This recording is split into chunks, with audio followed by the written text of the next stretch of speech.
but I just decided to just turn it off. I just turn it on listen in or whatever. And it just acts as like a straight slide on thing, it's nice. I've always been a robot, dude. I'm a deep learning AI.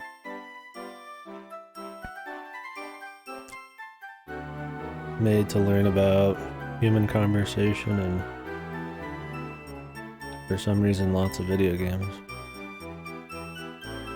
Other topics.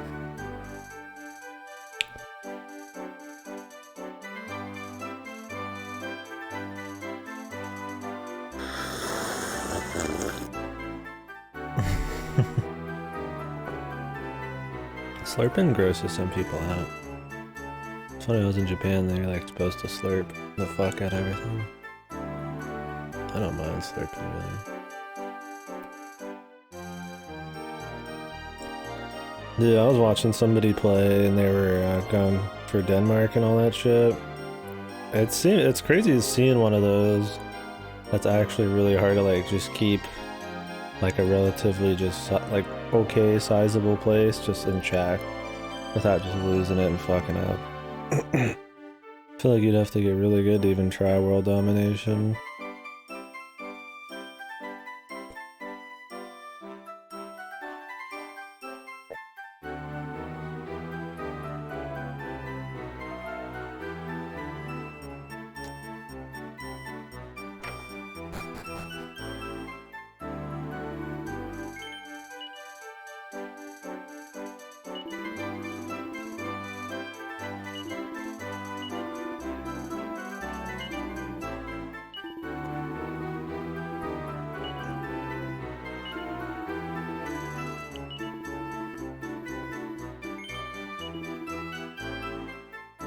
That's nice of him. Offer me a bed. So wait, where is your kingdom right now?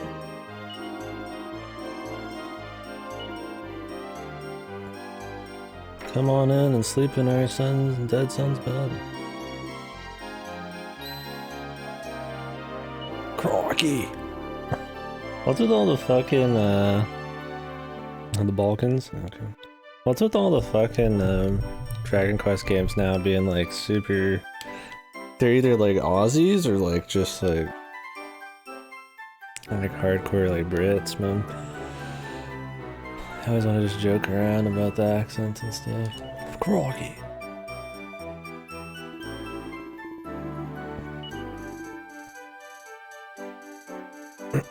Well, let me just get on in with my 4 people. I guess it's 7 people.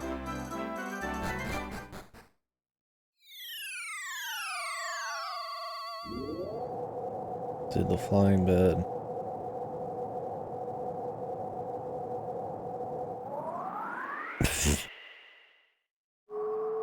See ya, nerds! This fucking kid. I feel like I'm playing a fucking mother game right now, dude. We're like in some fucking weird, we're like surfing a bed in some weird hypno land. Bet you never seen a bed this cool, huh?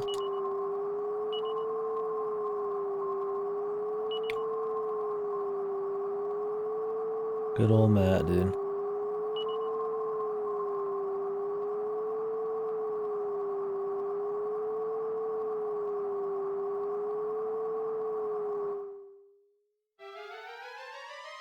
What in the fuck? Is this game based or what, man?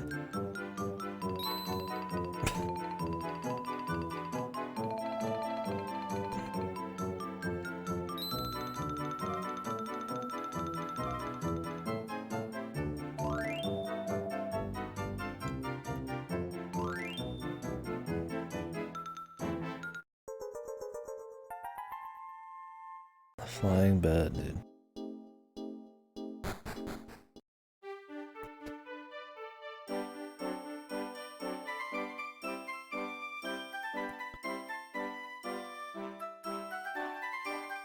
First in line to inherit Sweden. Well, that's awfully convenient. Really? Are they just like warriors or just big bitches or what? Max fertility.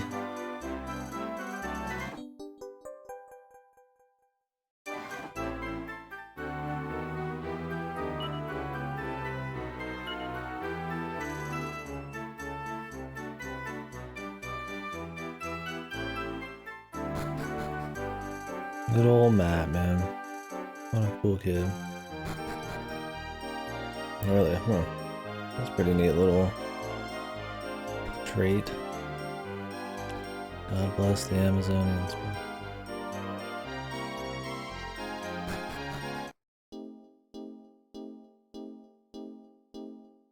There's giant and Amazon. So there could be a giant Amazon.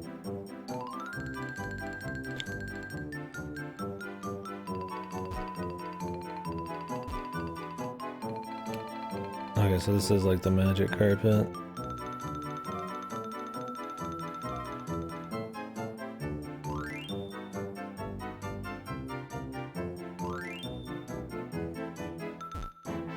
Yeah. Ingenious wives. Why stop at one?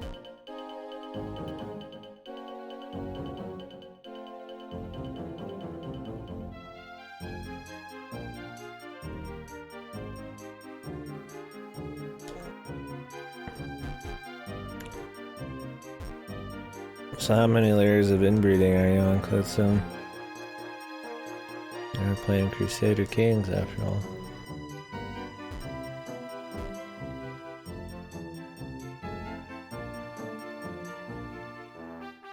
So we can go through this cave.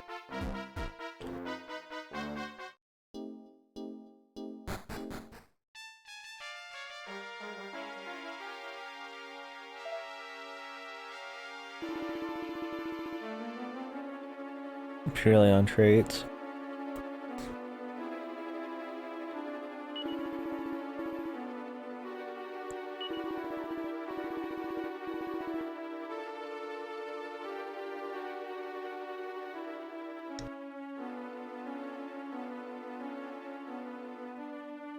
Really need to write this down.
Nothing even in here though.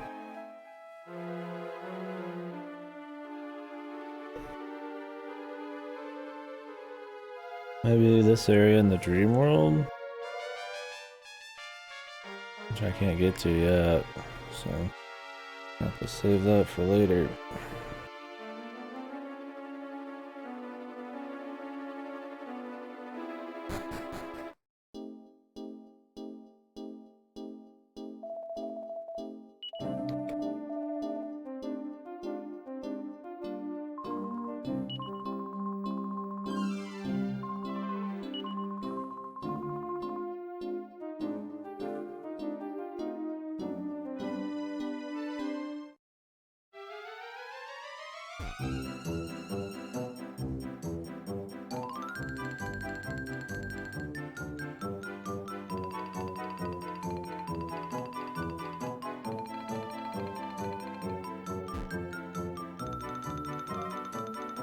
I can't land here because there's trees.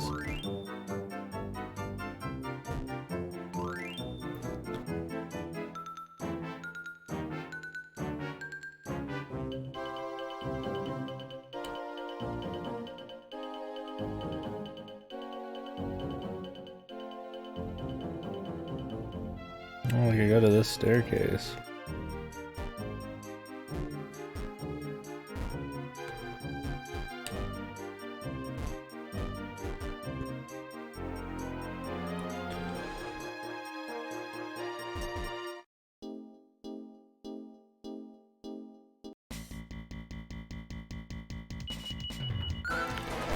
Little iguana.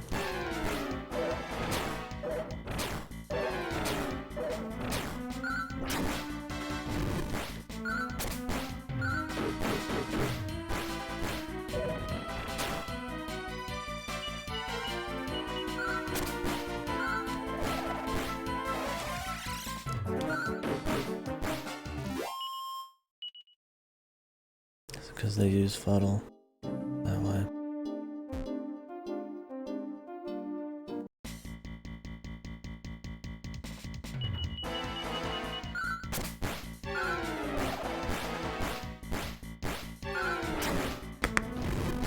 Oof.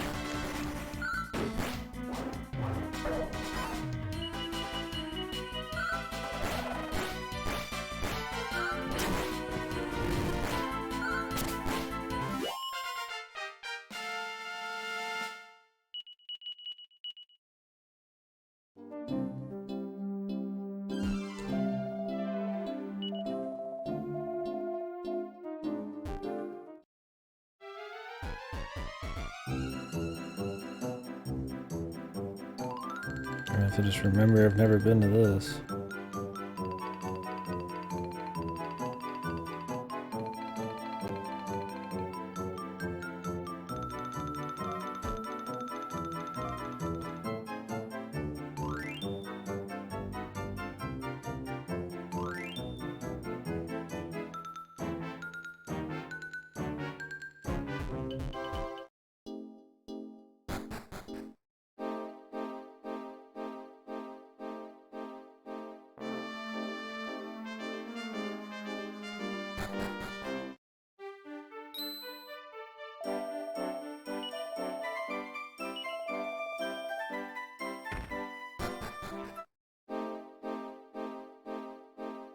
Apparently we're not welcome here.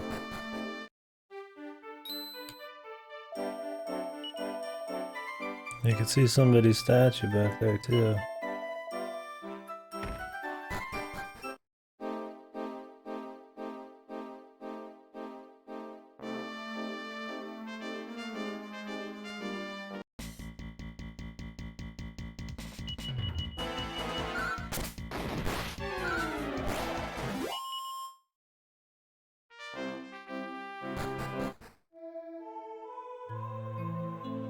The king of Finland.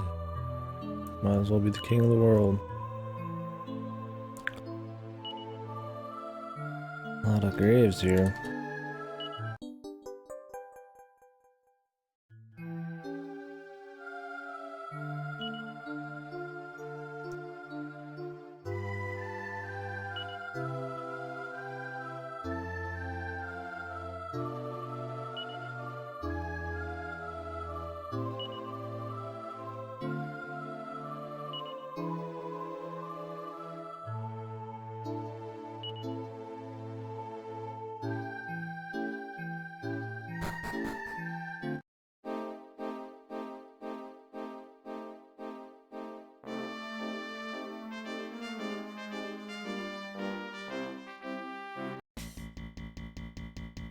And back we go, I guess.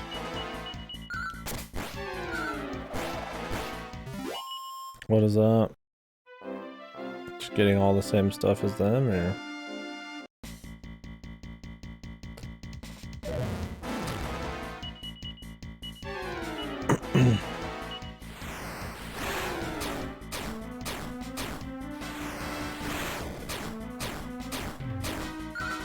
I thought these guys like got 1,000 turns here.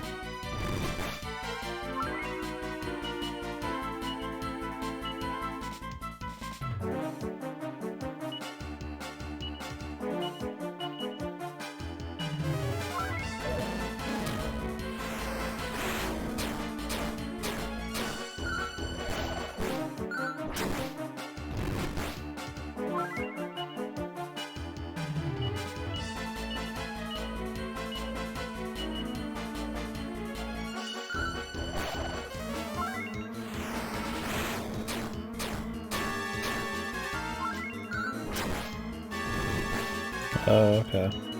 Is that something like in-game or just like a player challenge?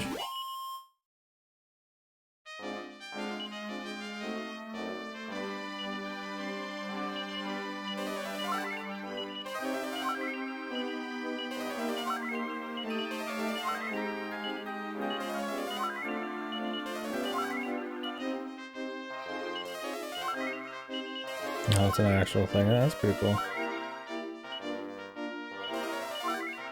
What if there's something like that for the con?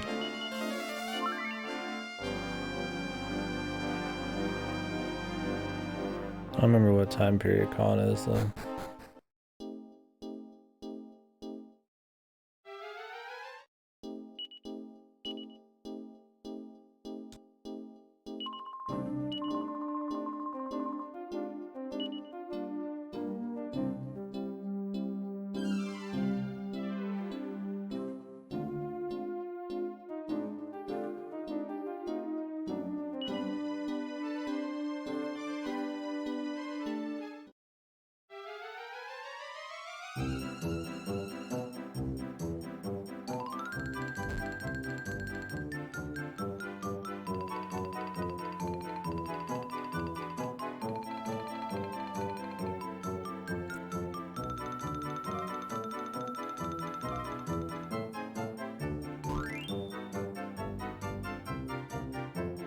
See like a chapel over there.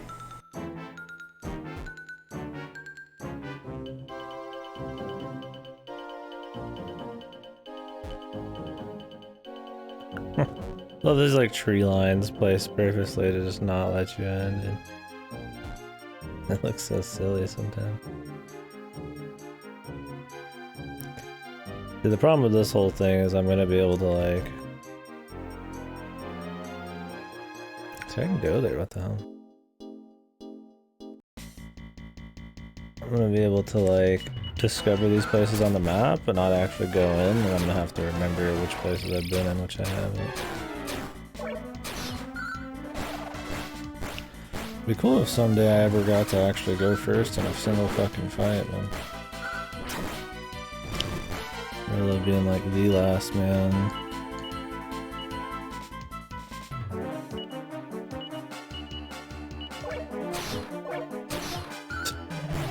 Literally killed without me being able to do a single fucking thing. I would have had to have healed her somehow knowing that was gonna happen, man. I love it.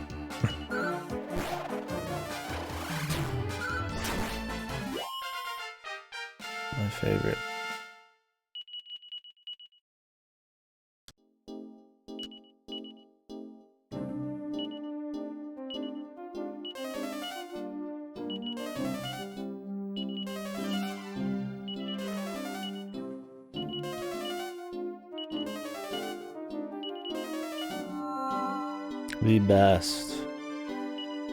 The best revive mechanic in all of video games, dude. Just failed to revive her like 80 times, man. He's out of mana now.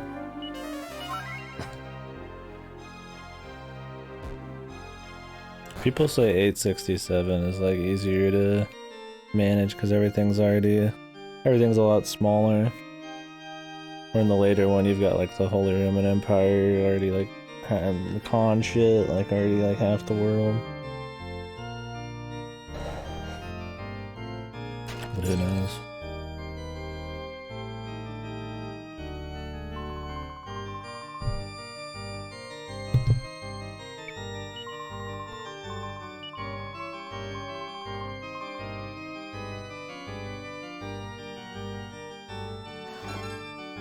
The Holy Roman Empire.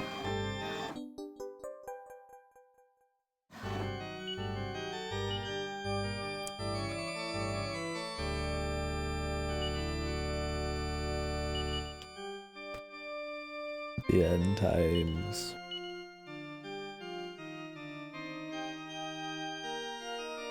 The Kingdom of Sweden that exists during that time by law, if you understand. Oh, okay, so you can create history that doesn't actually happen in that time period. That's fun. Wouldn't want it to be too strict. Wait, can you not save here? What's the point of this place?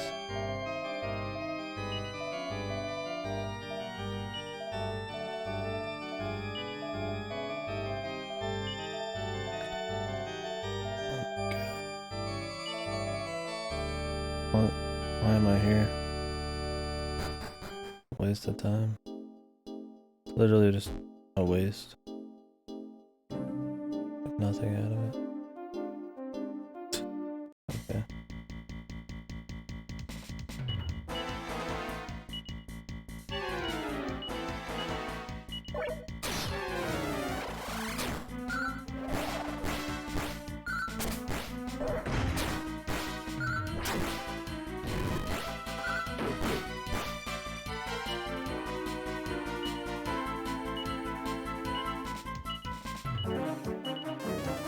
What the fuck? I just double fucking pressed A. That's gonna fucking kill me one of these days, dude. I don't know if it's the controller just giving out or like what, man. It's the most annoying shit.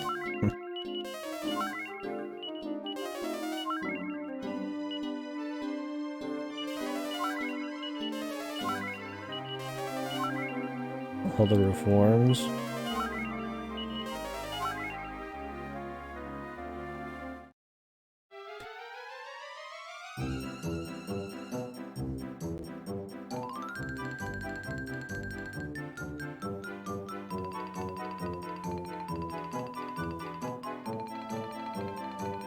Oh, okay. Am I right? To kill all motherfuckers.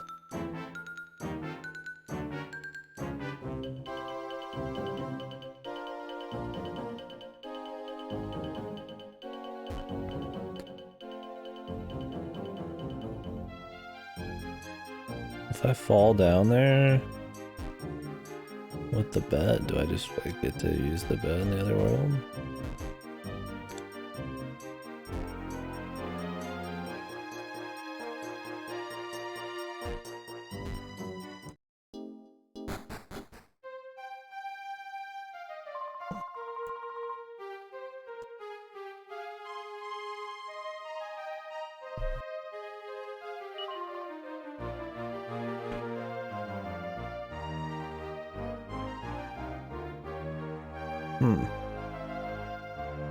How does your legal right even get decided in those? Is that just heritage and shit, or do you just like free-ball it and hope nobody finds out?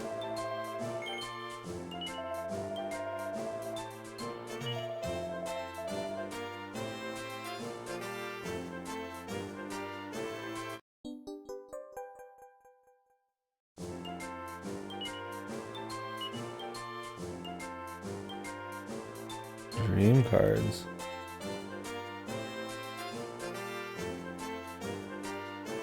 Oh, okay.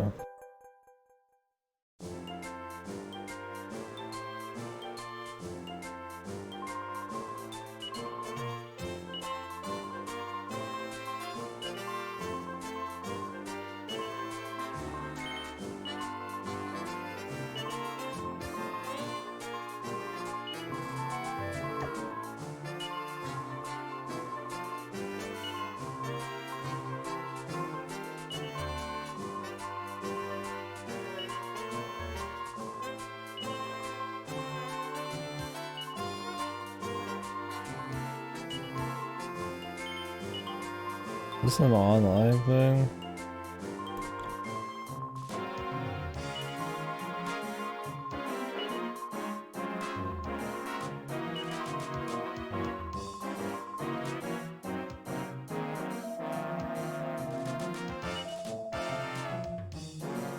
Ten dream cards in the Insomnipedia.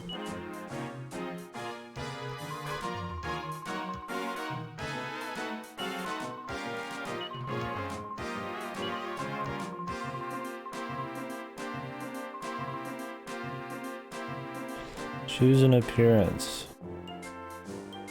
I'm a child.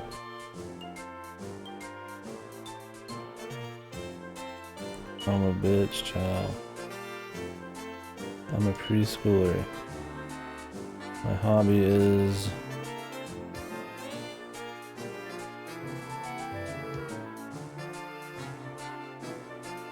stamp collecting. Seductive.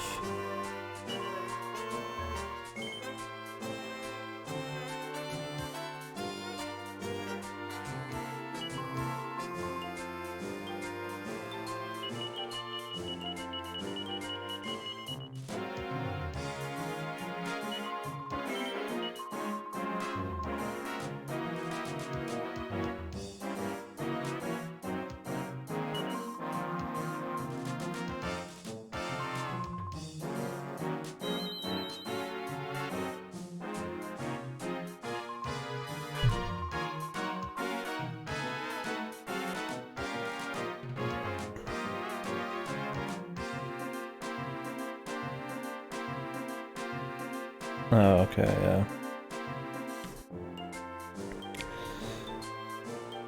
Can you just play as like the Spy Master?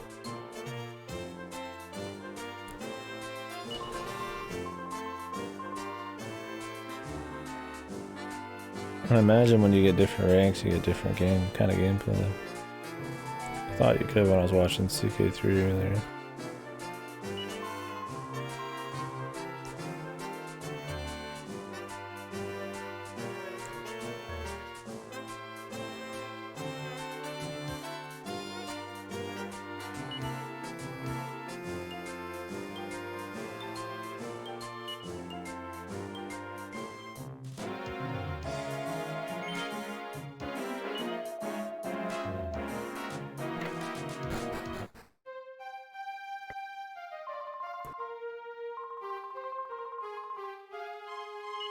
Seems like another pointless area.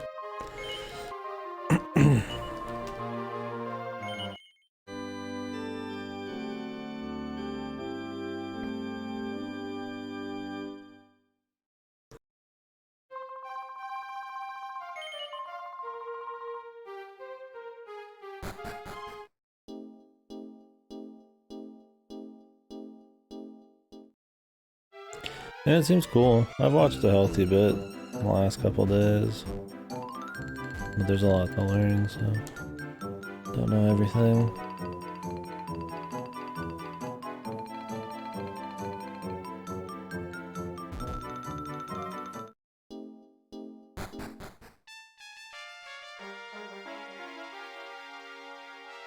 It's just a corpse.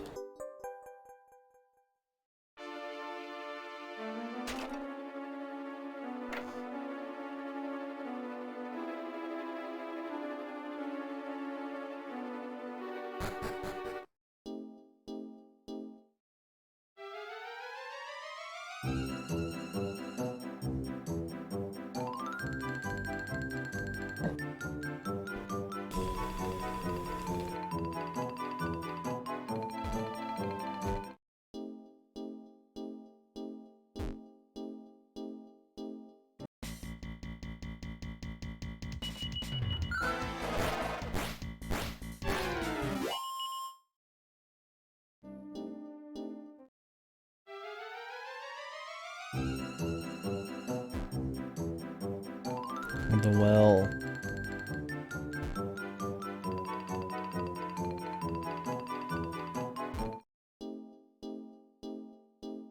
North well. Oh, really?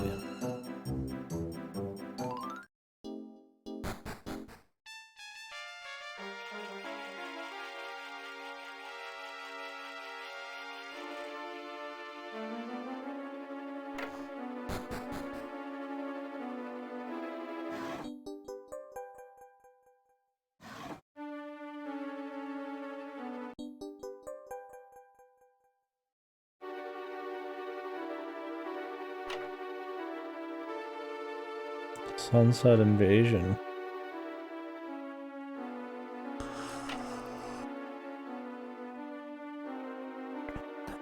Yeah, I liked in 3, it just seemed like it was a lot of just like joke evil shit. So if you want to play like an evil funny thing, it's really good for it.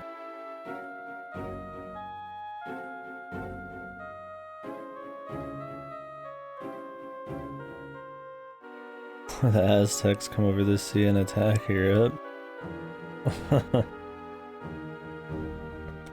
Is it just this massive, crazy invasion?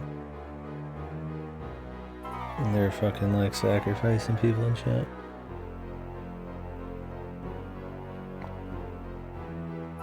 So, other than the joke stuff, how much of the actual game will follow like historical things? Will like the Mongols or like Rome start to like develop in the right years naturally and shit, or is it just kind of like a free-for-all civilization type of thing? Outside of the beginning and like special shit like you're talking about.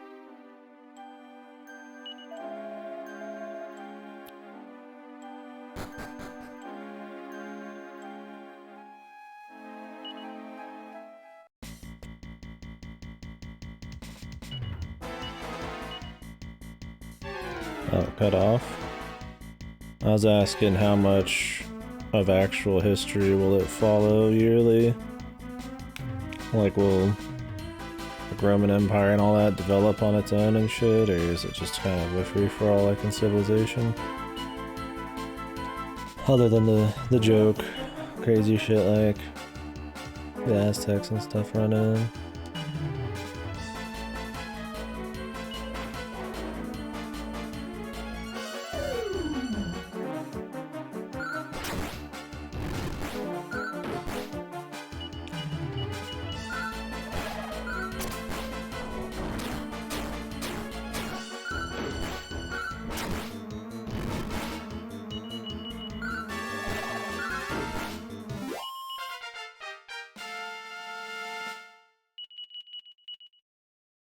Okay.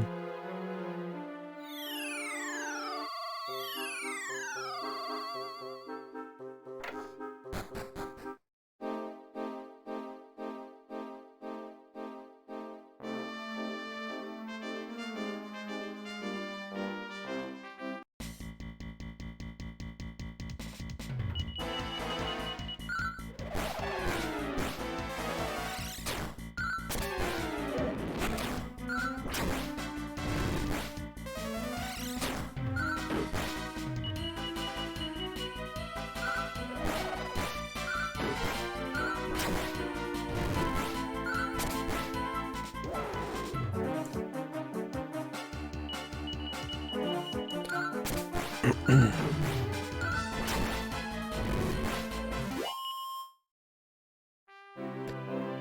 think China is physically there.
It would just be a fucking shame, dude,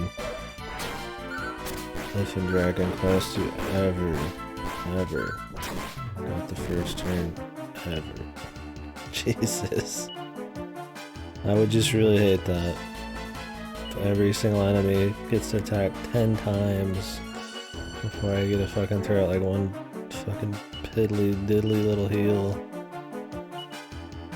Fucking Jesus. That is dead. Just don't have fucking time, dude. Who would have known I was gonna run into an enemy of 4 dudes that attack fucking 8 times before I get a fucking throw one thing? Guess I should have maxed my fucking health out.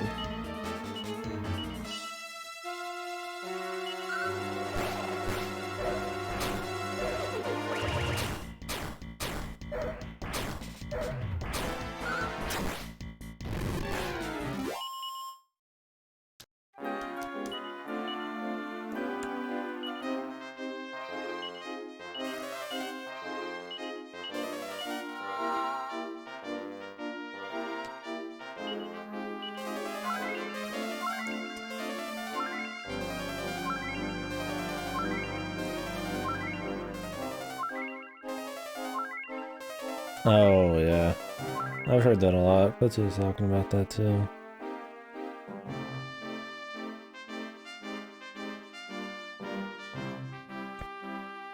Jesus Christ, really? That's crazy. I mean, I guess they make more money that way.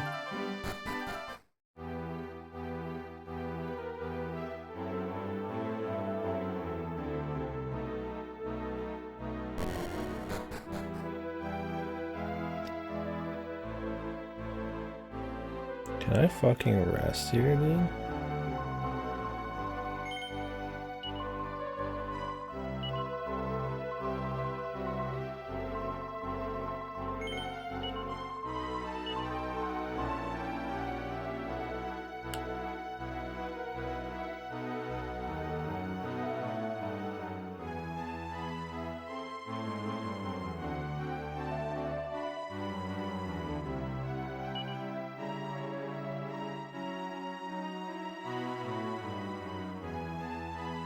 I'm just gonna have to warp out.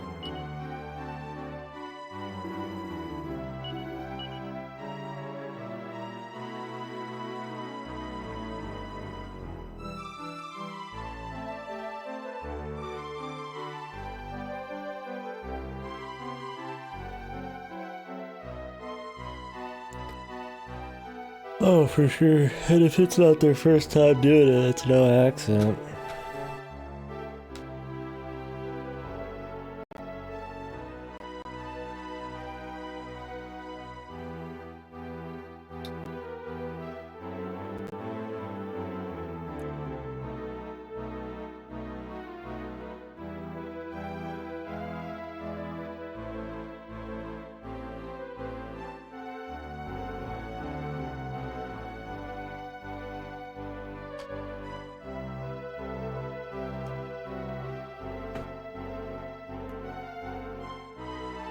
The saw blade.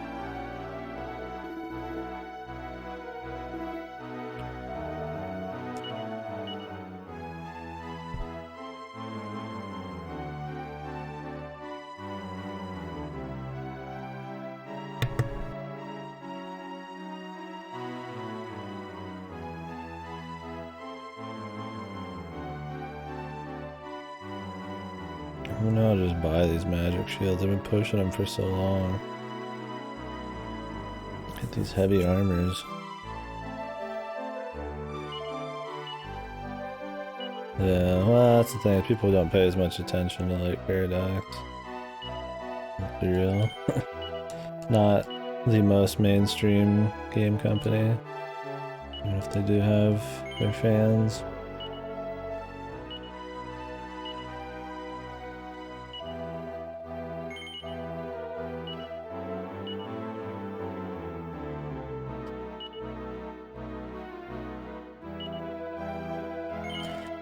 Yep, that's true as well.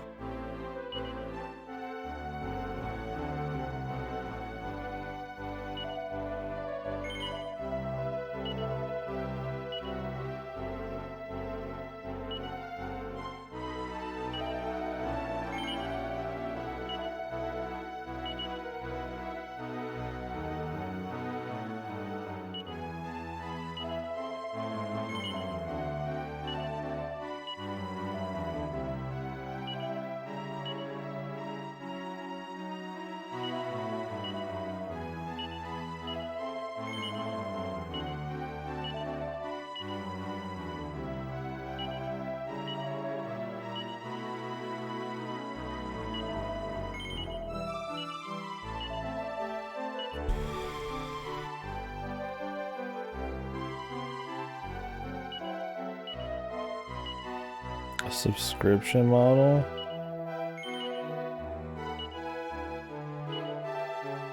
You just get everything? Couldn't you just do it like occasionally? Just like, hey, I feel like playing some EU4 and pay $5, play a bit, and then just never buy the DLC and all of its deal. Who makes Europa Universalis?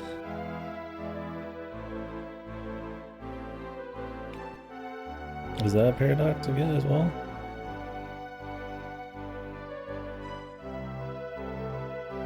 That is Paradox?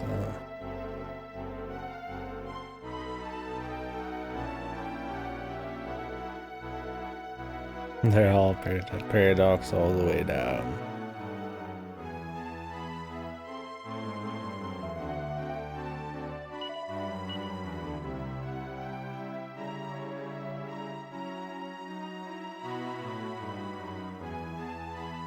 Next time I just buy these swords, man. Or these shields. I could sell them back. It's not like it's really that big a deal.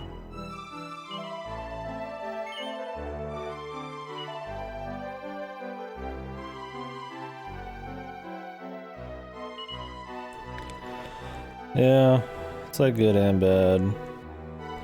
I want to make some things affordable if you're just using stuff lightly. Like stuff like Game Pass and crap like that is amazing, but it also can get out of hand where you're just paying bazillions of subscriptions every month to do shit. So managing it can be kind of annoying.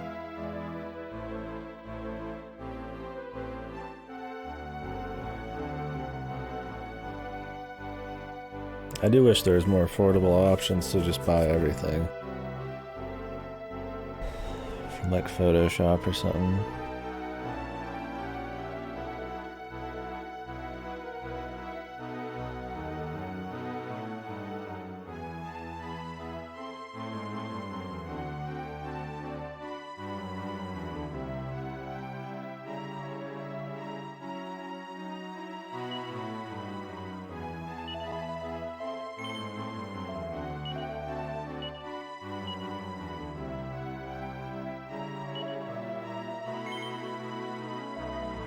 Those reduce damage from fire and ice.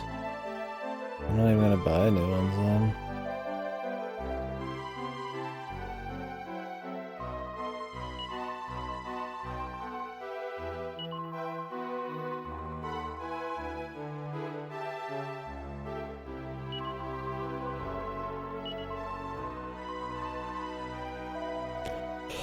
I mean, as long as it doesn't mean that we're moving even farther into a business model where games are released insanely incomplete, then like, it's not the biggest deal. I think in some cases it can be okay, but in other cases it's kind of shit. I mean, I'd prefer to just buy like a fairly priced thing and just be done with it, but microtransactions, there's less shit that's feature complete. You don't even get a lot of cosmetic options, a lot of games from Go. And then subscriptions, I mean, early access and stuff like that. Even more excuse. Stuff like MMOs, it's fine. I mean, fucking hell. FF14 subscription, I just pay every now and then I just get like a full, like, fucking 10 hours of story and a bunch of bullshit to do. And it's not too bad. I mean, technically, I guess there's games that cost that much a month. So I better get some decent shit. Yeah, could be. I just hope physical sticks around for a while. Just because I read so much shit that way, and if it doesn't, I hope stuff like Game Pass keeps picking up. Just more affordable. There's so much iffy stuff that I would just never buy for full price these days. I tell you now, if I couldn't do GameFly, you'd see a lot less experimental AAA shit. Like, you wouldn't see me trying out like Assassin's Creed. Like, I would never pay money like full price for one of those games. It'd be a lot more buying indies and the occasional big AAA.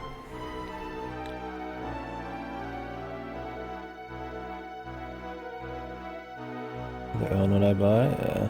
I don't know. I think in some cases it's fine. I mean, like with music, movies, even games, like, yeah, I like to own what I buy, for sure, but when it's like $1 a song, or, I mean, I don't have subscription music. Think movies, right? We're gonna pay 10-15 bucks a movie for 2 hours. What if I want to watch like 5 movies a week? You're paying a shitload of dough, and it's just like, you just pay the subscription and you just, like, yeah, you don't own it, but like, you gotta watch it. I mean, that's kind of the end of it. Same with like games. Like I rent,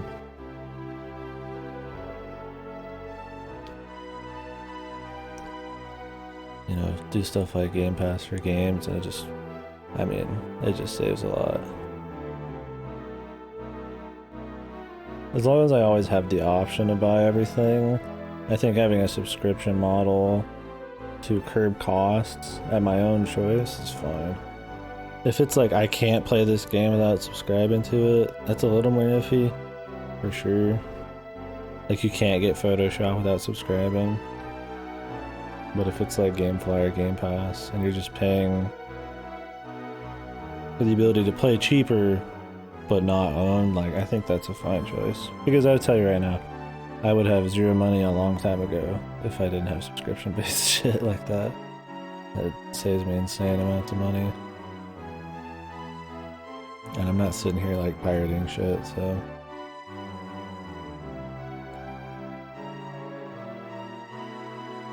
It makes a difference. Yeah, technically I guess you don't on Steam, but yeah, it just depends for me. Yeah, because I mean MMOs have always had it, and this game as a service thing has definitely gotten bigger, but it's usually not subscription based.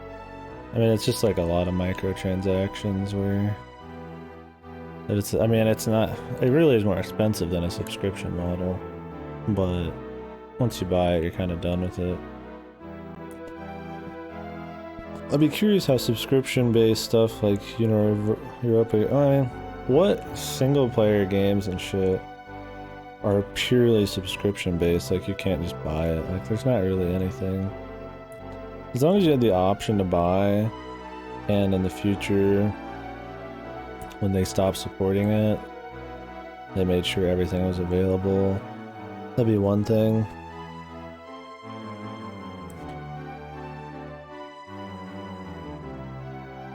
Yeah, I don't know. I mean, subscriptions can get out of hand. Having a shitload of subscriptions can be hard to manage and shit. Especially if you play a bunch of stuff. But I mean, I don't know. In my case, I would just subscribe once, beat it and be done, but then how do you get to play it again, right? Like, it'd be a nightmare for archiving and stuff like that. It already is with a lot of games. The long-reaching, I guess, negatives can be bad.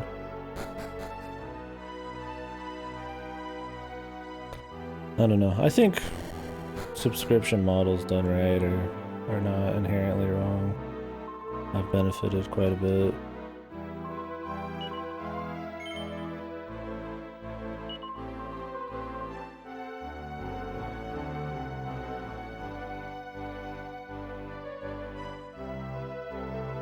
But like with anything like microtransactions, they can get abused.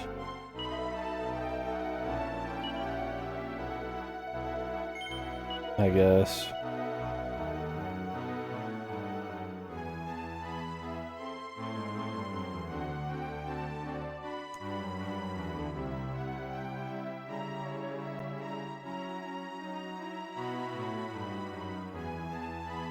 I don't know. I feel like,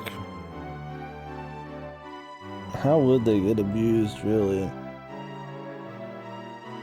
I mean, microtransactions get abused more than I feel like a subscription could. I guess it would depend on how much it costs, and if you could do monthly or like weekly, or stuff like that. And if everything was on the subscription or just some shit. And it can only really work for games that are going to have continual updates. I mean, if people just put out half-ass updates and then charge a subscription fee, then yeah, that's crappy, but...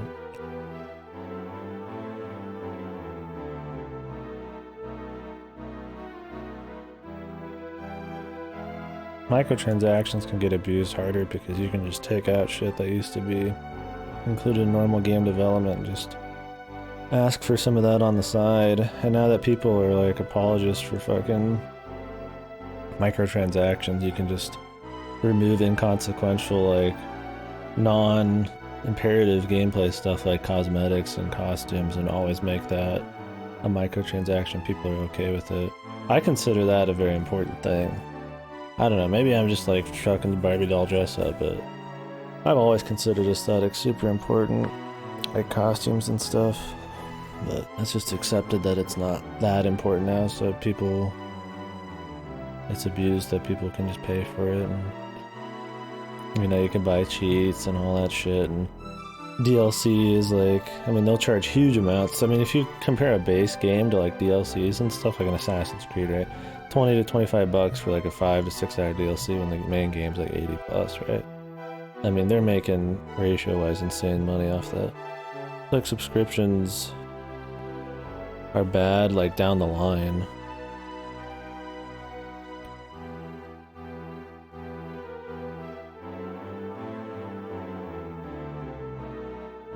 Yeah, see, that's what I mean. It's a horrible thing for archiving and for being able to just play it whenever.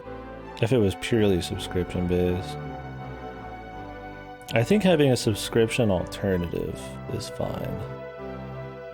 With Paradox, they should not fuck around with the DLC so much. They create their own market for subscription thing because they go crazy on the DLC, so I think that's kind of bullshit. But I think having a subscription model as an alternative to just being done with the game is like okay. But having it be a subscription only would get really annoying. That, and then I gotta save like 50,000 fucking cards on everything. I always try to take off cards every time I use them.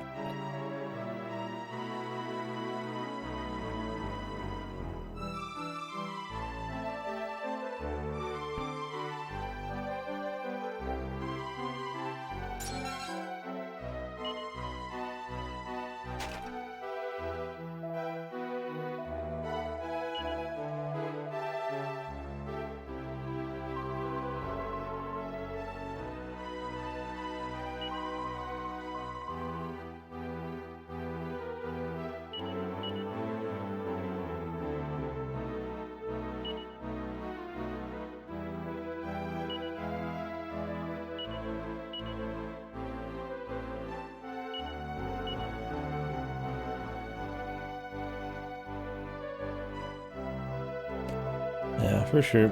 I don't know. I don't think it's inherently wrong, and I think it can be really good. Things are just too expensive nowadays, and if you play a lot of shit or watch a lot of shit, it's just like extreme to be able to just pay for like all that crap without some kind of way to curb it. But the problem is, yeah, if you lose options and then they cut corners or abuse things, like with anything else. But I don't like inherently have a problem with subscription shit. I would prefer if we lived in a world where everything was like a little more affordable and you just had it forever, but everybody's out for their buck.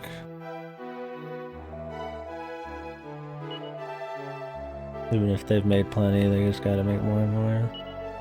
That's never gonna happen.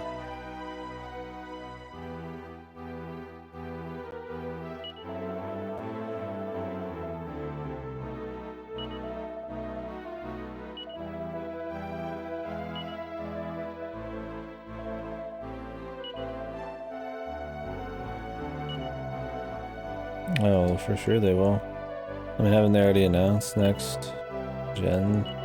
Didn't they recently say, like, and the new NBA is like $70 or some shit? Just paying more money for shit that's possibly not even that much better. I know games are pricier to make nowadays, but these games are making bazillions, dude. And the thing with Reason, like, making, like, you know, this insane AAA super budget game, like, $70. Like, I could see that, but everything will be $70 then. Even the most, like, cookie cutter fucking, like, cheap trash, right? So it's like, once again, I just hope I can rent shit, right? Like, it's not that I won't be playing games or anything. I mean, I'll be buying shit left and right, but yeah, I will not be playing as much AAA.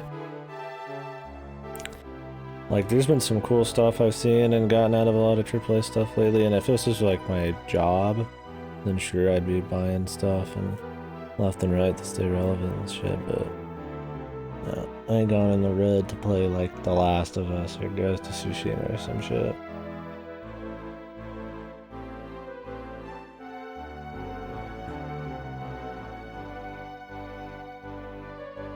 Yeah, for sure. I think the thing is that even though there's inflation and shit, is there's just like this point where it's just like too much for a lot of people.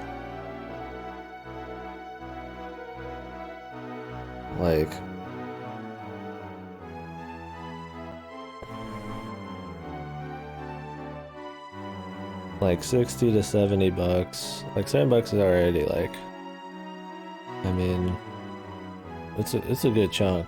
I mean, inflation or not, like, it's a lot for a fucking game, especially when the quality is like iffy, right?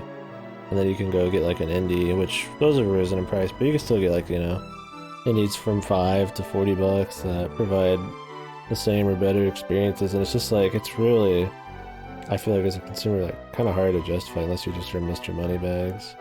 And I think that's why the games have stayed at the same price and have went into stuff like microtransactions, because then you can still get that baseline of people who want to play your game for 60 or whatever the fuck, or whatever price you're selling it at, but like, then they can make that extra money that they would rather have, you know.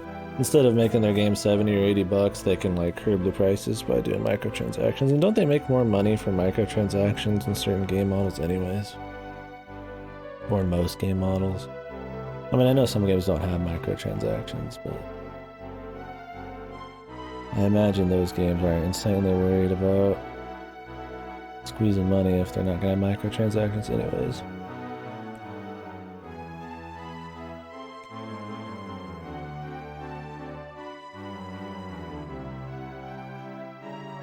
Yeah, exactly.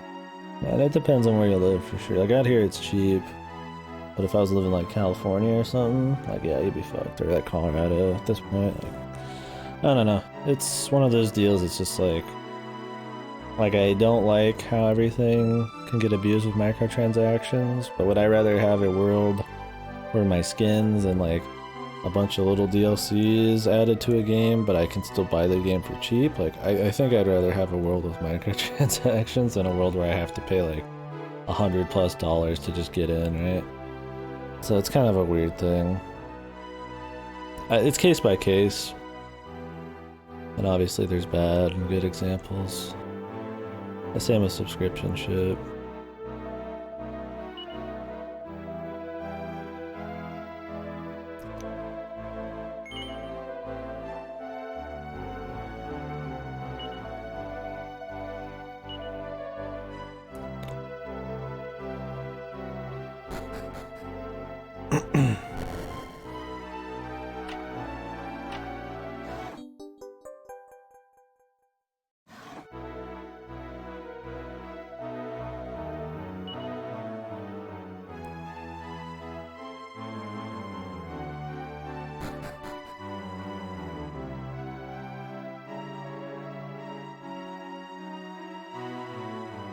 I don't know though.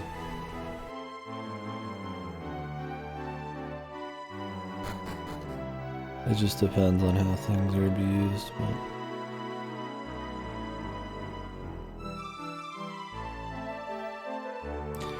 like, I like owning shit, but I've kind of like given it up over the years a bit.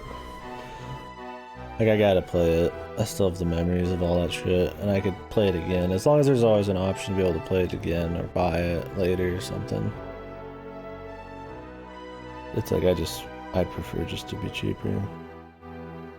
I just don't want options to be limited.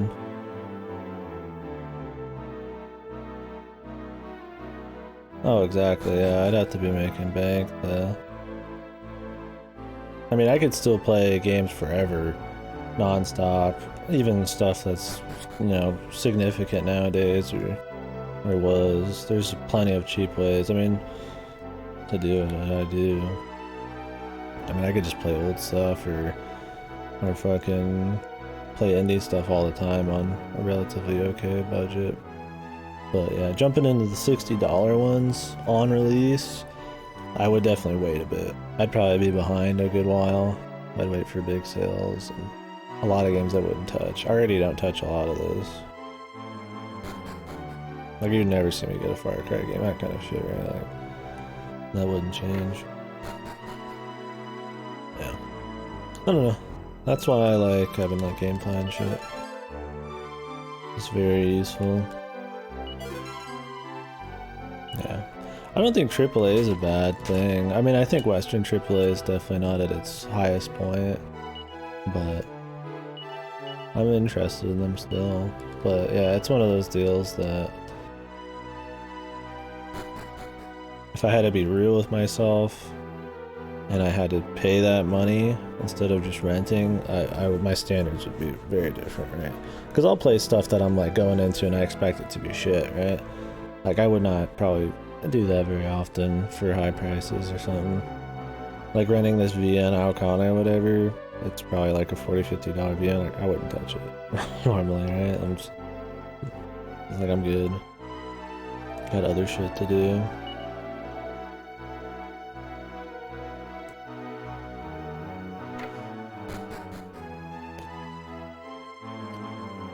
Like, there's that stuff that I'll still buy nowadays, like Bayonettas and shit like that, or Souls games. That even if, you know, there's always those exceptions, that even if I couldn't rent, I would still get it. My thing is, like, I just don't care about buying a game for full price when I could rent, when, like,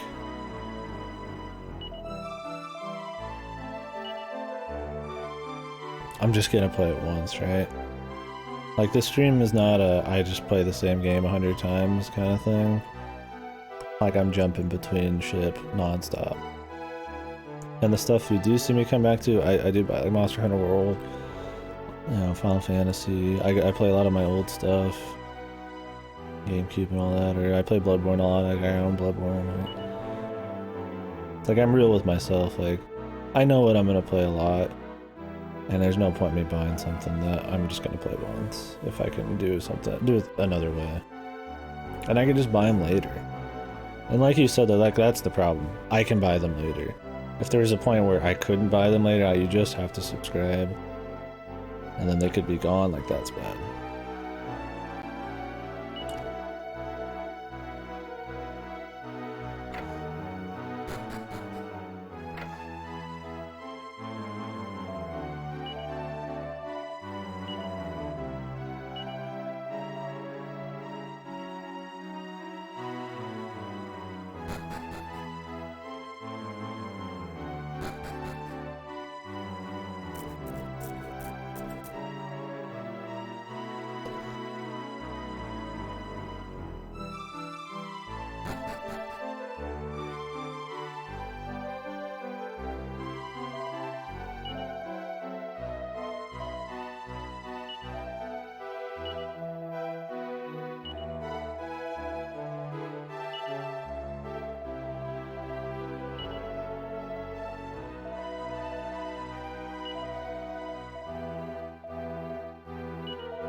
I have it.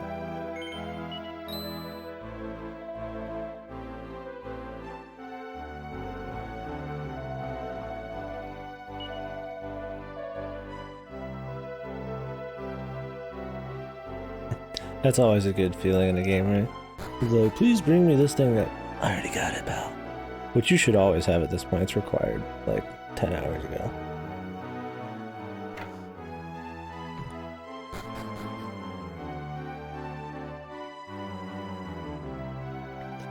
Yeah, that's the good thing though about not being picky, is if for some reason modern games just somehow disappeared, I would still be good for most of my life, probably, like, just on good stuff, right? Let alone getting into, like, questionable material.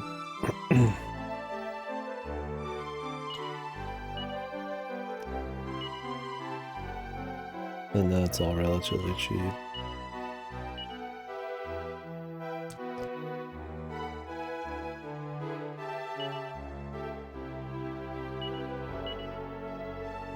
Do I have to have Rosmere, like, in my hands?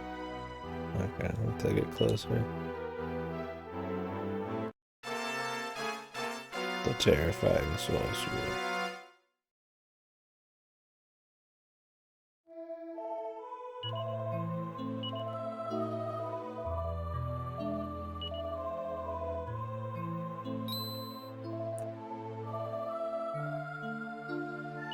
Is that their dad? It kind of looked like a king.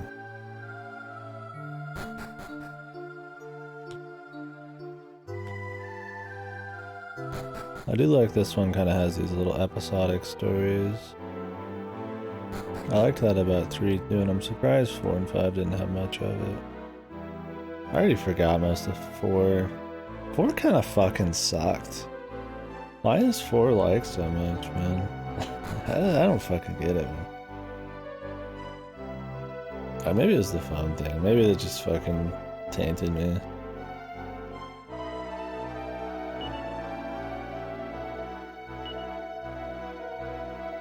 Spiegel.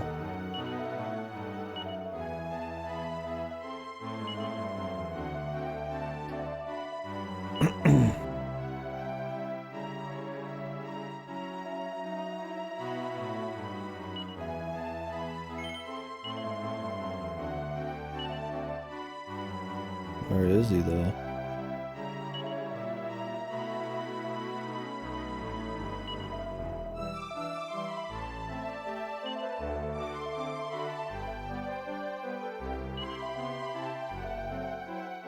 Cast peep in front of the door. It's probably only in the dream world.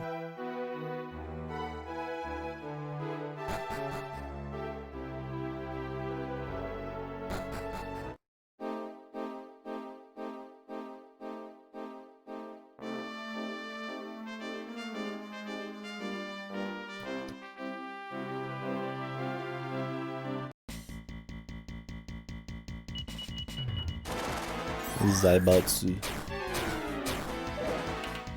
Really cool name.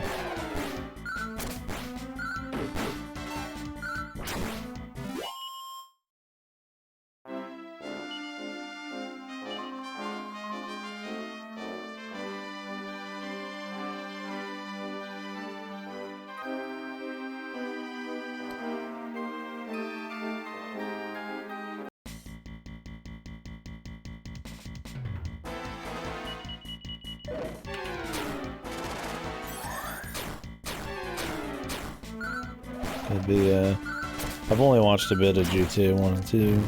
I'd thought about doing them before I did GTA 3 and everything else, but I don't know. They're very different, so I don't really see the need. I might just do them for fun, but I don't know if they're actually that good. I was just thinking about GTA. Not even a minute or two ago.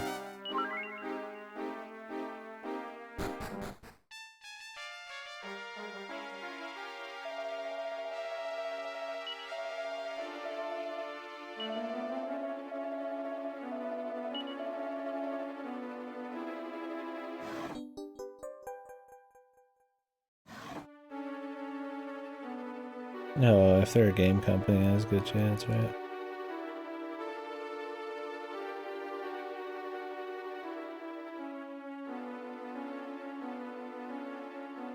Oh, so I know where he wants me to go.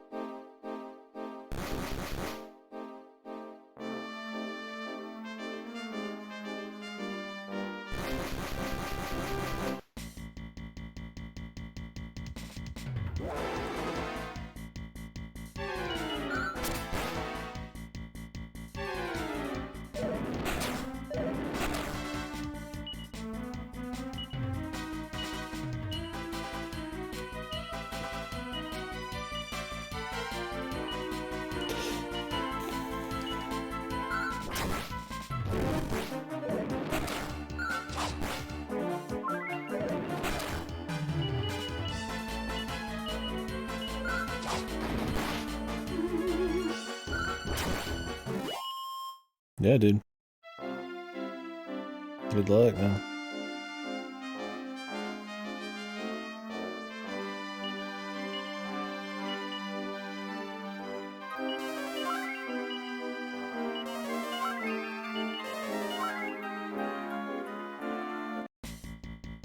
Do you know what they make?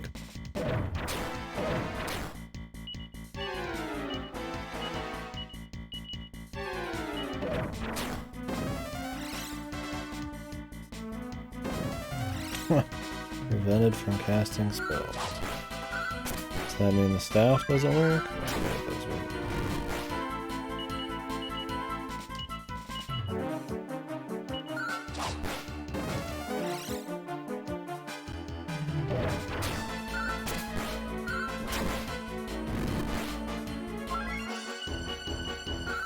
Cool.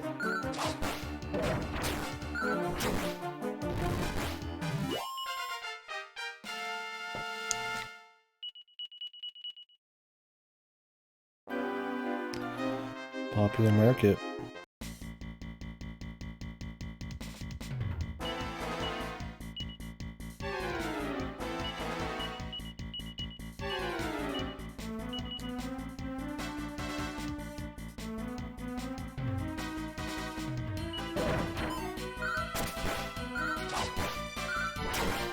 Okay, that's cool.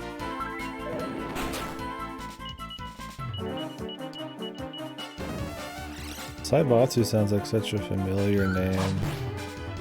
I haven't played GTA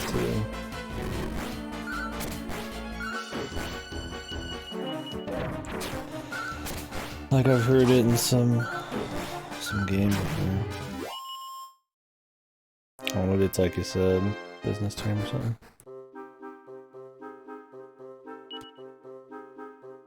I hope you hear back from him. My family's in the same boat, just kind of waiting. I'll probably be in that boat soon too. I need to just throw out some apps. I'm kind of streaming, like, you know.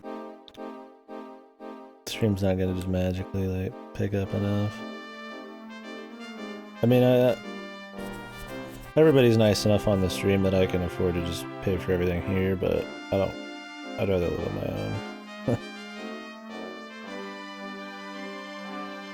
That requires a little bit more money.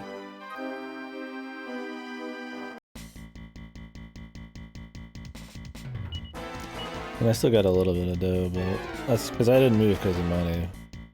But to go and get your own place, there's some funds required, extra down payments and shit, deposits and all that crap, and startup and stuff. I'd rather not get into that until I'm ready. Make it boring, yeah. I know. It's just been a bit.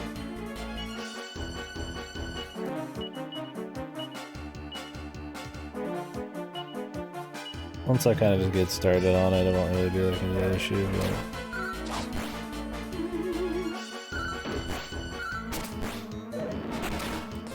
I'm like kind of doing what I love right now, so it's kind of one of those things like... Just need to go add on the important shit. Not like I wouldn't stream.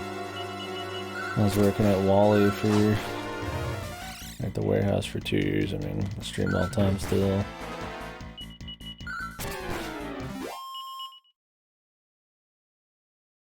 Oh, dude, you don't need to do anything, man. I don't know, it's just like one of those deals, like, I really appreciate when anybody does anything, because it's just, to me, it's like, I'm just sitting here having fun. I like having conversations. I'm not, like, forcing myself. I like playing games and just hanging out. Like... It's just important to me, I just love doing it.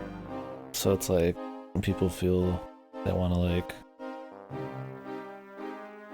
give money for that, it's just kind of humbling, kind of emotional. I'm getting emotional. But yeah, I appreciate it. I mean, just being able to talk with you guys is really good enough for me. That's why I don't ever try to like sell it or anything like that. I mean, it's not like it doesn't help at all. It's super, like, super helpful. And if I ever want to do it forever, I mean, that would be how, but I don't like throwing the pressure out. Keeps you sane, yeah. Well, I'm glad. Really. It does mean a lot to me. I feel bad sometimes, like, I'm not jumping in a lot of these discussions enough in Discord. I always try to, like, jump in as much stuff as I can. But I mean, I'm always here on the stream and I read everything, but some of it's like, you know, I don't know that much.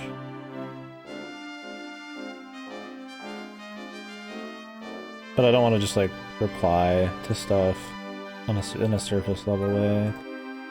I was like legitimately having something to say.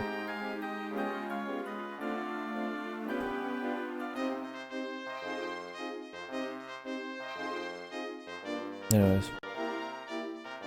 Yeah, I'm just real happy there's, after so many years, just a really cool group of people. People I consider, you know, my friends and shit. I know a lot of streams aren't like that. It's, you know, I'll watch a lot of streams I really like and they never even refer to anybody specifically. It's kind of talking to the masses, and I don't think that's wrong, but I don't know. When people say like, you know, oh, streaming's just, you know, you're not really connecting with anybody or anything like that, I think they just think of the big mainstream ways of doing it. To me, it's just a way to converse with people from everywhere about like-minded things and hopefully about other things, you know, given the right time and context and community. I don't know, I'm always interested. I'm always interested in just about everything everybody has to say. Everybody's usually like got a lot to say in the tech channel, and unless I could just jump in, I usually don't want to just jump in with like some surface level shit when everybody's having a big conversation. Especially because I usually am on the stream so long every day that unless it was some surface level shit, it's better just let the conversation go. I mean, I was in there talking about some videos earlier, but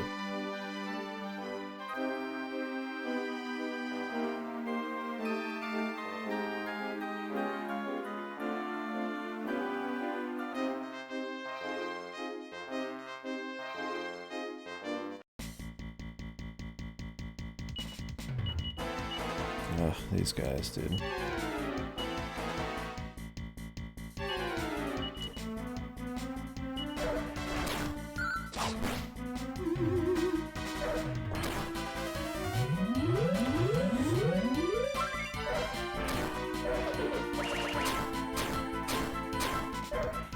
I saw someone saying that doesn't really matter if you get money streaming.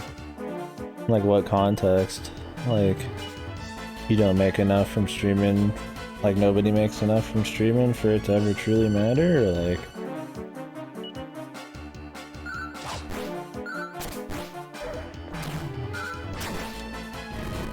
Or like, you know, if nobody subbed, it'd be okay kind of thing. Like... Oh, okay.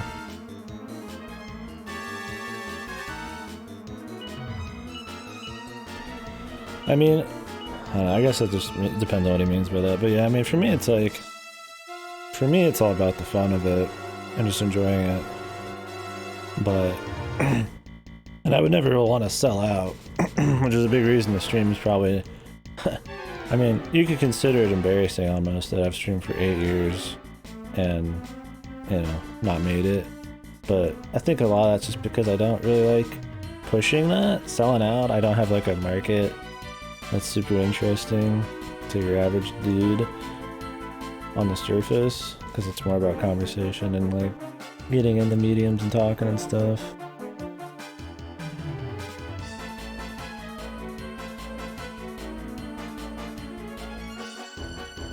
But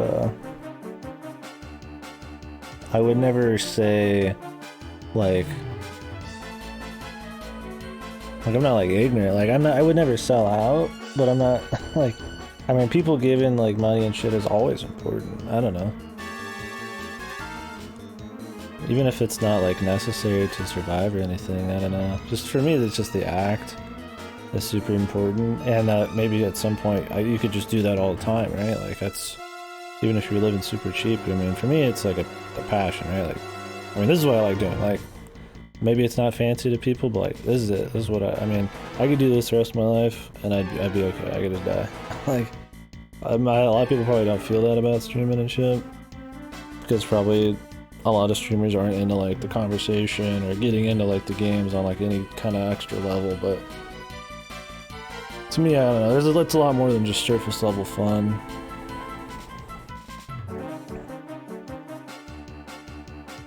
Yeah, maybe he meant it in a way that it's like, for me when I say stuff like that, it's like trying to be like kind of humble about it, because that's how it feels.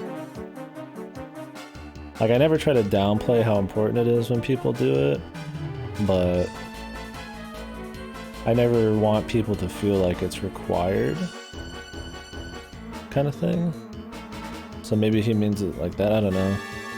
Because if he's just like, yeah, you guys subbing doesn't really matter, I'm fine either way, like that's kind of shitty, right? Like even if that's true, you shouldn't say stuff like that. Like it's still helpful. Like, I mean, even though I have a shitload of people in here, I mean, I make a chunk from it, and it's really, I don't know, it pays bills. Like, I don't make a lot, but I mean, it pays bills. And I don't like thinking of it as like a making money thing. I don't, just numbers, right? Like, but I do make some, and I do use it, so it's like, goes straight to my bank account. Yeah, exactly, Lassie.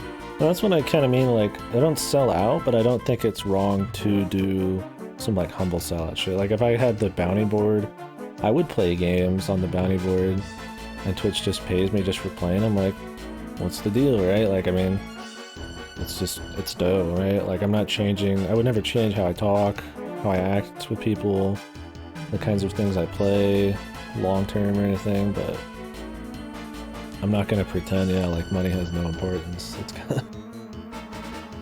I think that belittles the people who stream. Maybe they just meant it like that, where it's like, you guys don't have to, I'll be right out either way. But you should always, I feel like after that, be like, but, I mean, it's still like super, you know, cool that people are willing to do that, and it helps with certain things, right? I mean, even if I was fine financially, that would be like more games for the stream we could do, or more weird stuff I could get for streaming. I don't know. I guess it's just the context.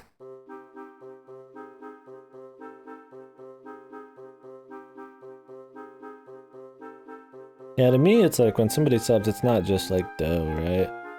It's like somebody's willing to like spend money for me to sit here and like just chit chat and have like fun, and it's just kind of like I feel like I'm like robbing somebody.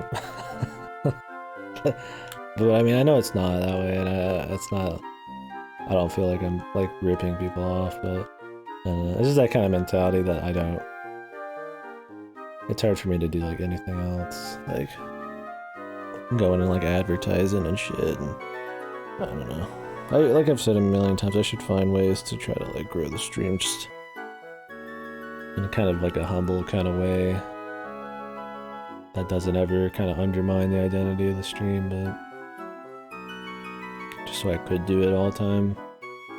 I mean, even when I'm working, I mean, I plan on trying to get a part-time gig, right, and just living super cheap. Like, my goal is just to be able to do this as much as I can, but never forego like actual responsibility, right? And that's why it's cool to me that people are willing to, you know, so I don't know.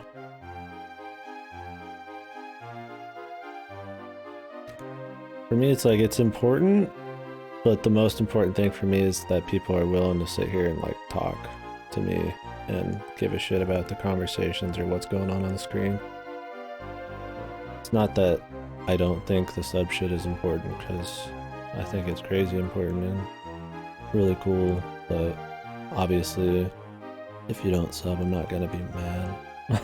I care more about that. I can talk to people, right? I'm mumbling. I'm just kind of rambling here. I'm trying to like, it would just be the context the guy's talking in. I'm sure I'd be pissed too. It's like when I see people get a lot of subs or something, and it's just kind of this like passing, indirect thing. And I get it, like when you're really big, you get so many subs all the time, you probably kind of grow cold to it a bit. But I don't know. To me, it's still like, maybe because I'm just such a cheap fuck. Just like somebody's like paying you to just, I mean, literally just sit there and just talk and play games. And a lot of these people don't even like talk to the people. They just kind of talk at the group, right? Which I think is fine. And a lot of people feel that they should, you know, try to give back to some, like the community, or because you are being entertained, right? I mean, you pay for like 15 bucks for like a movie, right? But then you can watch like a stream for 10 zillion years for free. And it's like, I get that mentality, but I don't know. Sometimes I don't get super pissed, but when I see some of that, like, you don't need to stop for like 10 hours and thank people. I get the show has to go on, but I think it's just the tone and just the like raw, just indifference from some streamers. It's kind of like, like I try to be like heartfelt, or like when I thank people and shit. Even though, I mean, yeah, at this point, yeah, I've seen a lot of sub messages, right? I try to thank people, I don't know. It's hard because it's like, what can you do?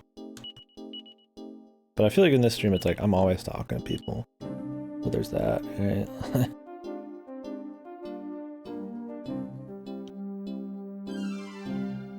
Some of those streams, it's like, they give you like a few seconds to talk and it's like, you're like reward, but it's kind of not, it's just kind of like what we're doing here all the time, so.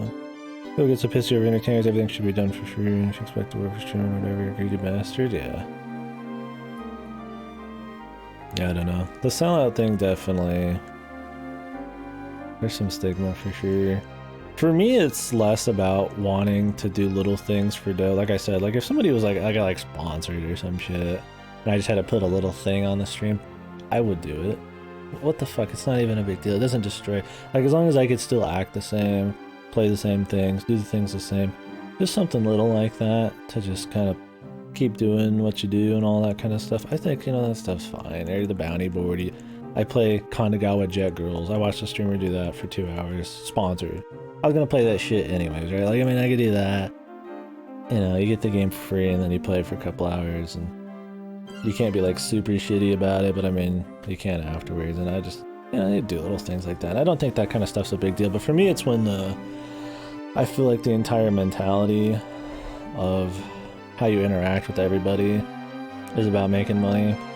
Like the way you talk to people is to incentivize subs. Like you mention subs all the time. Ooh, Twitch Prime this. Hey, who has the balls to throw down a Twitch Prime? Or, you know, faking like reactions and stuff to try to get like a lot of dough, and in like a kind of deceiving way, right? Like there's people like, you know, like a Zeke or something, right? Like he puts on a show and it's awesome, it's cool. And I think that shit's neat. But then there's the people who try to like kind of put on this face and do all this acting and shit, and kind of like, it feels like in a more predatory kind of way almost. That's the kind of sellout shit that I don't like. Like you're just putting on this mask that you pretend is like you, and you're always trying to like sneak bucks here and there, and you're always playing shit you hate, and you never do anything you like. And it's like, I don't know, I guess at the end of the day, I mean, it pays bills. I mean, I don't hate those people. You know, that's what you do, that's your thing, that's fine. It's just not my style.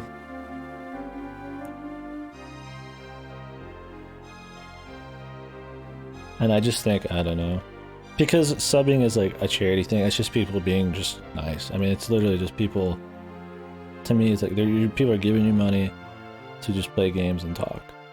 Like, I think it's crazy that that even exists. So to, on top of that, be predatory about it is just baffling to me. It's like when people expect their fucking mods to actually like they get pissed when their mods aren't doing things, and they're just, you modded them. You don't even fucking pay them, and you modded them. They don't have to do shit. It's like that's probably one of my biggest gripes from like streamers. Why are my mods doing this and that? I'm like, fuck you, dude. Like, you guys don't have to do anything. Like, unless I'm paying you money You don't have to do a single fucking thing, dude. You're never expected to. It's just wild, like shit like that, I don't know. Yeah, exactly, it's a hard thing to do, and I think that... Pay me. Guys, please. Please, man. I'll pay you in comfies, bro. Do you accept comfy coin, my friend? Yeah, and that's why I think some sellout shit is totally fine. For me, it's just sellout shit that I feel like doesn't undermine the identity of the stream. And I'm at the point where I don't have like a sponsor, I don't have people, bounty boards, I don't have like stuff like that. So for me, it's all like I have to go sell myself or like kind of develop some weird niche thing. And I feel like that kind of stuff undermines the identity of the stream. Like if I had to play... Yes, sir, yeah. 50,000 comfies have been deposited. Yeah, secretly under the hood, I've been paying people to stay in here. Yeah, I just feel like those kinds of things, like going and like advertising the stream and or trying to make friends with certain streamers or something just to get them to like promote me, like that shit is nasty. I don't like that. But that's the kind of stuff that would be on the faster track, or just playing one game that's really popular. Like maybe I picked up like speedrunning a popular game, that's all I did, or I played like an online game like a Sea of Thieves or something, and I just played that. Like it's not popular, but there's a community and just played that, you know. I don't know, it's like then you're developing a community around that stuff, and if you ever want to do something else, those people don't care about that. They aren't there to converse. Like the people in here, you know, if you stick around for a fucking streamer who just plays a different fucking game every day and talks about just totally random shit, like you probably, that's the kind of stuff you might like. Maybe you like to talk about that kind of shit. If you're just like a Sea of Thieves watcher, you might not give a shit about me playing Dragon Quest 6 and then talking about fucking religion or some random shit, right? I don't know. It changes the stream, because I mean every stream's community is super different. And those are the kinds of choices that I think change that. And I just like the stream right now so much, I would never want to like fuck it up just to make dough, but I also think that's an excuse to not go do things like YouTube and Twitter. I could do those things and like sell out and just throw my voice out into the void and not hurt anybody, and it wouldn't hurt the stream, so I don't know. That's another thing, is like I just kind of like it so much. I'm like, do I want to just get on the stream and have fun, or do I want to go do some like annoying shit to try to like sell out the stream? It's like, I'd rather just play the fucking games, right?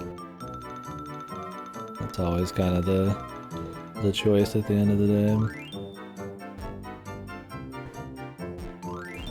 Anyway, sorry, when I get talking about stream stuff, I always ramble, and it comes back to the same shit every time.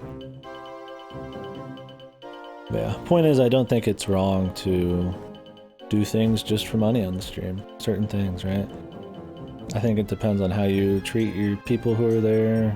I think it depends on how much it changes the identity of the stream. But as a whole, like,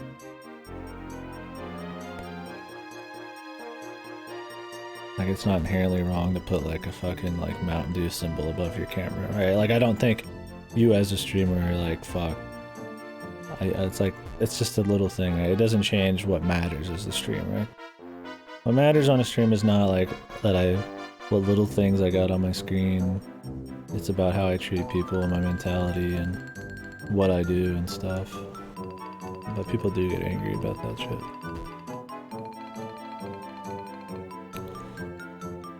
Yeah, exactly.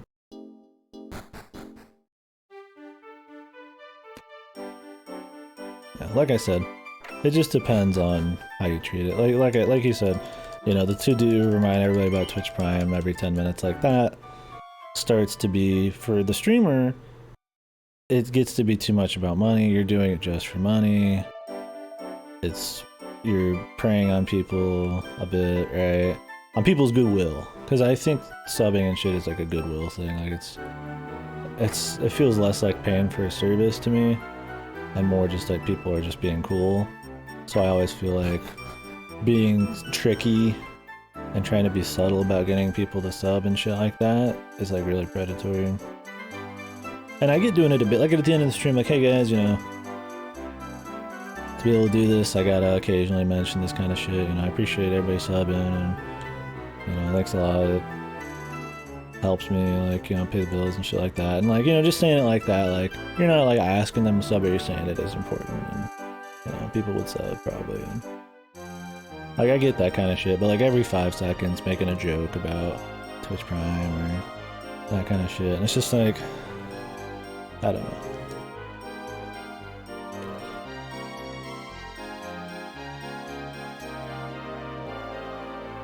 Oh, absolutely, dude. Oh, it's totally, yeah. I mean, get real, like, anybody would do it if they could. And then I'll see people fucking, you know, oh, I'm gonna try to get big streaming or whatever, and then they do all the shit they hate doing for 1 week, and they can barely stream like an hour a day, and they get tired of just talking to people after like 30 minutes, and I'm like, well, like, yeah, it's not technically like a super hard thing, but like, I don't know, it's just funny.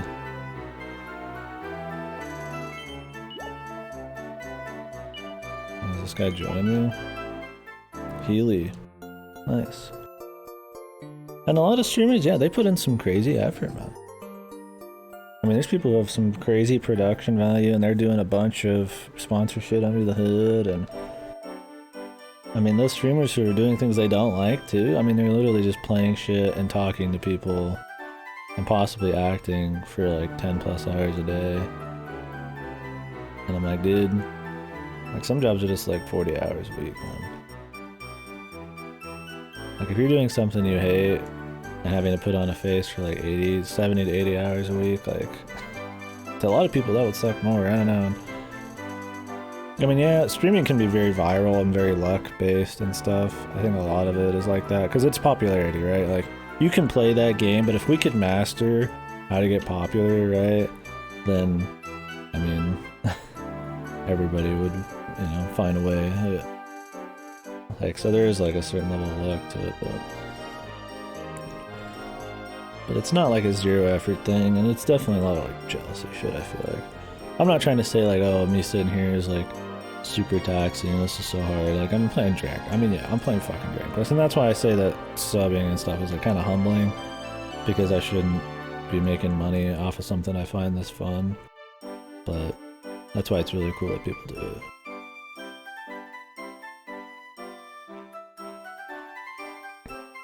Yeah, for sure. Yeah, I was like, I don't think any streamer's saying like they've got the hardest job ever because they like it, right? I mean, no job that you like. I mean, some people hate streaming that are big, for sure, but they do it because it pays the bills. But I don't think like anybody would be like, oh yeah, you know, whoa, this is harder than being a crab fisherman. But to say there's like no effort involved is kind of wacky, especially in those streams where they're putting on like, you know, I watch a guy who like, they'll pull in like comedians, or they'll do like your skits and stuff, and then they'll be playing the games, and you know, they're paying money to get, like, bring out like entertainers and do all this kind of stuff, and it's like, that requires effort, bro. A lot combined with timing, yeah, especially now that the market's so big. Like, you're not getting in on the early game of streaming. I mean, I've been streaming for 8 years, and I wasn't in the early game. So, let me save here.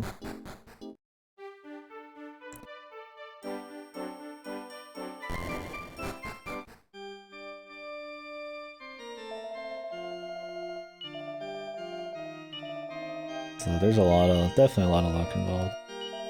And I'm not saying that means there's no effort involved, because some people take that as like, oh, you think there's no effort involved, and you know, these guys getting as big as they are, but it's like, you gotta be real too.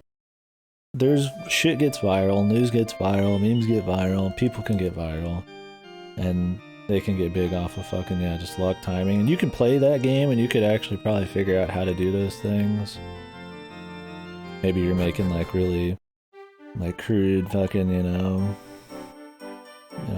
very fueled, politically fueled videos or something. You're acting out or some shit and you go viral and stuff. Like, there's ways to try to like get that, force that luck in your hand. But yeah, I think to say that like streaming or any kind of online popularity thing is like zero luck, it's crazy.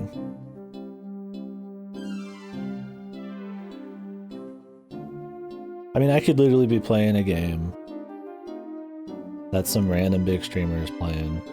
I just happen to, like, maybe some random 40k streamer decided he was playing Dragon Quest 6 today. Feels like going and hosting me. I get 40,000 people in here. That's probably gonna change the stream, right? Like, I mean, there's no like planning that kind of thing. But that's not everything though. There's a lot of important stuff like getting your name out there and like how you talk on the stream or just, what you do. If you care more about trying to get a big audience, like, making that niche thing or like pushing those, like, I don't know, that identity of your stream and shit. Like, there's a lot of things you can hone in on and places you can go to try to like promote your stream and shit. Like, people always said, if you want to get big in streaming, just streaming is not the best way to do it. Like, it's really hard to find new people on Twitch or do anything on Twitch. You really gotta like, I mean, even just hitting Twitter and YouTube isn't enough.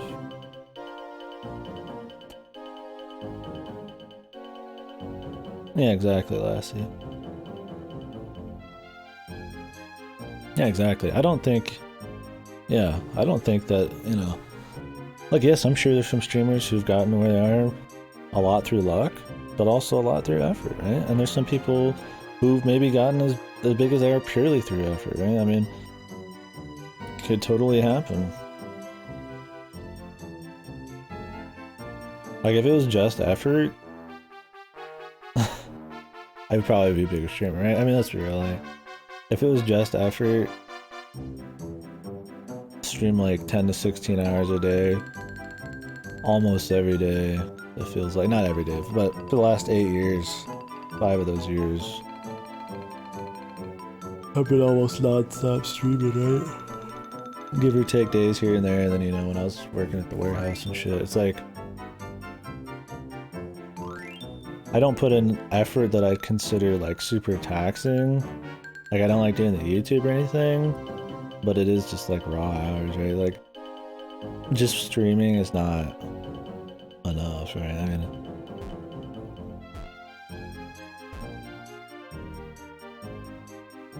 like, I'm not trying to say like I deserve something, but it's just like, and some people are just like, oh, just stream, shit'll happen. Like, no. Here's your fucking example of that, no. Not to say I have any like bad feels. I mean, I've absolutely, a lot of people have come in here and stayed over the years, and I definitely a lot more people in here, a lot more community than there ever was, and I mean, it grows all the time. So I don't have any like regrets, but if you consider streaming being big, being able to make a living off it and having like X amount of viewers, then yeah, technically I wouldn't have made it, right? Just purely by streaming. Personally, I don't care. I think, to me, I've made it in terms of finding something I truly love doing and getting to meet like so many cool people and just do so much cool shit. Like, to me, that's the biggest takeaway. But yeah, people don't think about that. It's about the money side of it, right? So not like that definition. Then yeah, you need to there's more going on than just streaming and putting in time on it. There's absolutely effort required in like slyer places and advertising and shit, but I mean, it's just a huge echo chamber. There's just so many people doing that kind of stuff, and it's kind of like buying the lotto. Like, doing all that stuff gives you more chances to have the luck end up in your court, right?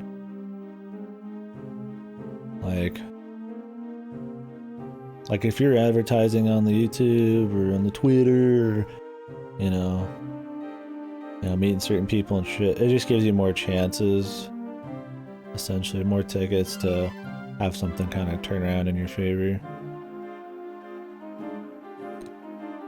Like, for me, it's like, where do you even find me, right? It's just like, you have to find me on Twitch. Or from your friends or something. I don't have a lot of feelers out there for people to stumble upon the stream. Like, maybe this kind of stream would be, like, popular. I don't know. I don't see streams where people just talk to people in any, like, great depth that often. And of course, they do exist. Absolutely, they exist, but... Or, like, you know... I feel like the amount of variety in here can be pretty extreme. That could be a niche thing, but that's not I've always said that's not a very marketable thing. Like, oh yeah, we'll have great conversations, or oh yeah, I'll play a lot of stuff or talk critically about shit, right? And there's a cool community of people who agree with that kind of, or, you know, want to do that kind of stuff too. And it's like, that's not really like you just sell that, right? That's another reason it's kind of hard. And that's why a lot of people do gimmicky shit. Like just playing certain things or putting on like a character or something. Because it's easier to just, you know, you could just make a clip. Like think like Doctor Disrespect or something. You just make a clip of the guy doing this thing, and it's just on its own. It just kind of sells it. You know, it's cool. Where it's like in this stream, it's like you kind of just have to be here and just kind of hang out and talk, or kind of adopt the feel of it or something. It's just like it's not really. I was like, how do you even sell a stream like this? It just doesn't. It's a lot harder. Not that I'm saying it's easy to end up like Dr. Disrespect. I mean, I think that shit's cool.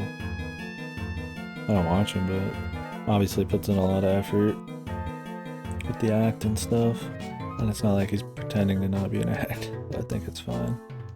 I don't know how he is about like trying to get people to sub. I don't watch him, but huge effort doesn't mean success. Huge success always, sadly. Work tons on our game, doing more things than average company worker does, and it never took off. And I'm the first to say it's in that business, mostly luck and time. Oh yeah, for sure. Yeah, I mean luck, timing, knowing certain people. I mean, if you're starting at ground zero, man, I mean, how do you do it, right?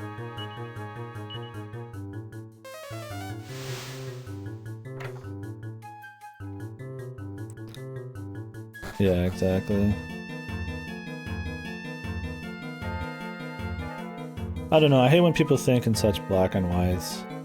Like you said earlier, like just saying that, oh, just me saying that luck is a factor means that I also think you didn't work hard. Like that's bullshit, right?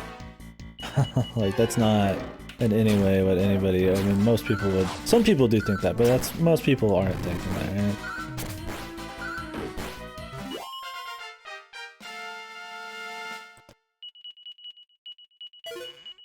Like there's things that's lucky has happened to me, right? Let's say, okay, here's an example. I've played, was it Ace Attorney? Met Godo through Ace Attorney. Godo had people in his stream that I met through his stream that have come here from that stream. And that's branched too a few times, right? Like a lot of viewers, a good chunk of viewers in here have from other streams that I've talked to, and it's purely just because I happened to be playing a game at that time that I met a certain person so that those other people could meet me or something. And it's like, you can play that game where you like try to meet people and talk to people just to kind of have those things happen, but I've always considered that fucked if you're forcefully trying to do shit like that, because then that means you're going into what I consider like an important relationship, just talking to people like a friendship or something with like this kind of like predatory like ulterior motive, and I think that's fucked. I don't know. Human relations are too important to me. I know I sound like I'm trying to be way too philosophical about this, but I don't know, I've always considered that kind of shit to be a little too sacred to try to work people. That's why the college and a lot of the business industry always kind of annoys me. It's like, oh, it's about the people you know. So it's like, what, am I just supposed to talk to certain people just for the express purpose of getting something out of them, that feels so fucked to me. Like I'm just supposed to use people? Like that's just the standard? Like what? Like I don't know, I guess just... And I don't think those people consider people like just something to be used, but it's crazy that that's kind of like this weird standard. Like, oh, you need to go network, you need to meet people, like... So you can get certain jobs. It's like, am I not supposed to just want to talk to and hang out and just converse with people just because I like them or something? Like, it's just like wild to me. So it's like I could never do that on like a stream thing.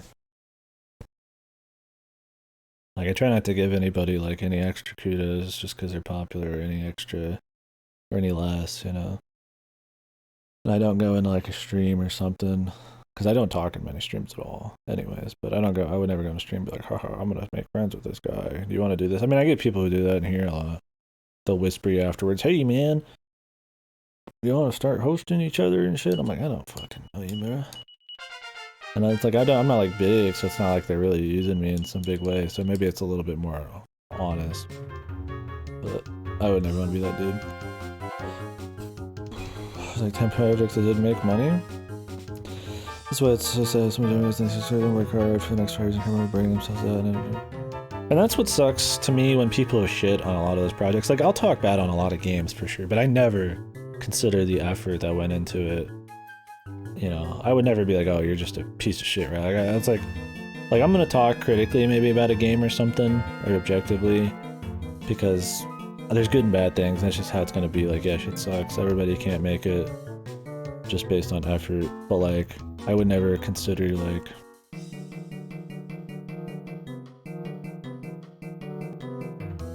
It was like yesterday with that Giraffe and Anika game, right?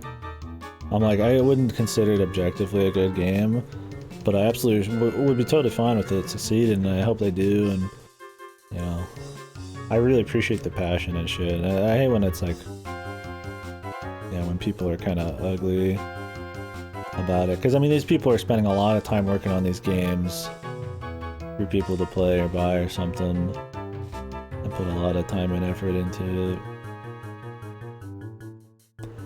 And a lot of these games are like legitimately good, and they just never get found out, which is exciting for me because that means there's just so many hidden gems out there. Like, I've played so many awesome games that just nobody knows, and I hate that people consider popularity quality. That's just wrong. There's so many popular things that suck, and there's so many unpopular things that are great. So that kind of shit sucks. I don't like that mentality.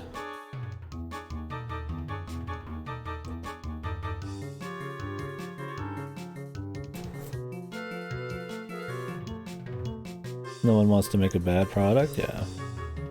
Yeah. The flip side, it's like, I don't want to be one of those people that like butters every single person up, right? Like, there's no problems with anything just because effort was made, right? Like, there's good and bad things, and while it might suck, you know, and you don't want to be like overly shitty about crap. Like, I don't think like bad of the people who make some of these things, but you could still talk about the product. Like, I mean, I don't know. I'm trying to say that I feel like as a creator, you can't get angry that people might not have always great things to say about stuff you've made. Like, it sucks that you can put in that much effort on something, but like, there's still objective qualities to stuff, right? Like, it's like, I would love if like somehow everything was a perfect 10 every time, but like, I don't know. If we just gave everybody kudos just for trying, then the medium would never like advance. And on the flip side, I don't think people should be as harsh as they are, and definitely not shitty to the devs and shit. I mean, I'll joke about like Uchikoshi or some shit, or, you know, this dev is this way, and if you're like a really ignorant dev or something and people have given you good feedback and you know like what's good and what's not and shit, and you're just like a fucking asshole about it, like, yeah, fuck you. But it's like, I don't know. The straight, like, just from the heart effort, I would never ever look down on that, right? Like, I might talk bad about a game, but I would never consider, like, anybody doing their passion. How can you, like, talk shit about somebody there? I separate that from my actual game talks. I suppose they just ran out of money and have to quit during their early access period. Now can work for free because we don't live from here. Yeah. Yeah, that stuff just is... that's bad.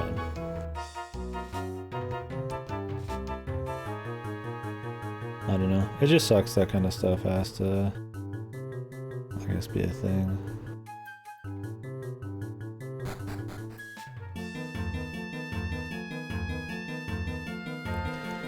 I don't know. I mean, it's just sad. I mean, that's how it is, like, everywhere.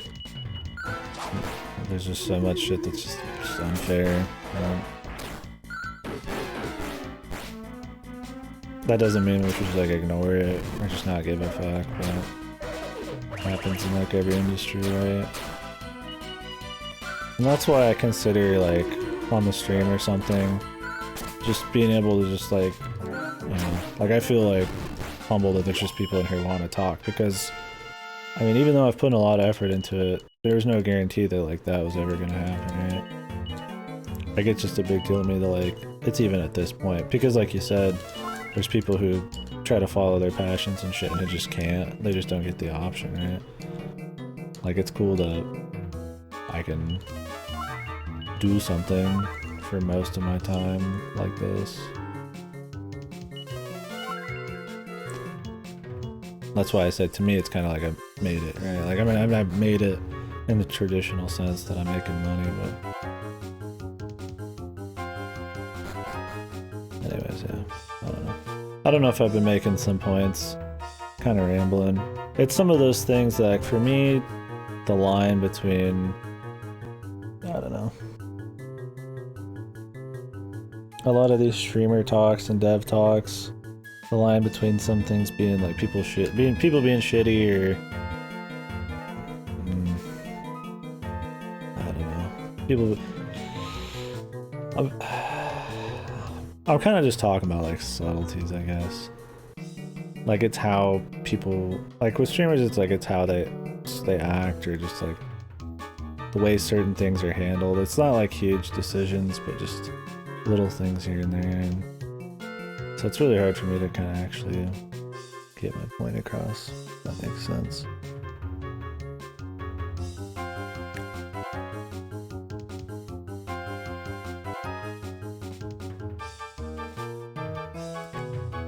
It's like with the game dev shit, it's like I don't know.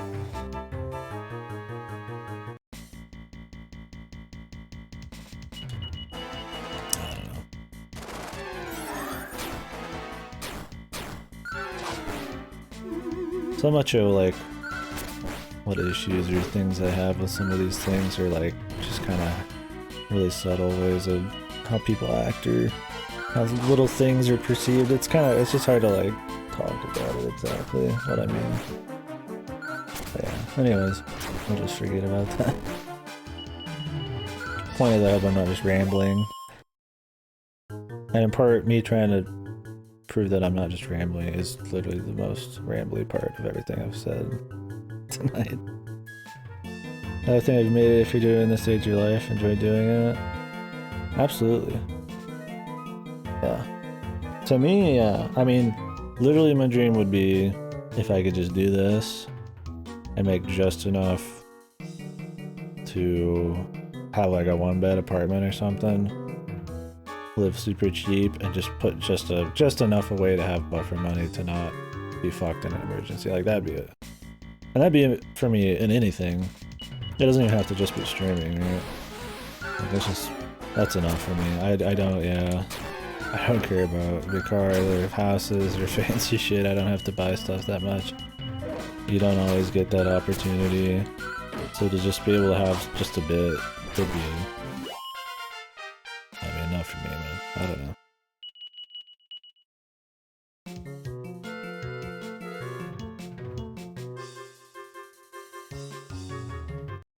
Yeah, for sure. I absolutely consider this stream just like a wild success for me, man. Like, I don't know. I mean, I'd have to, right? Like, you can't stream this much. I'd be like, damn, this really sucks. I hate it. Like, it just doesn't happen. I'm always wanting to get back on the stream. Like, after I Final Fantasy for a few days of just kind of like half-ass streaming, I was like, man, I just want to get back to the usual grind too, you know?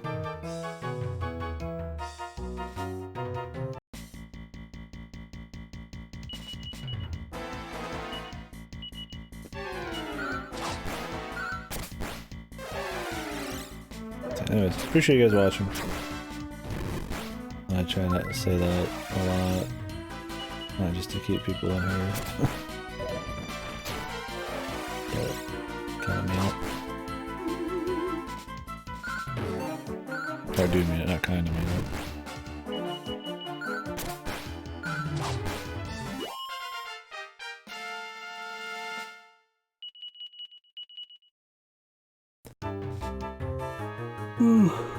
I don't know. I mean, I can see how people look on streaming as just like this, like silly.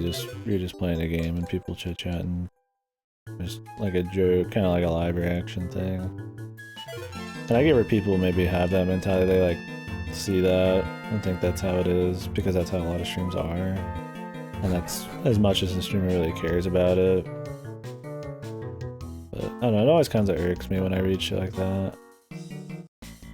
Just because of how much bigger of a deal it is to me, and how many conversations, and how kind of deep into the medium and shit I've really gotten into because of the stream. It's like, to some people the stream thing seems kind of like some silly, I don't know, childish kind of way to just make some dough or something, but I don't know. It's been a lot more to me. Whenever I see people kind of just like, on it. It's like I see where they would see that, but I don't know. I mean, people get into like anything, man, you know? There's people who fucking probably race like fucking toy cars that have just, you know, met like awesome people, or I feel like you can find meaning out of like just about whatever. And in a fucking medium or a platform, I guess is a better way of saying it, where I literally just talk to people. Like, how can, like, you look down on that? It's a social platform, and we're, like, social creatures, and anything that, like, I feel like a platform where, even though we're just playing games and shit and having, like, a good time, that we're all able to have, like, real conversations and have, like, meaningful social moments. Like, it's just kind of wild to me that you can just be like, oh, yeah, that doesn't exist, right?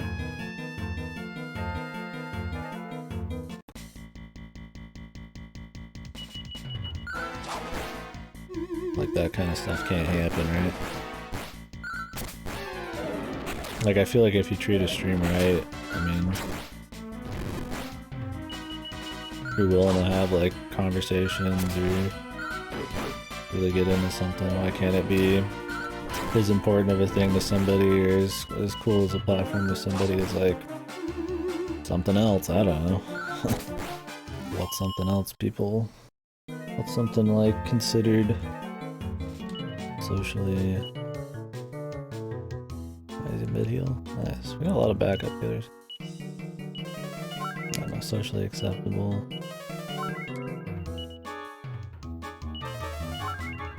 I don't know where exactly I'm going with it. I guess what I'm saying is, like, the stream is just kind of a really big deal to me on a lot more levels than just having fun. So for people to be, like, kind of so ignorant they can't see that that kind of thing could happen on, like, a stream, that always kind of sucks. I'm like, for me it's always like, I guess you've just never been to a stream.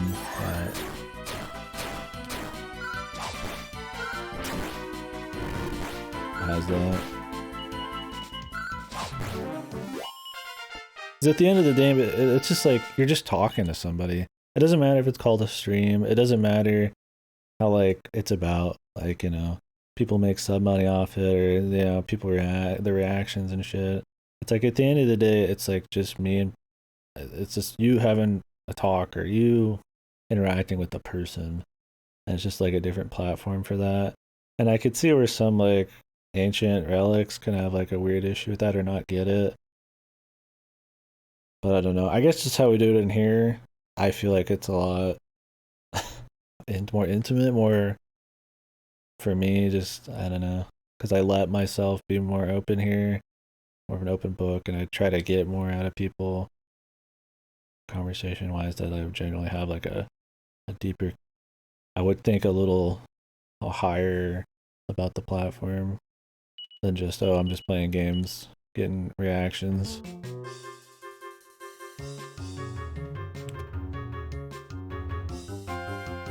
Anyways, that's one of those weird things. Maybe we got that. I don't know what I'm talking about.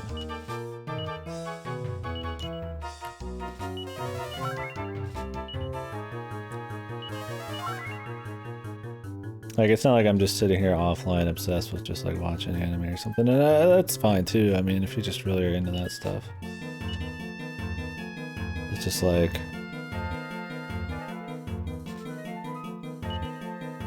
I don't know. It's not surface level enjoyment for me. I put a lot of my being into it. When I'm talking about these games or when I'm asking people stuff, it's like, it's not just like some really surface level interest. So it's just kind of like, I mean, nobody likes their activity to get looked on like it's just some fucking like children's toy thing. But I'd say a lot of the interactions I've had on here, you know, are something that I imagine anybody would want to strive for in their life. I mean, everybody wants like friends or people to talk to or something that you want to spend time doing, and it's like I get all those things from this, so it's like, how can it be wrong? other than, you know, it doesn't pay all the bills, right? So. Sorry I'm replying so slow.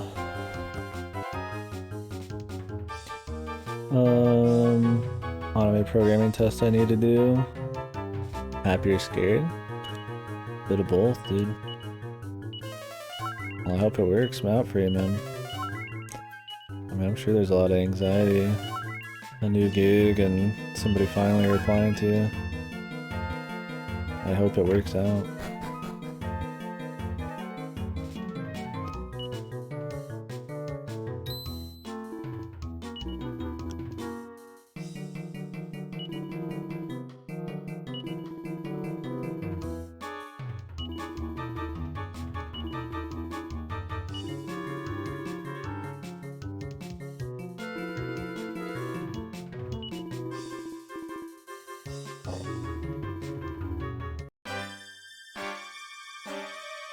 Cool, man. Well, I'll help you do.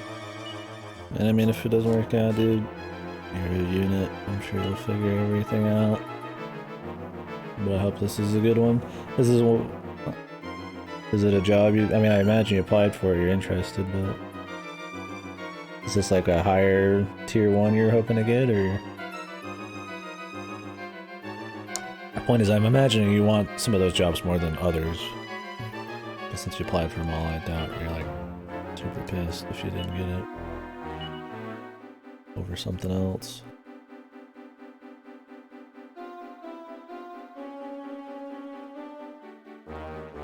More practice. It's good you're looking to improve. Oh yeah, did you ever end up... I sound like I'm nagging you, but did you ever end up getting your doctor's appointments? Yeah, I see what you're saying. I don't know. I mean, to me, as somebody, I guess, who's like kind of uneducated and all that, I feel like they seem to know a lot of shit. It would be surprising to me if all those skills couldn't get you something, but maybe selling it's harder, I don't know.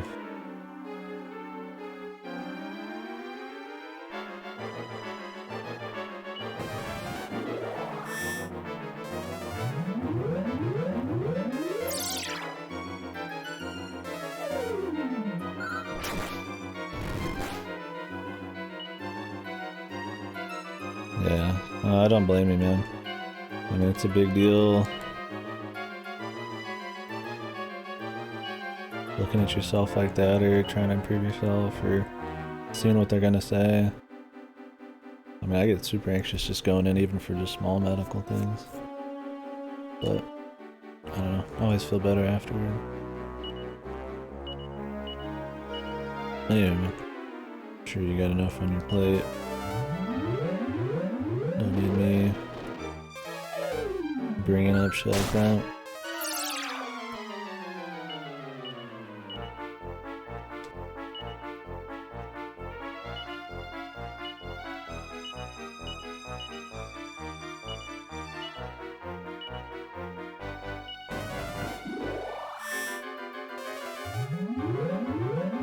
Buff the fuck out of this.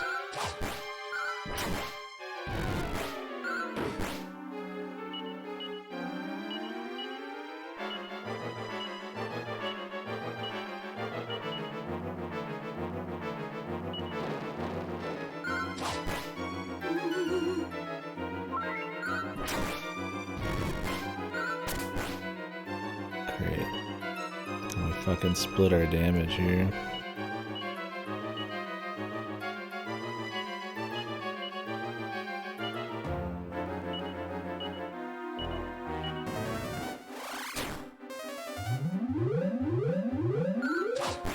Does he summon another one?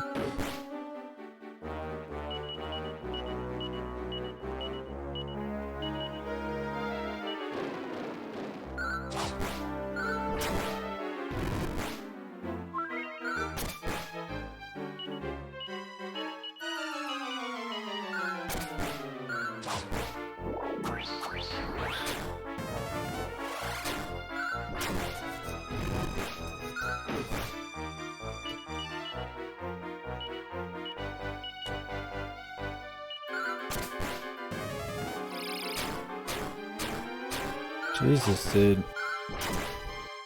Fucking AoE. That just did like almost 300 damage, man. It's fucking unreal.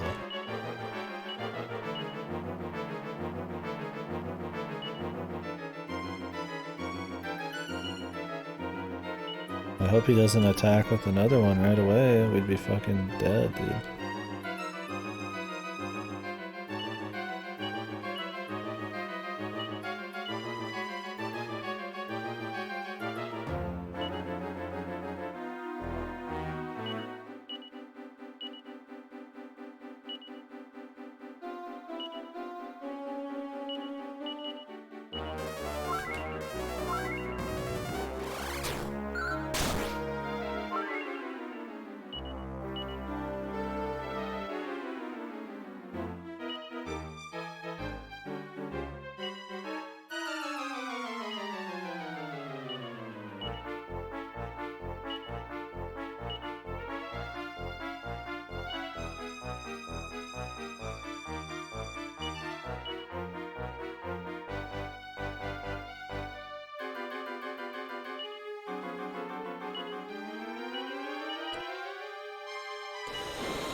This is an entry.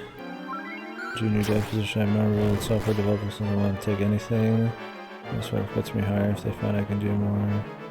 Just like getting all expensive, more fun than do anything, so I don't care. As long as I get something. Yeah, I totally get that. I mean, you gotta start from somewhere. And if it's just like a stepping stone for you, that's, I mean, it totally makes sense. Just having any job experience, I mean, can set you above a lot of people. Especially somewhere where having like an actual skill like that is can be developed and like just immediately help you, right? Like it's very related to getting like better jobs. This cause sizzle shit, dude.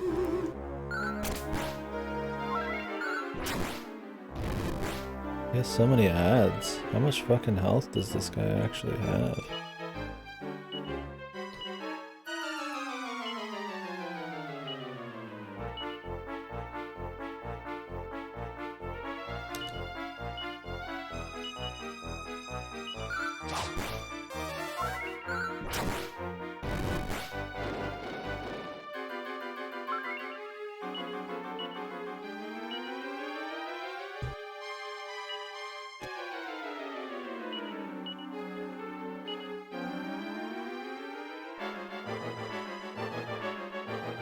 Yeah, exactly. That's a great way of thinking about it.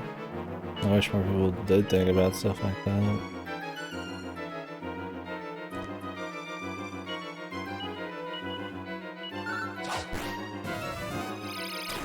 Jesus, another one, dude. With the ads.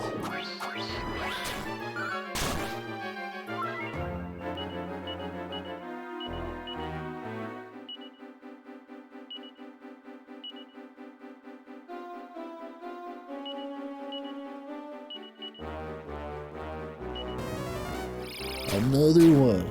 I don't have AoE heals, dude.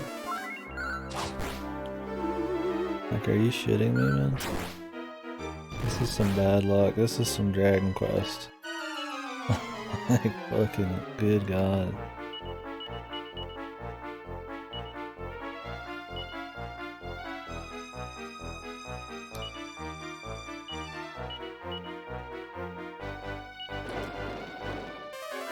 You're just summoning ads and then doing 300 fucking damage a turn while he's not summoning ads. I can't even get to him.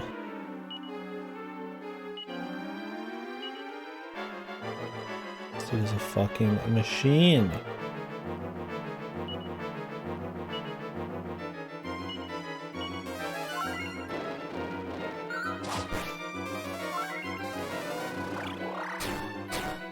And then he's doing any of these, dude. Like, am I supposed to just go for the main guy here, man? Like...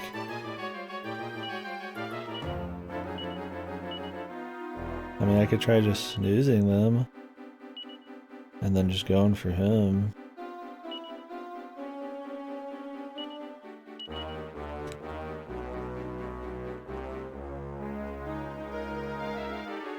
Hey, evil blanket fish. Thank you for the raid.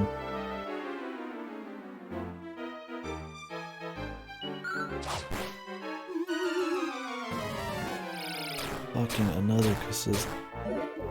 This guy is fucking crazy.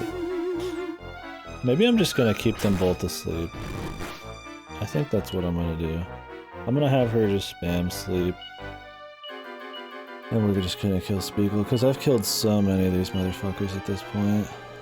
Okay, thank you very much for the raid. I hope your stream went well. We're just continuing the old Dragon Quest 6 run here. Started it about a week ago. I usually don't take breaks on games, but I did for some FF14. Just had the mood.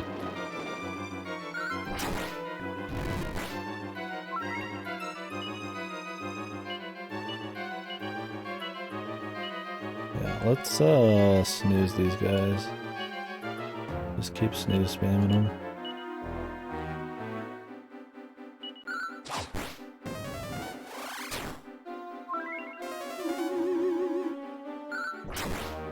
Good so far. I'm liking it. Liking it enough. I mean, it's still Dragon Quest, so it's not like insanely different, but I kind of like the multi-world thing going on, and some of the stories have been kind of cute. A little bit more episodic, kind of like 3 was. And it's been neat so far. It's comfy.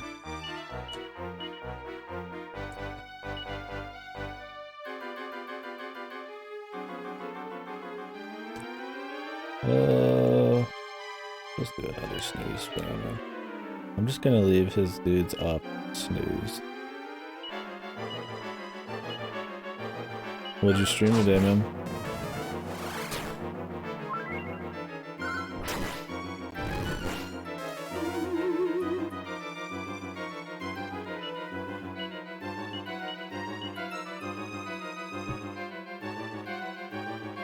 Yeah, Dragon Quest's been going good. It's the 3rd one we've done. In a very small amount of time.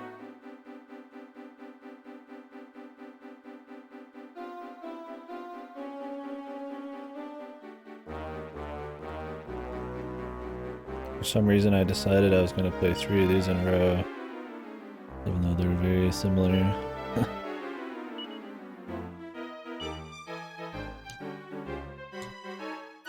I could attack with her, but I don't even want to take the chance here. We're still doing damage every turn, as long as my mana levels can take it. Last thing I need is some magical fucking moment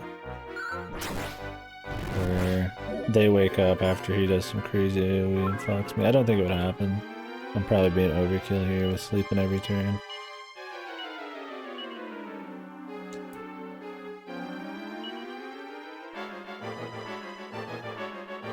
You know what? I ain't being overkill. Thing is, if I have to spend turns on her healing myself because he decided to do a Sizzle, then they're gonna wake up if I don't have them. I'll see. There you go. He was awake.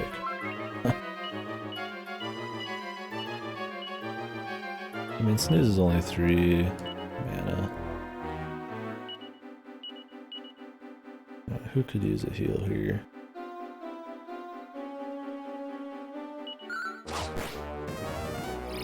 There's the Sizzle. Levon doesn't take much damage from the Sizzle. Do not know how much health this guy has, but it's too much.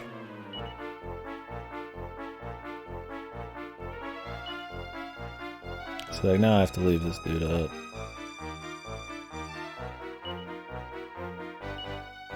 Just full heal him.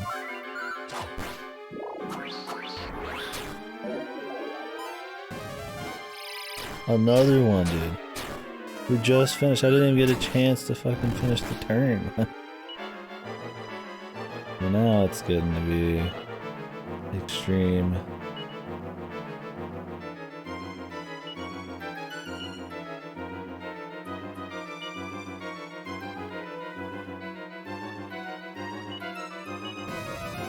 Another one. The next turn. Are you kidding me, dude? I feel like every Dragon Quest game, anytime you ever get filtered in a Dragon Quest game, it is literally because they're shooting huge AoEs at you that you can't heal past. Like, I can't think of a time other than CC spam I ever even fucking got killed in one of these games. It's always like this, man.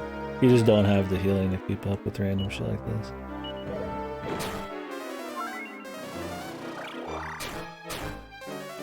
Oh, there's too many dudes. Like, he just randomly did that many fucking sizzles, dude. Unreal.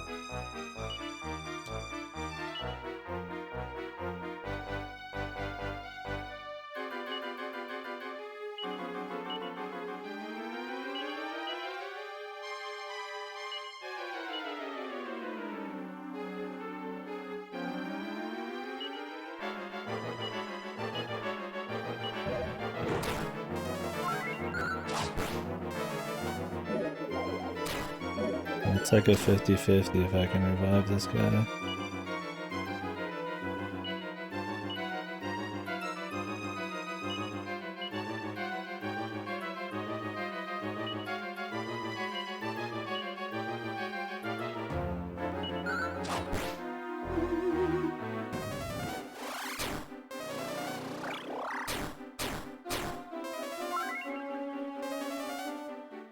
I might just leave him dead, man.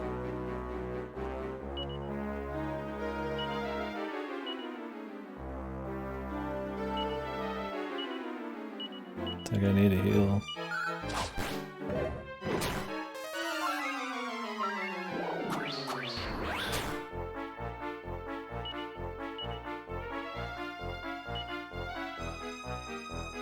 Oh, it's just really hard to get ahead here.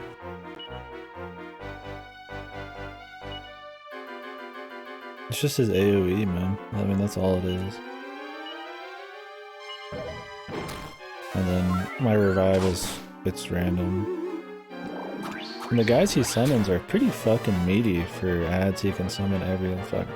I've lost the 50-50 or whatever on Carver like 3 times in a row.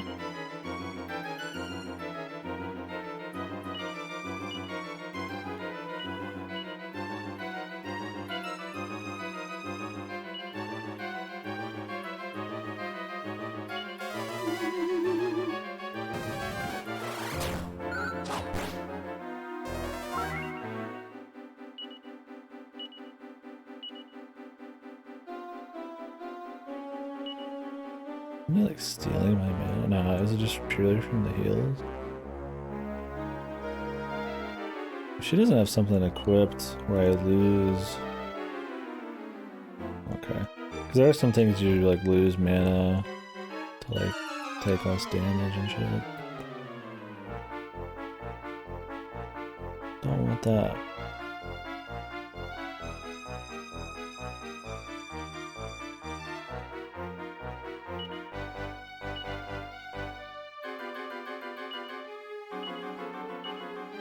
I'm gonna try to revive Carver one more time. This is a dude.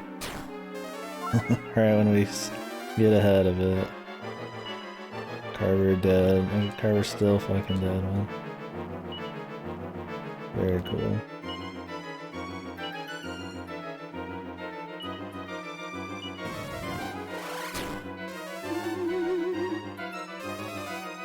Still dead, man. The worst luck ever in this fight right now. Like fucking holy moly. I don't have any way to even heal myself right now.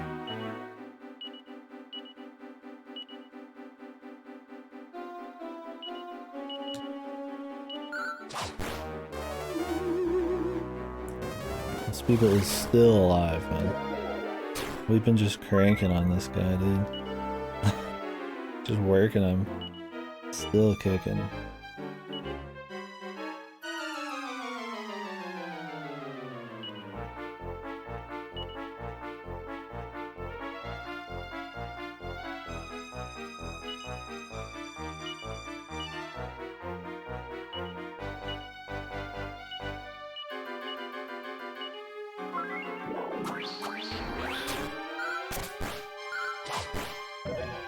I'm just hoping we can kill Spiegel here.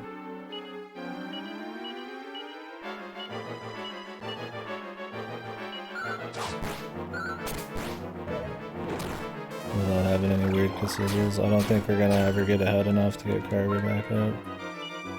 If I kill his ads, he'll just come back. I hope this isn't like a gimmick fight.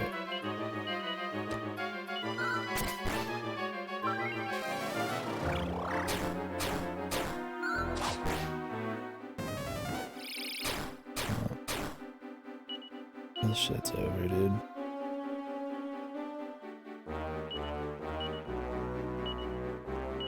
And the main character doesn't have like good options.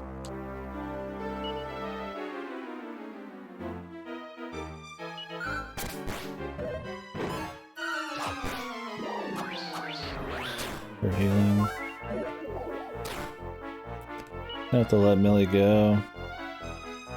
I mean, really? She has no use. I can get over the XP loss. Carver's the biggest loss right now. Biggest problem here is we're gonna start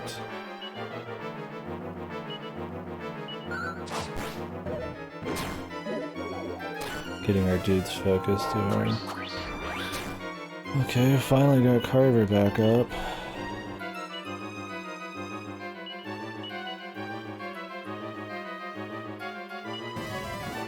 Sizzle, dude. Fucking immediately after. Okay, Spiegel's dead.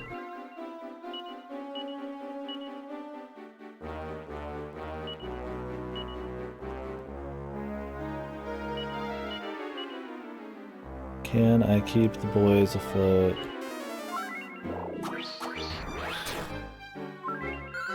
And get the super lucky res on Millie so she can get XP for the fight. That is the question. I need to get them healed up a bit. Okay.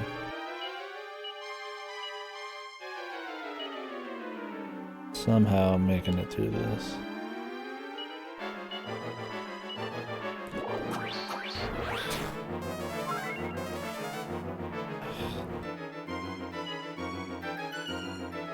Do I care enough to try to bring her back? Do I have any mana shit? I mean, it's not the biggest deal. It's just some XP.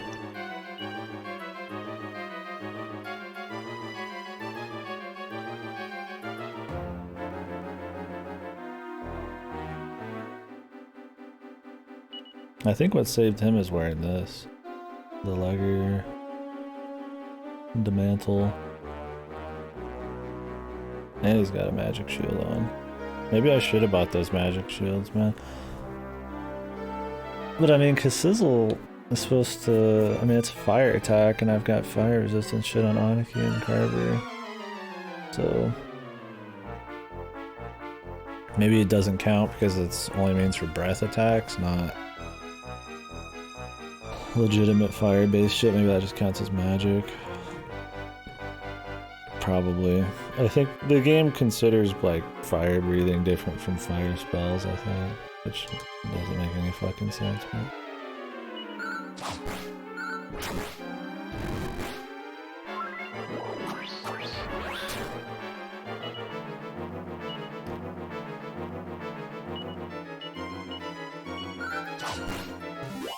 This is why you need AoE heals, though.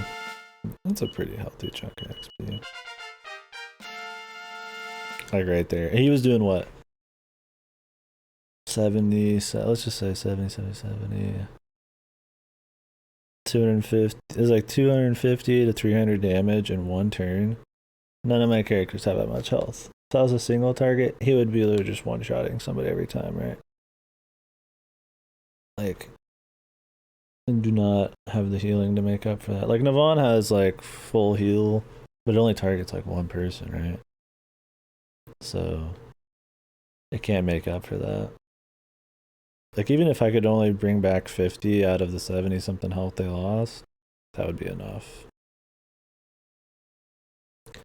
The problem is he'll do, like, a fucking 300 health attack every turn if you're unlucky, while his boys are working, yeah. And if you can't see his boys with your healer, like, and then you've only got one healer going, it's just like, I'm surprised we actually beat him there. Shame we didn't get anything from it. It's interesting that your caravan guys are getting XP here, but they're not in the party. Like, I can't switch them in.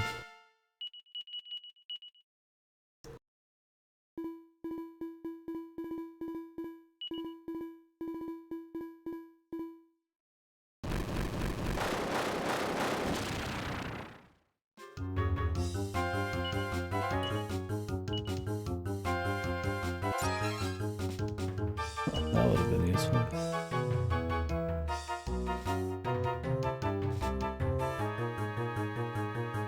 Was that it then?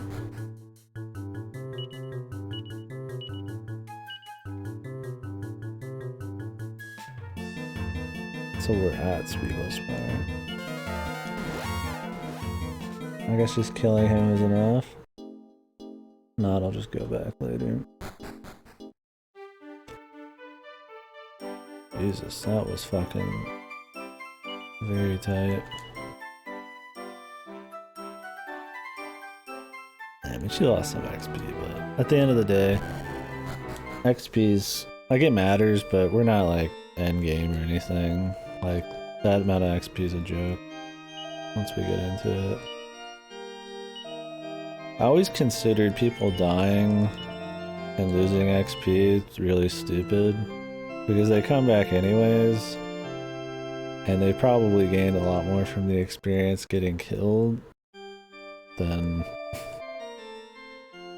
the people who didn't, but it's just a game thing, right? I can't think of many RPGs where you can have party members croak and still get XP. There are some, I just can't think of what they are. It's just like the RPGs where you get a full heal after every fight. They exist, I just don't remember. Top of my head, because there's not that many. Oh my god, please get the fuck out of my face, bro.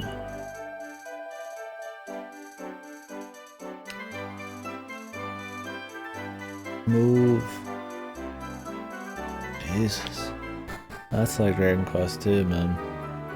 Everywhere you go, there's like 10 dudes blocking a fucking corridor. Well, I'm glad we won. I feel like I'm supposed to have jobs at this point. I don't know. Maybe not.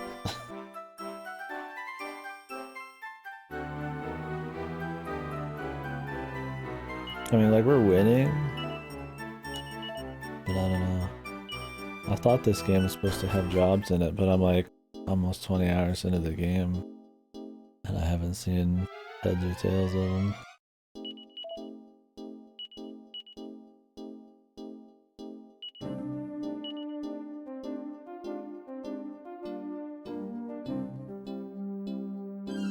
Really? Maybe it's the same, because this one's supposed to be like 40 plus.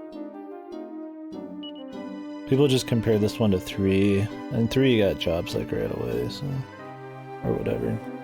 So that's probably the case then, it's just later. Jeez, where the fuck was this? I guess we'll just go to Spiegel's Fire. I think I need to go to the other world. I guess I could drop off the map.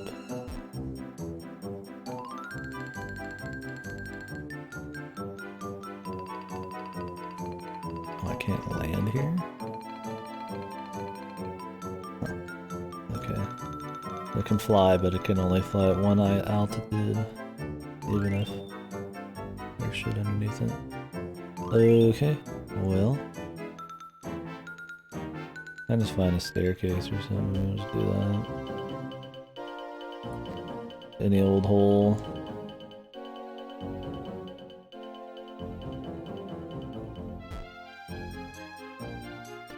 Yeah, because half the Dragon Quest games I play, you ended it by like near 30s to 40s. This one must just be different there.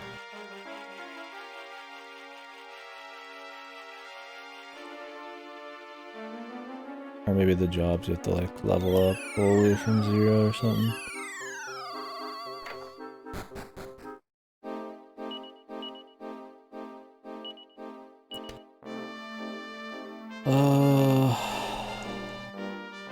Swanstone.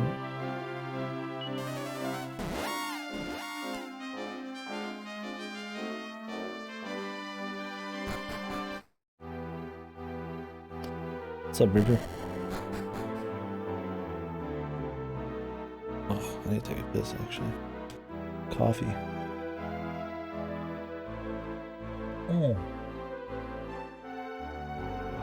It's like I love cold coffee, but nobody likes hot coffee that they expect to be like warm or hot to be cold, right? Like, I'm gonna take a quick piss, go grab a drink. Be probably like 3, 4, 5 minutes. Appreciate you guys watching. We'll see what happened to the lady in the mirror now that we've killed Spiegel. I'm glad we killed him though. I mean, he wouldn't be a problem if we had to start at him again, because I would know just to sleep his boys, and he would have died a lot quicker, and we would have never ran out of mana. And that Kassizzle RNG was bad. That was like 3 Kassizzles in a row. Anyways, be right back. Fucking Mike me.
Oi.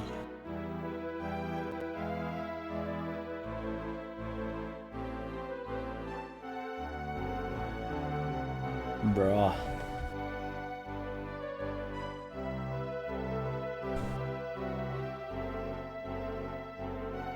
They did a direct? Huh. Nintendo's PR has been fucking, or not PR, but marketing's been fucking horrible lately. Alright, one sec.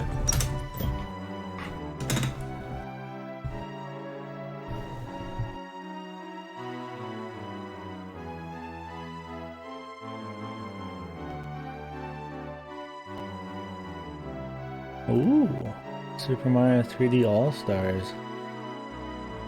64 Sunshine and Galaxy. Cool.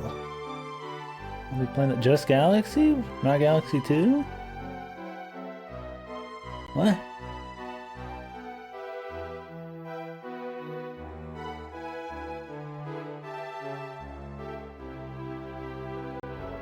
The 18th of this fucking month? What? Really? Why are they so bad?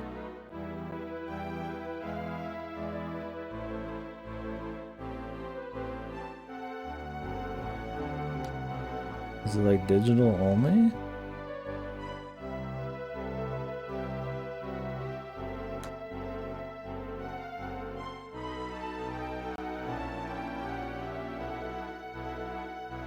Really?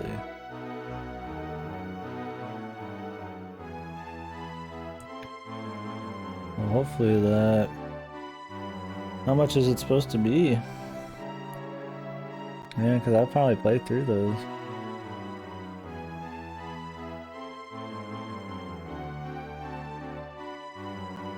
Nice. Well, that's cool. Well, hopefully it gets a 3D World plus Bowser's Fury. What is Bowser's Fury? Mario 3D World's one of the best. So good. Definitely play 3D World.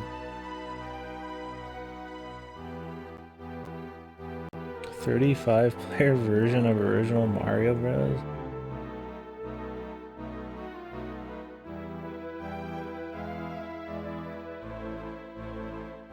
That's interesting.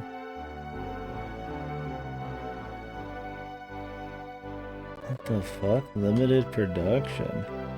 What, are they just trying to get people to fucking like collect it? It's gonna be scalps, dude. What? So it is gonna be a physical.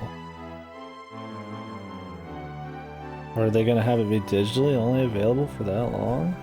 I don't think I'll watch it unless there was other announcement. Was that it?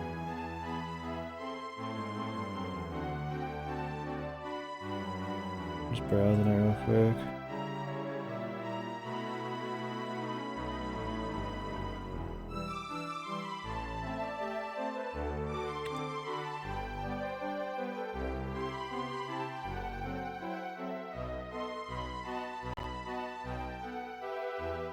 Huh. My thing is, why not have Mario Galaxy 2 in there? Why not just add that value? It's like the same fucking engine and everything, dude. Like, it's just... like, why not? That'd be all the 3D Mario games except 3D Land Land covered.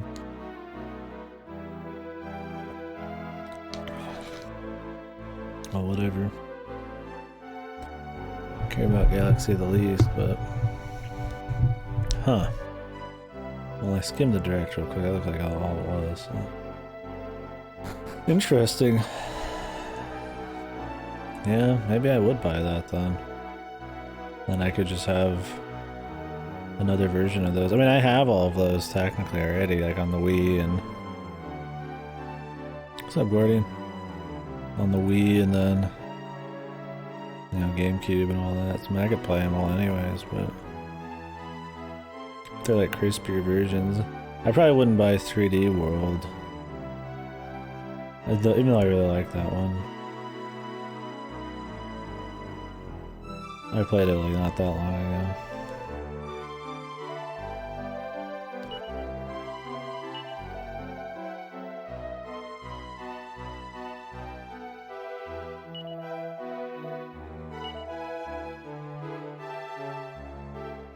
Yeah, I'd be curious what the additional thing in 3D World is. I guess I could do it again. Yeah, I just did 64, but I wouldn't mind doing it again, I guess. Sunshine again, like redone would be. And then I haven't played Galaxy in a long time. Galaxy you're gonna have to use, unless the waggle, or not the waggle, but you're gonna have to use them separate, the gyro.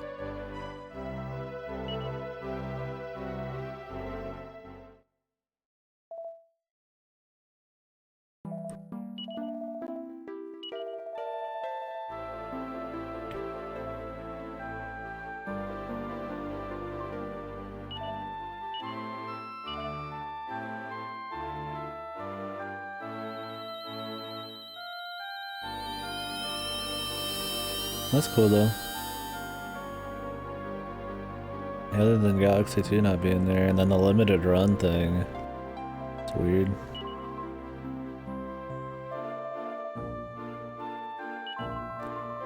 Scalpers are gonna be all over that.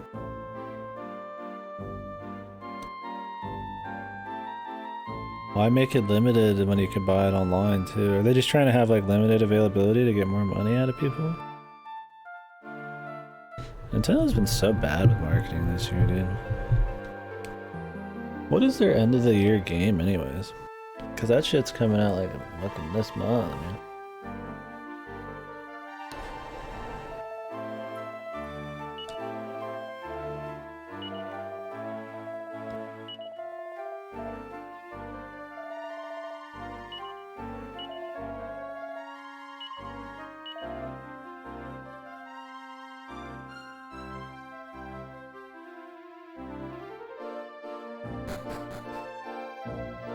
Yeah, SMT5.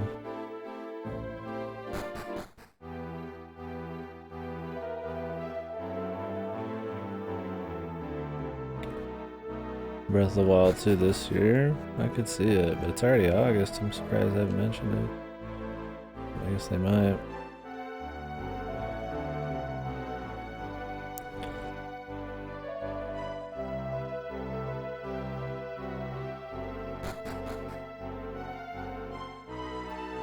Well, if this is any indicator, then they're not going to say anything for a while.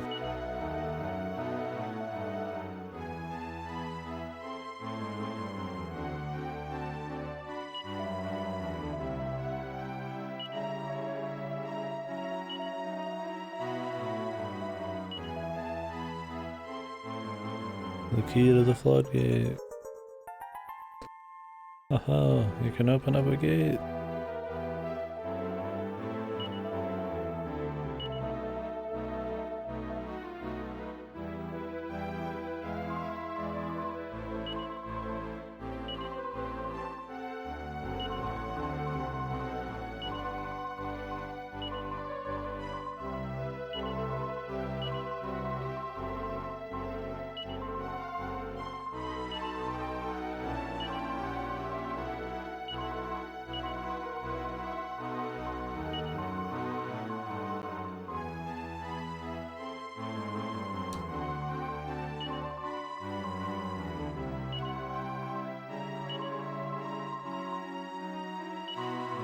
The Archfiend.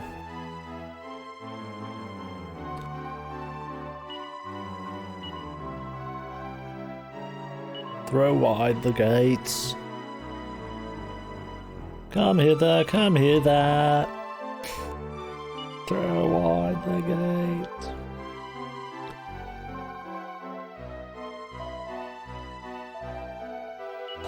Yep. Somebody actually already gifted me that, so I need to play it. Hypocrites. Hypocrites. The best of these.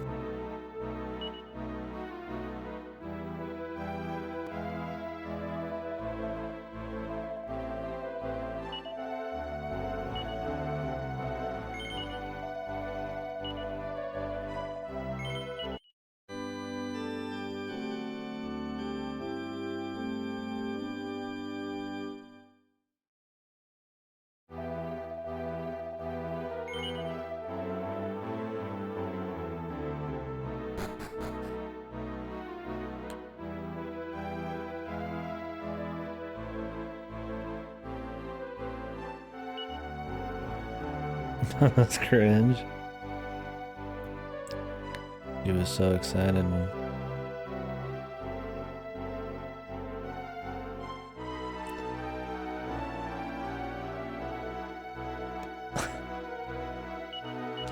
I was too busy talking about how she's gonna be the berserker, man.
Alright.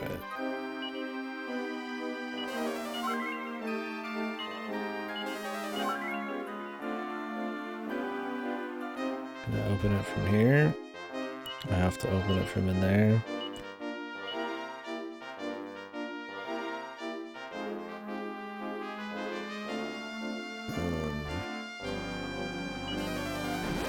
Let's try Port Haven. There we go.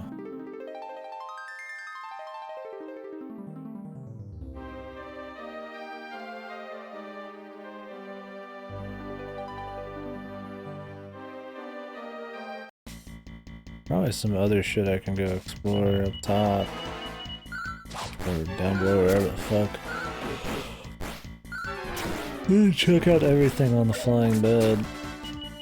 Oh, we'll check after. And this is obviously required to get out of here. I need to be able to open this.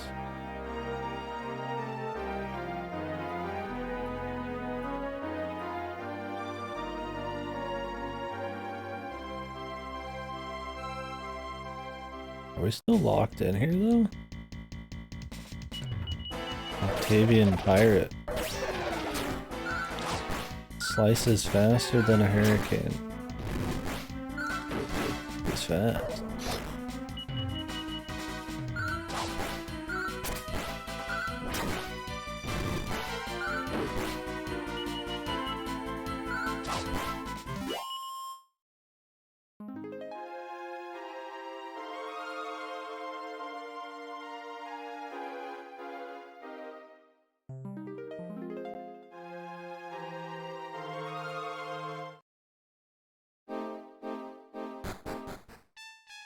Where does this one take us?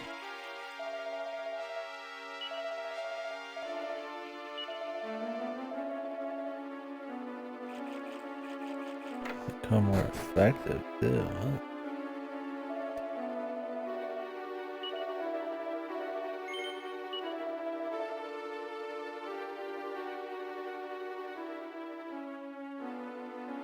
It just makes them more stylishable. Said if they're legendary, it would make them more effective too.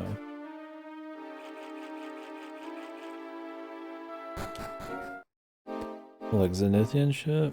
I don't have any of that yet. I wouldn't be surprised if I could get some at this point.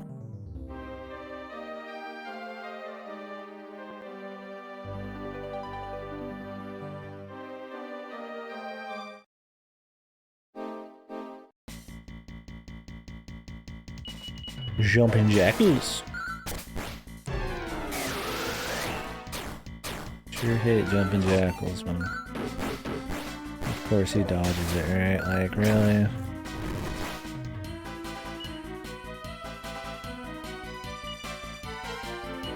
Oh yeah, is the progress looking pretty good?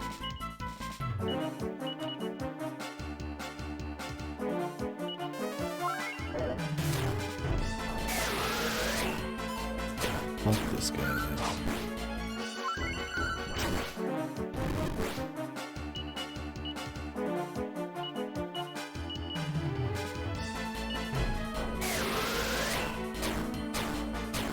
She's dead.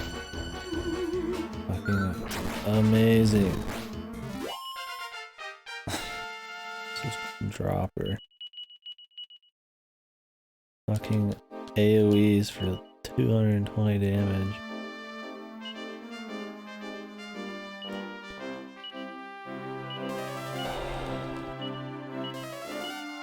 So is there just like a true route left, or is there routes for dudes and that?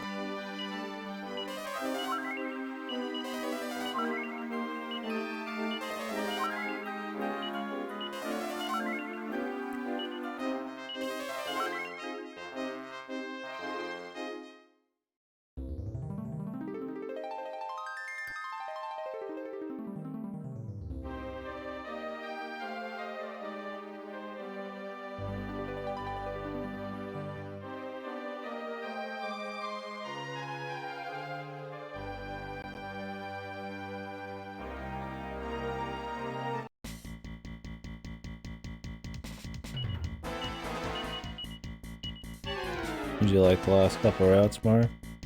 Didn't you say you just totally didn't care for one of the routes you did like a week ago?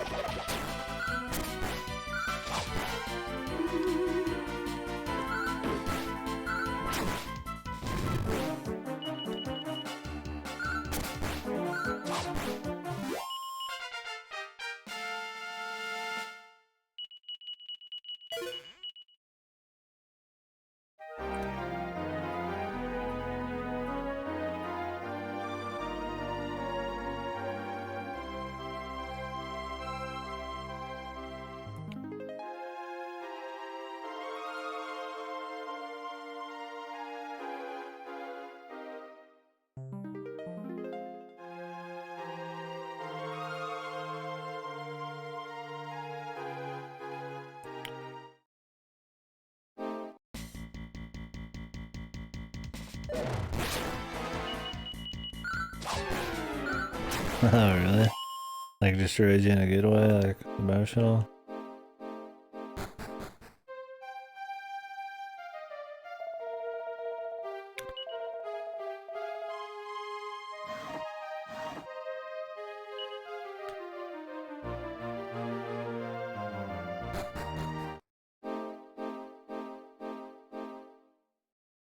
I'm glad it's been treating you good.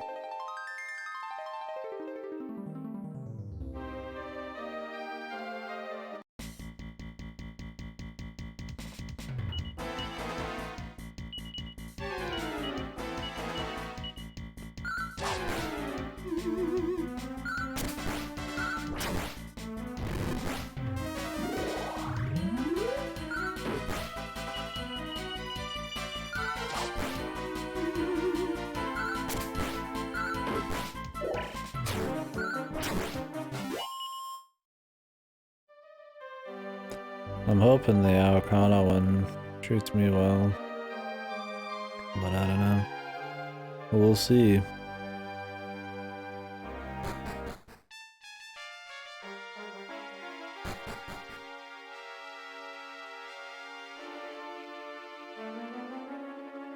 Oh wait, I wrote down what the guy said for this.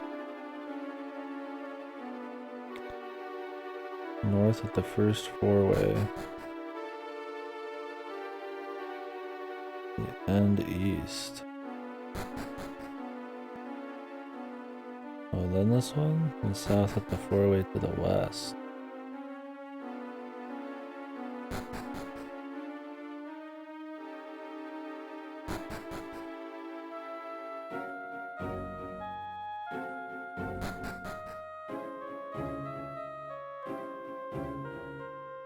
Did we do it?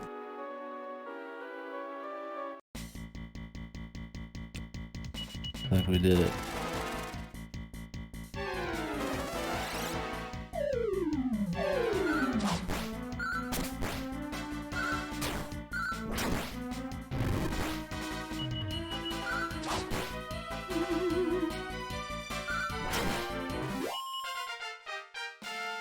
You plan on starting another VN afterwards, or?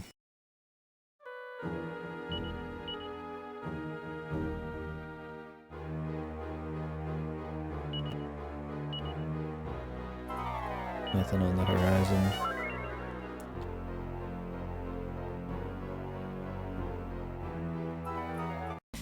Oh. Chest.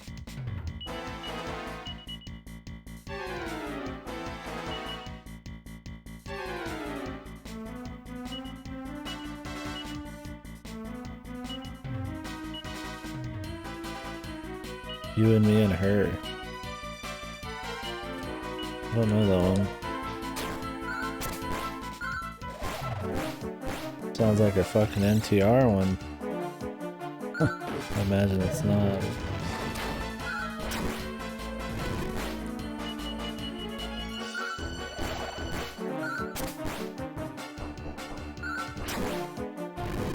Oh, I do? I guess I do know it.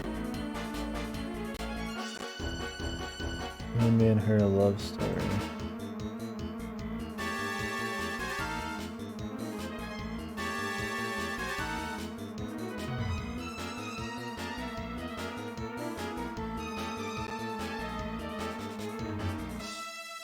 Oh, is this one of those I heard about just a little bit on 4chan or something? I decided to add it here because people said it was cool. It looks wholesome. People say it's great.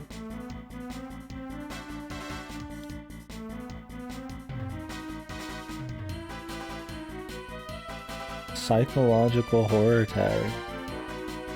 Adventure. Romance. Whoa. Wait, you and me and her. Did I have you much on one of them? I need to check my list of stuff I added. Looks cool. Huh, I forgot I added that to my wish list. I start fucking buying some of those ones. I have. Love, Love, and Disappear. I just haven't fucking played them yet. Until I play those, I'm not gonna buy any others.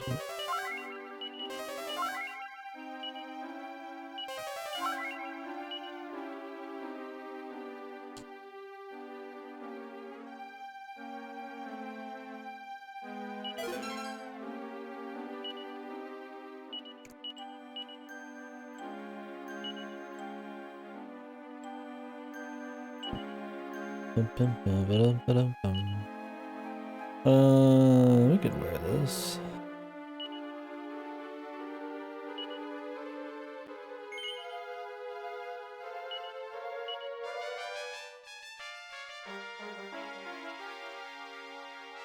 Mr. Slimeman.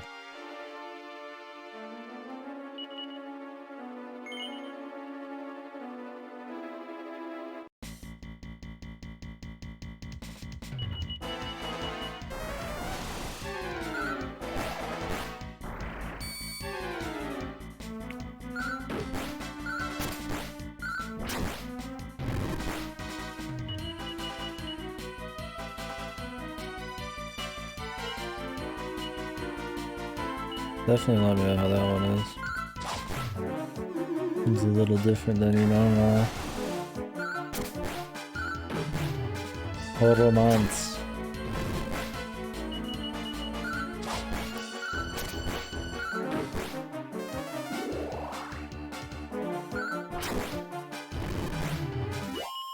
Trying to zing people back.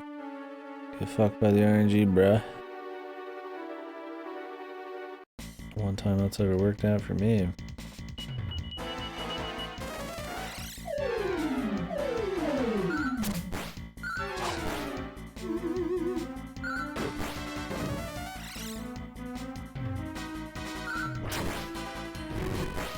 I decided to attack the ram last because I don't actually care if I get fizzy with no trash vat. I'm not casting spells. I can heal through item staff usage, so.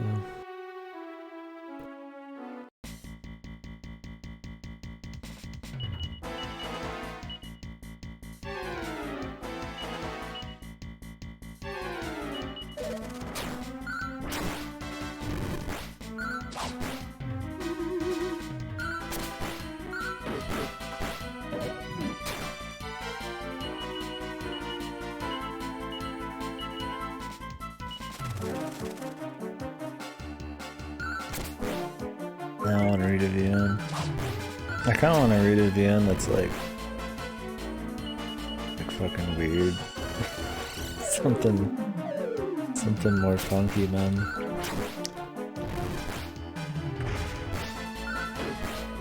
With the VN we've got on tap, it's anything but.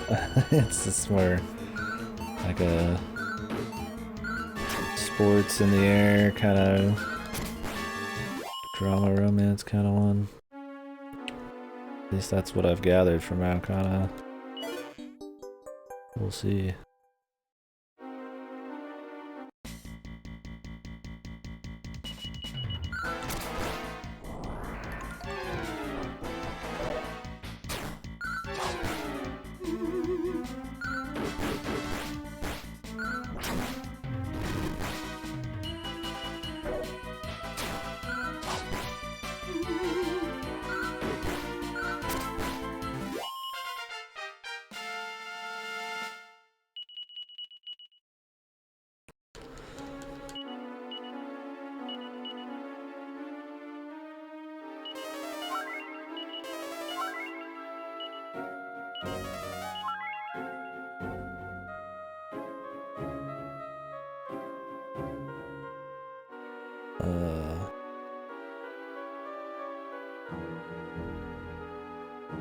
Okay.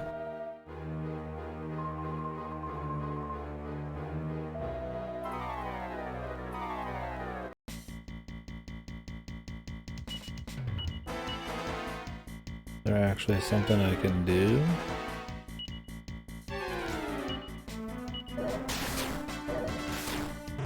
Of course, first turn, we can't beat any of them to the punch. They get their full load blown instantly.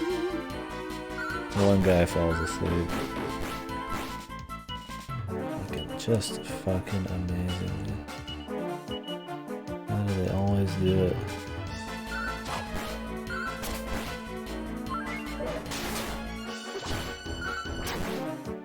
I mean, I guess you wouldn't get hit if the enemy didn't get first turn every time. Because the fights tend to not be longer than like a turn or two.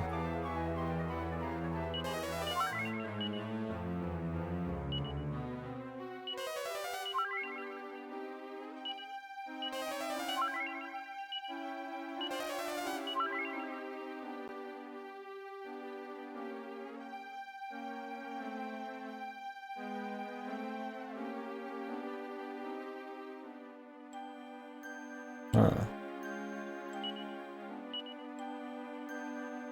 Am I supposed to be able to figure this out?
Do I have to go find like another person outside to tell me what to do from here? I mean, yeah, my boys said that I didn't have a hint for down here, like there's special dialogue that knows you've had a hint to get upstairs but not down here, so it makes me think I could figure it out myself, but it could also be that there just is a hint.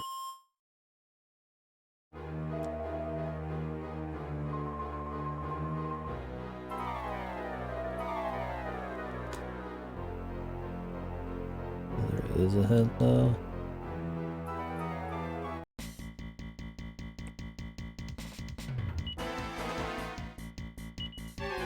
These fucking jackals piss me off.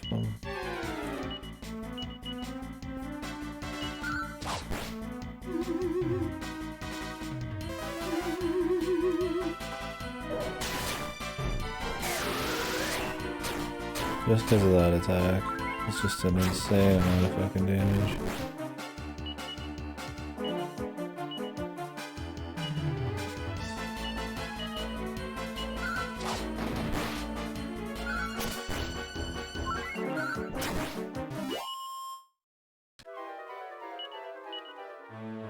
I'm really gonna come in here and not be able to do anything. Let's just add another fucking place to the list of shit, like, I have to try to remember.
See, I wonder if I need like an item though.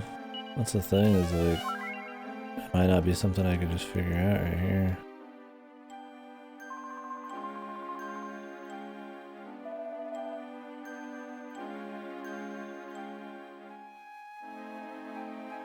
Gleaming gold statue of a dragon.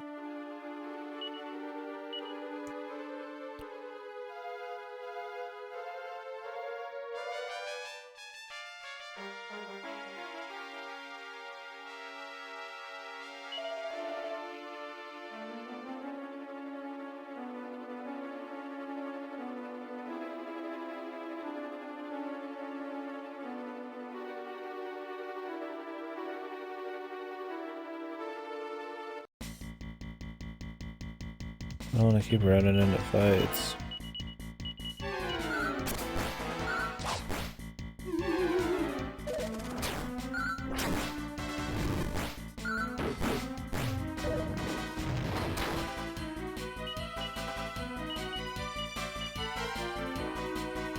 What even is a desperate attack, you know? He just chooses to do it whenever.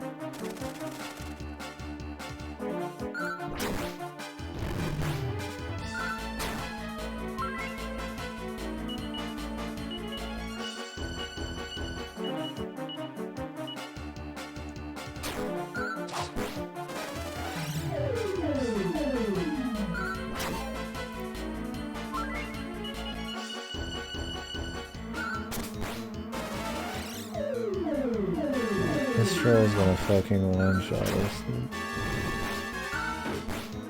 Thank God. Two Kasaps on me, dude already almost one-shots me in the first place.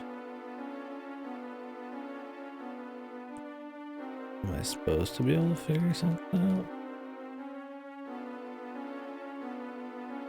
If it's gonna be one of those like spin around 5 times things, I mean, no way.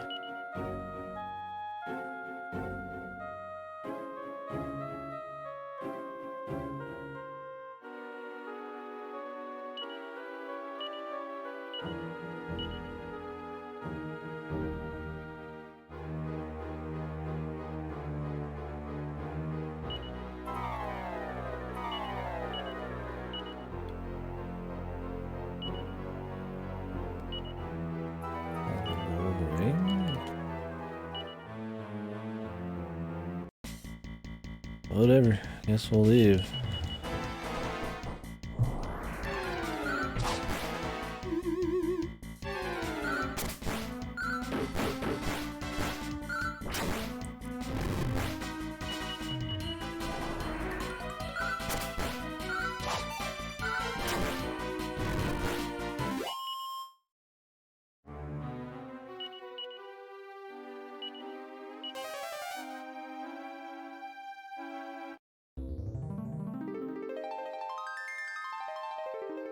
Shame. Supposed to be Zenithian armor in there if the guy was right.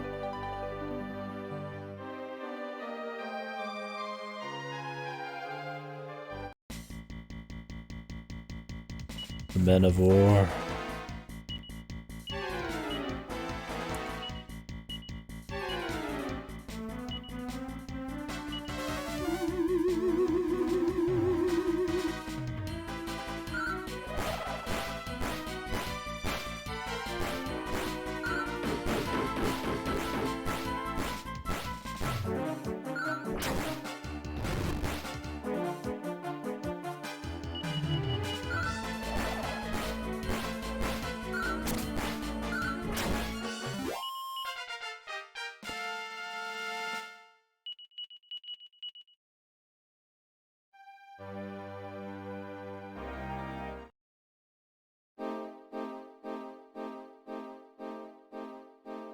Anything over here? Any just like dead end areas?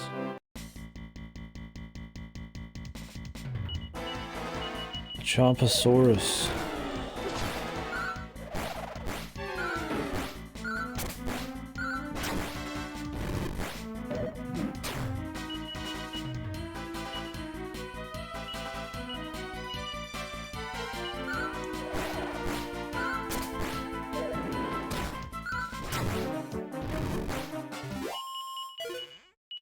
A fur cape. Wowee.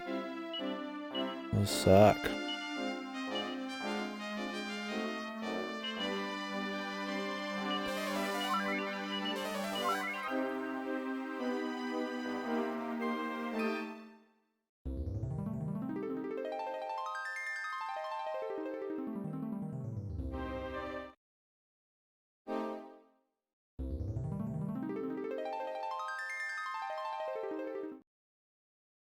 I get rest here real quick. Time is it? You know, Final Fantasy in a bit. Roulette's probably.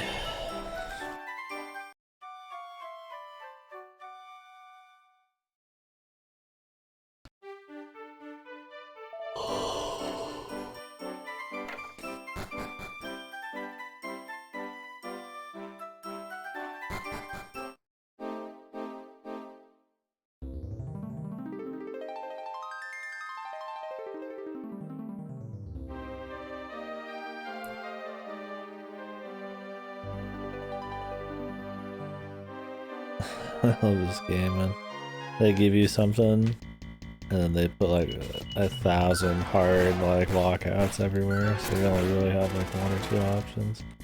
Oh, all the South Seas are yours to explore, and there's like nothing you can do. Even that fucking area I was just in, like, couldn't even actually do anything there.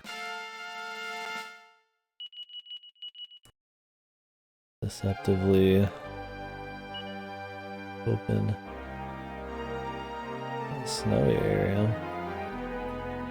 Like right here, like it's just all shoals and bullshit like that.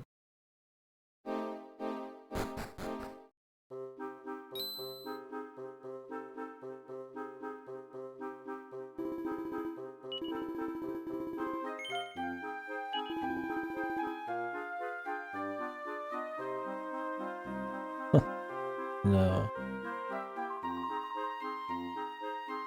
Fishing village of Pescado.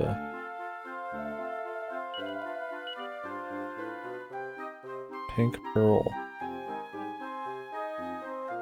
That's just a style upgrade. Why do I care about style again here? I still don't know.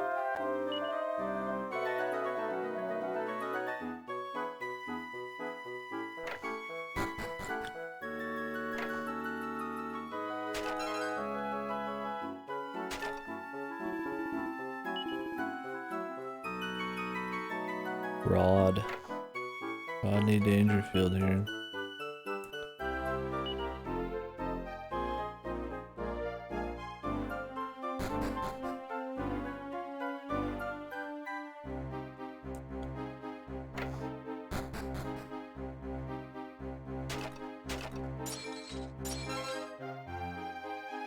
Why even bother with the gold at that point, right?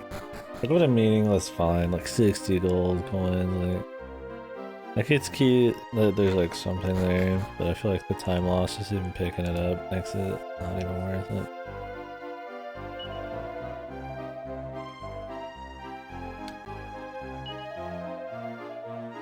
Legs were broken in his fishing arms lab.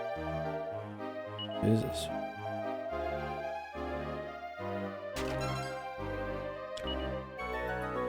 Pissed. Well, I can understand being a bit mad, but goddamn.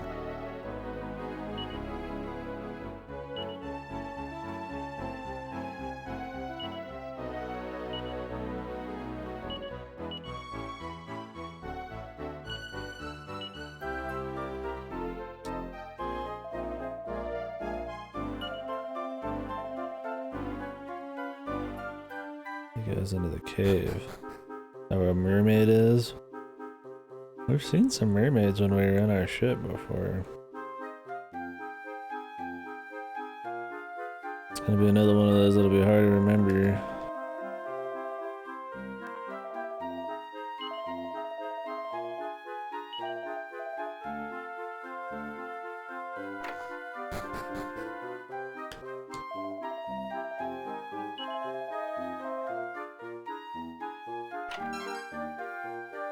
Thanks for your shorts, dude. Musky shorts.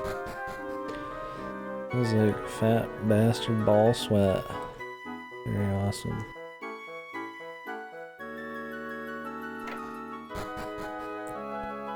Quite the scent.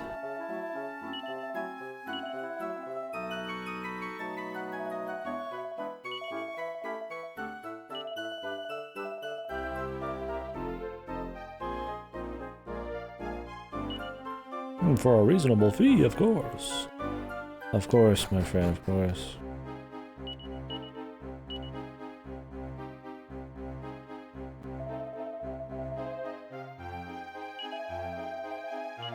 I have to confess. My confession, I'm playing Dragon Quest. I am sorry.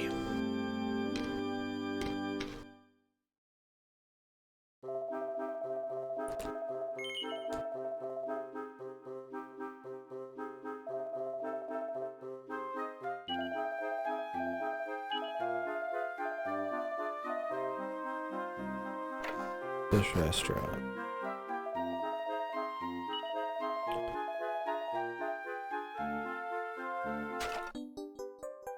Don't care about your fish. Haven't found the mini metal place.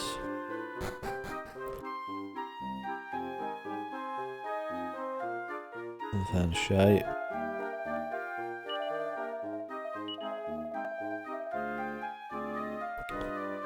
I always love they have the old man model and he's got like a cane, but he's talking about going fishing. I'm gonna fucking barely walk, man. He ain't gonna go out fucking fishing with crazy shit.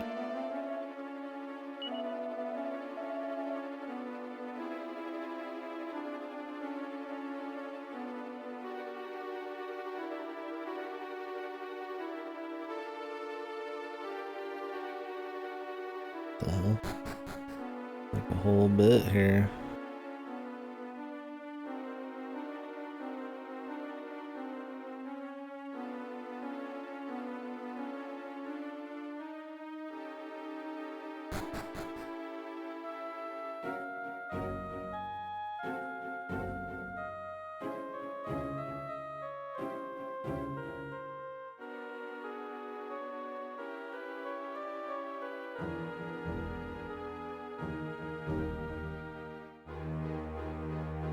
Cool, dude.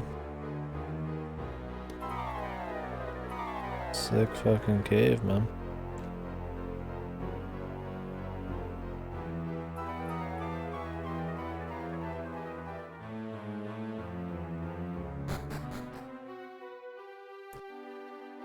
I like the part where I ran really far through it. And then nothing happened. I gotta wait for Raw to come in here and do some shit.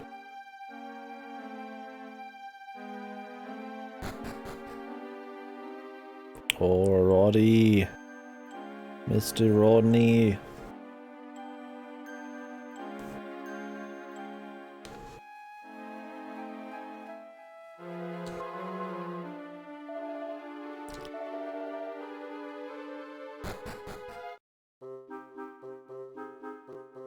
There's no night cycles in this one, from what I've seen.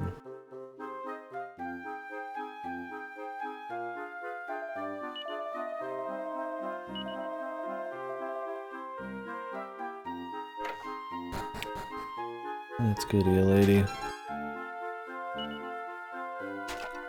But it's never gonna happen.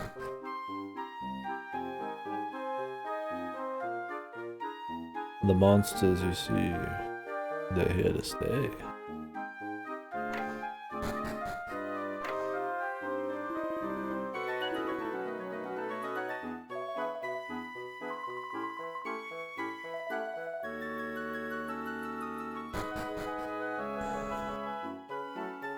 Is that it? Nobody else to talk to?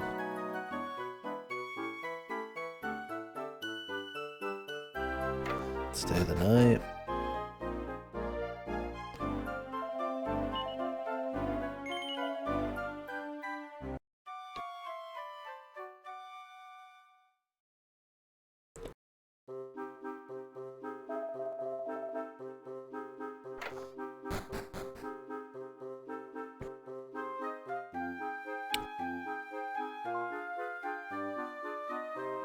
Not much else to chat about here.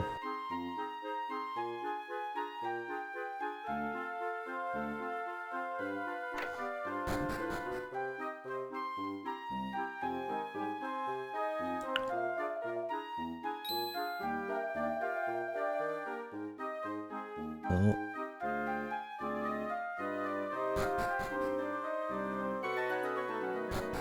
Where's he going?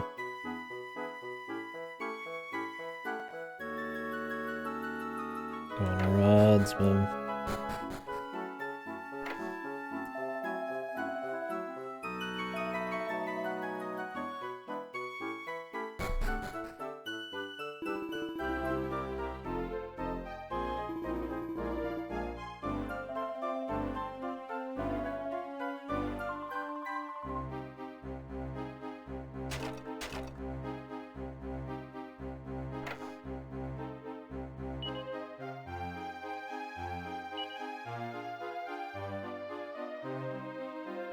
Probably buying fish to give to the mermaid.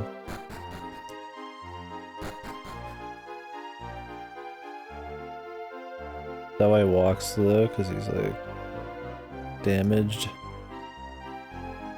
Must be. Well,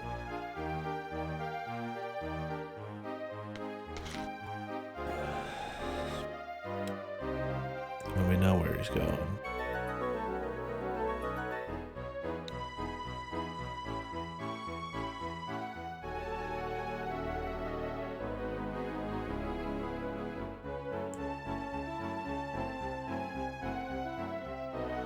I don't know if I have to like stealth him here or what.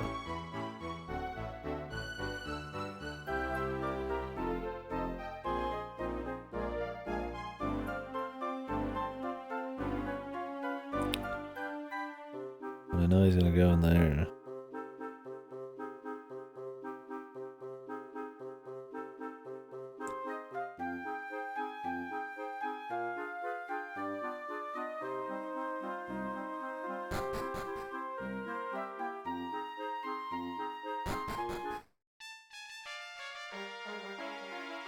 Slowly follow this fucking bastard, man.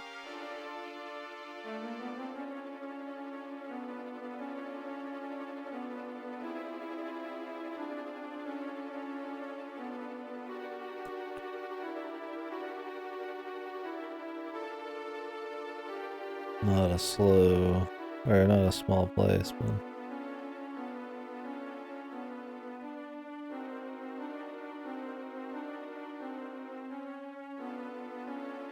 I can't turn the camera anymore either.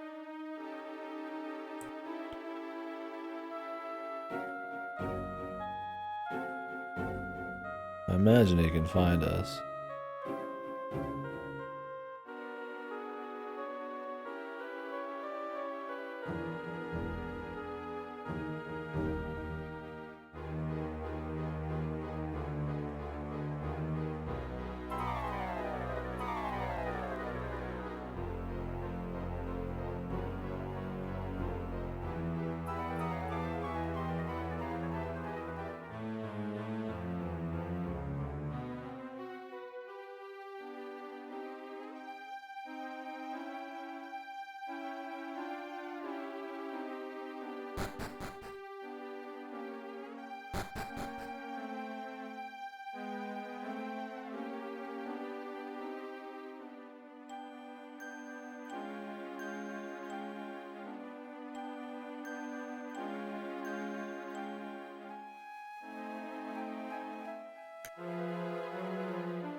Maybe it doesn't go forward unless he's actually on your screen.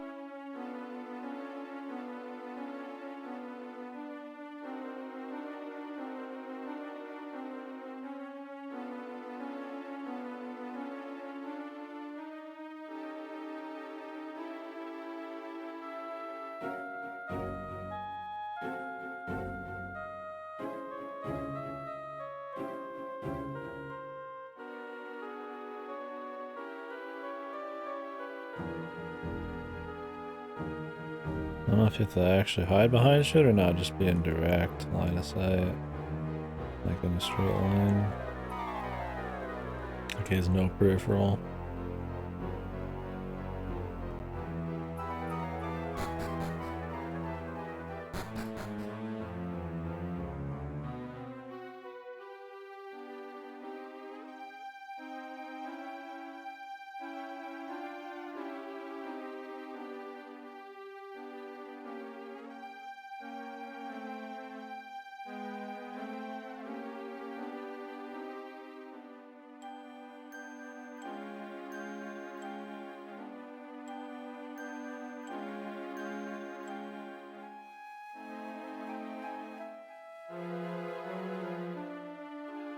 Very paranoid.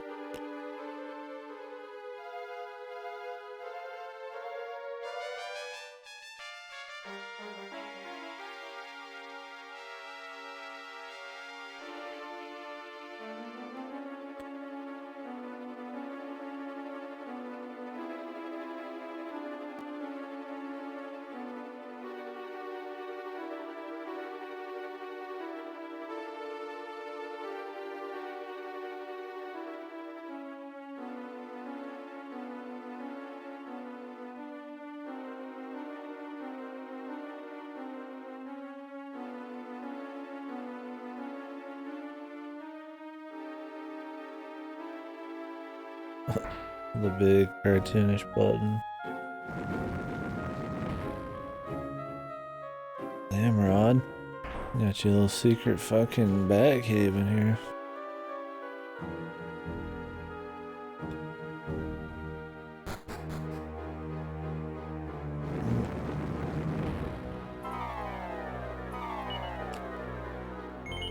Wonder if you can examine this without the rod thing.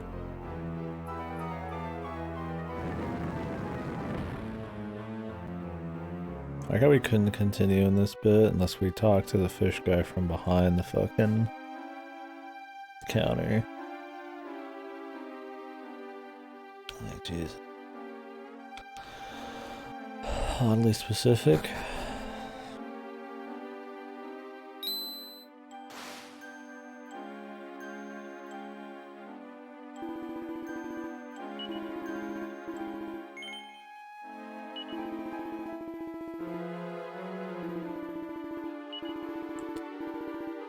Is it no, we didn't see anything strange, or yes, we didn't see anything strange?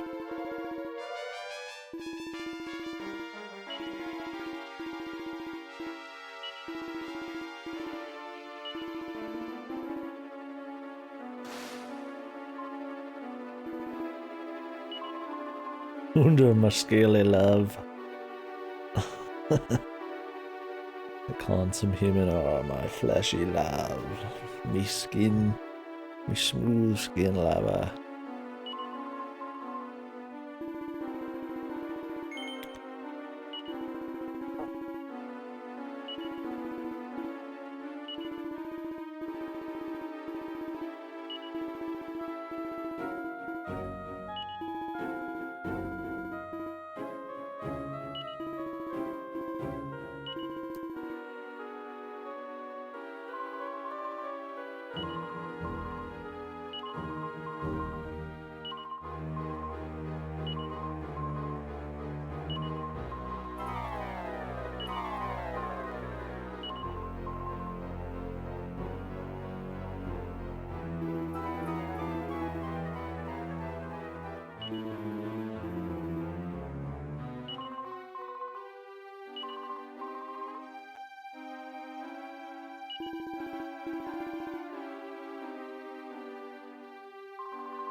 The mermaids just rhyme.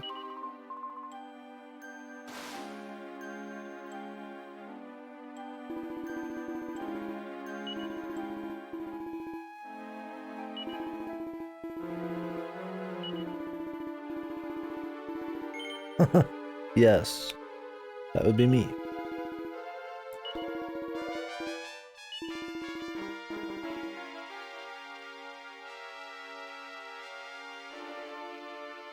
Alright.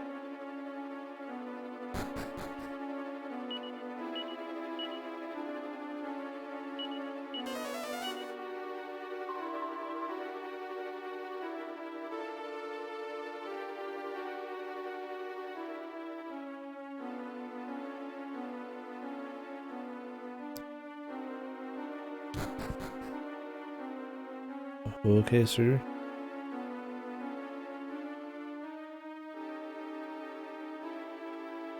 So it's got more of an adventure kind of journey feel when there's not like a big goal.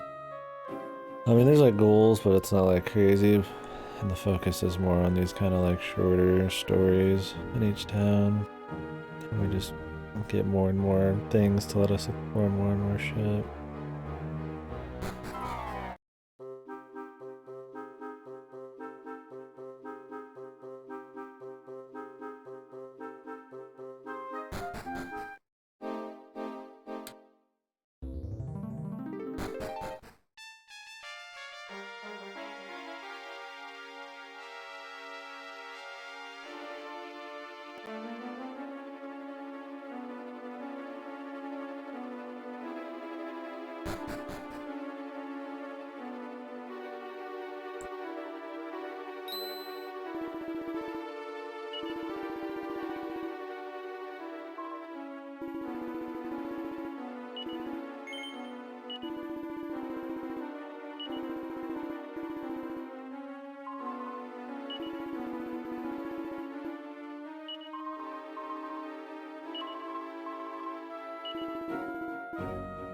Oh, Rod. Rod! Just go with her, Rod. Maybe you can like make a home on a rock or something.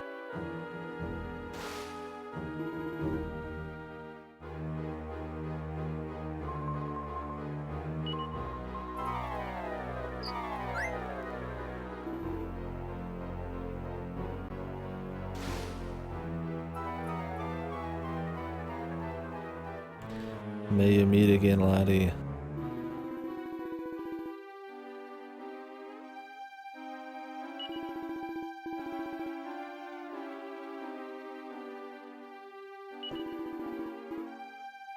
The northeast. Yeah, I remember the place. Don't remember exactly where it is, but I remember it exists.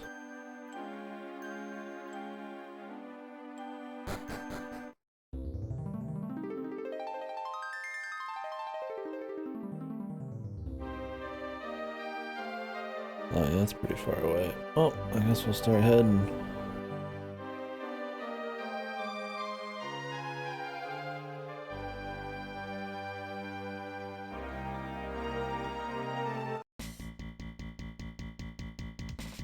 Oh shit, man.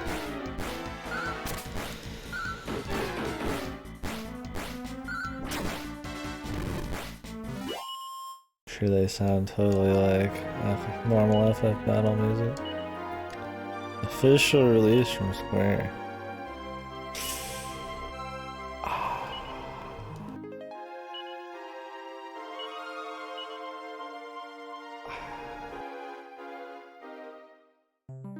No thanks. I don't think techno or dubstep is inherently bad, but more often than not, a lot of dubstep remixes just totally lose the original and they sound fucking stupid as shit.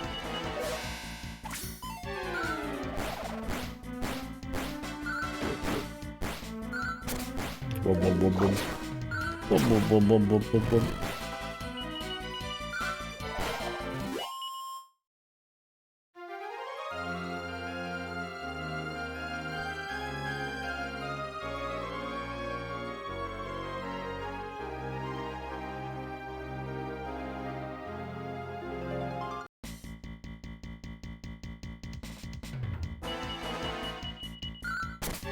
I wonder if any of those will make it into the games.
The Harp of Lorelei. Thanks. What does it do?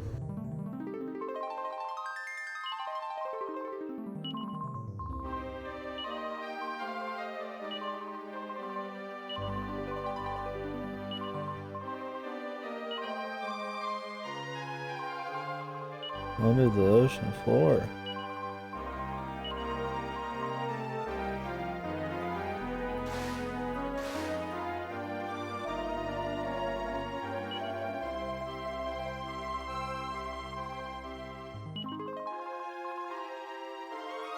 Madame Luca can help us.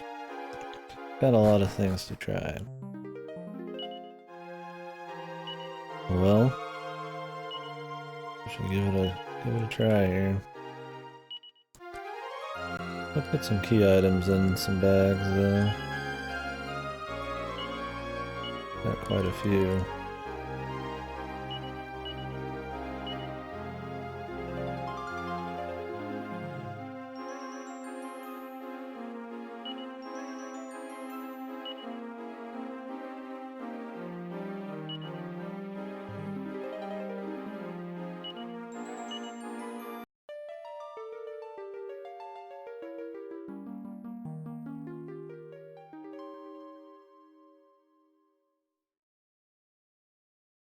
Oh.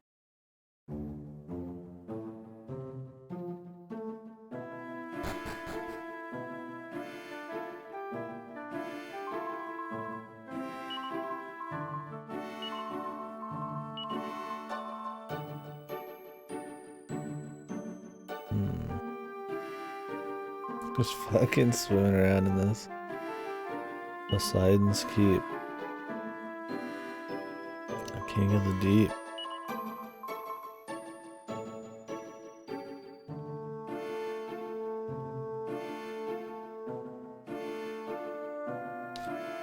Good ass bubble, man.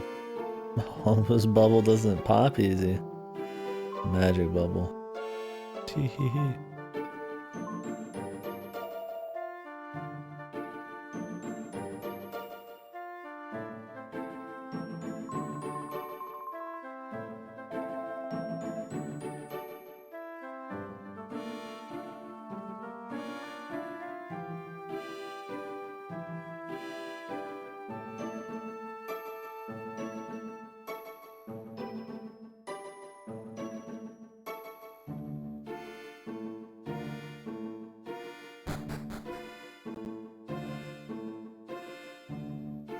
Oh, groovy.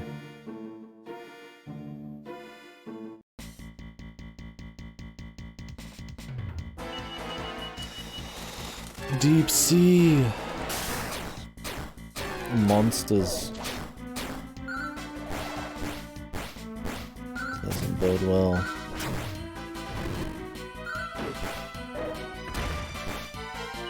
Nice fucking damage, dude. Casual 150 to our fucking tankiest guy real quick. Just what I like to see.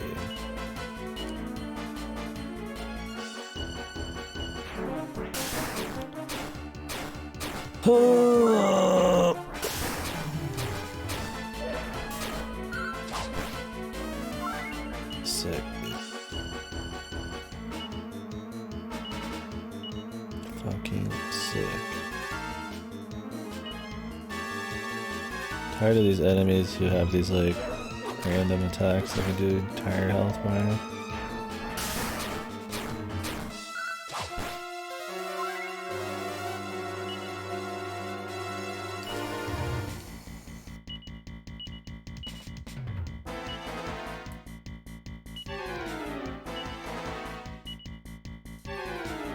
This fight doesn't feel very worth it.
River gets no XP.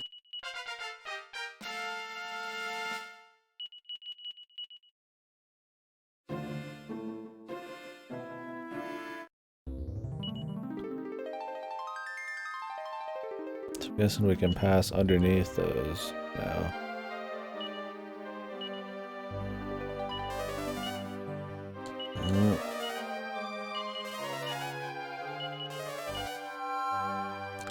Well, that was worth it. Fucking Christ, dude. This is good somewhere else.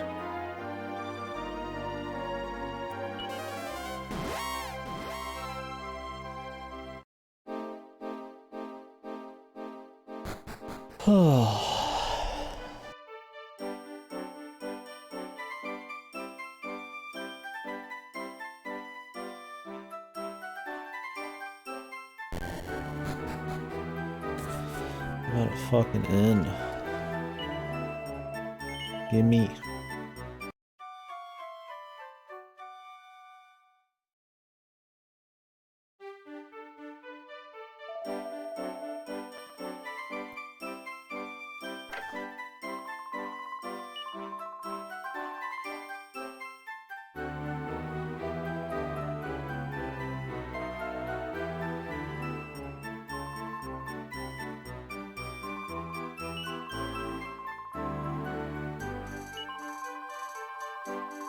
Did that dude ever get his, like, chick back? I don't remember him ever finding her.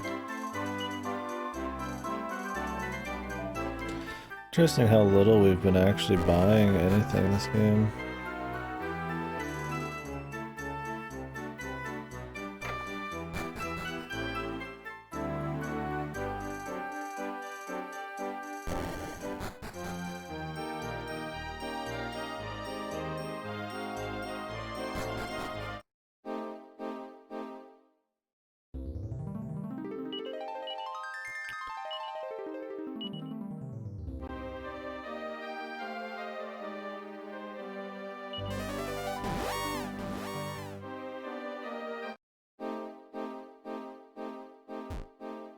Let's go tell him the news. I do hope it works out for our dude.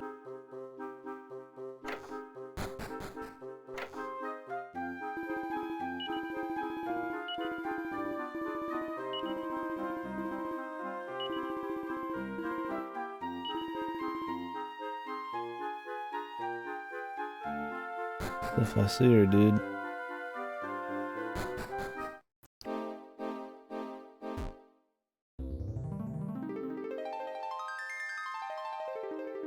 No guarantees on that shite.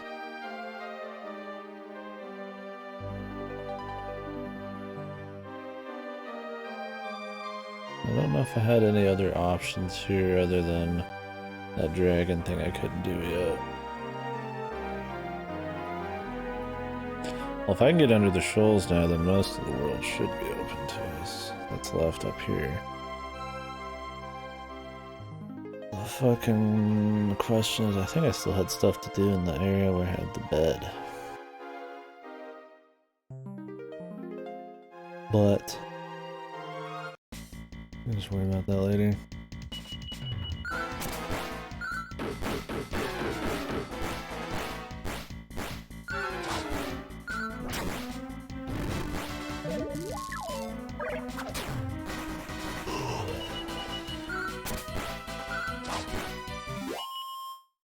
Said Poseidon was to the southeast. Maybe we should start with that.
Eldorado.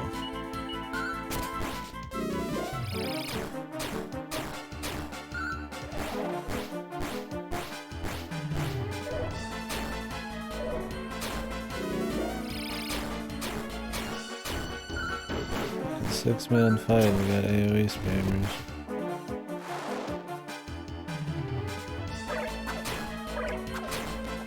I don't think the men of war are much threat.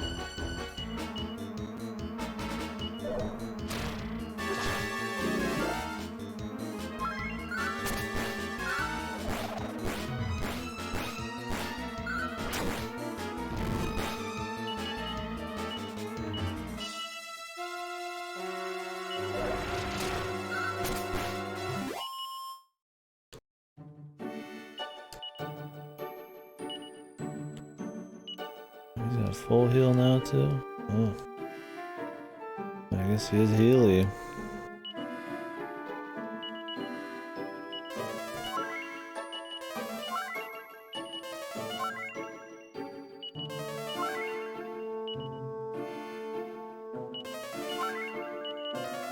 I'm glad they're leveling up a bit though.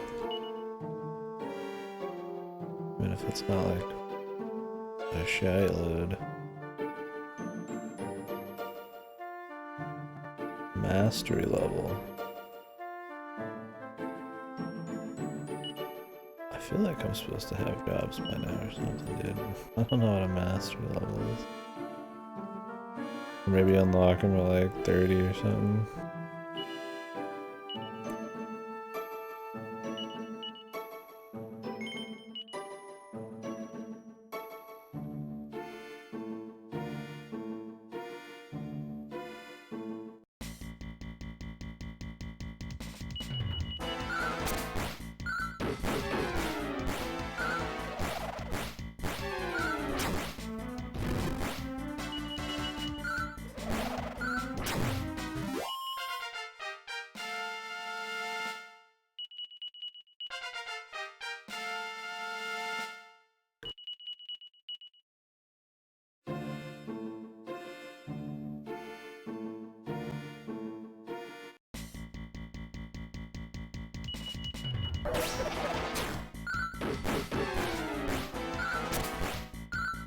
I said we should go above ground now. I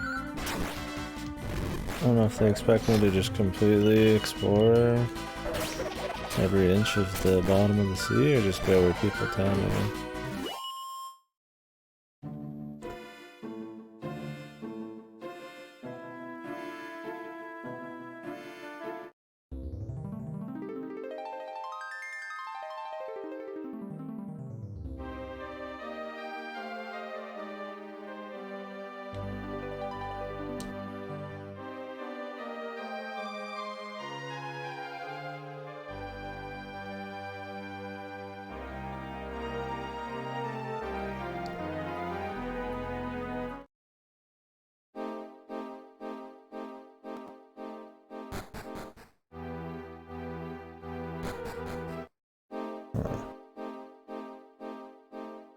I've been here.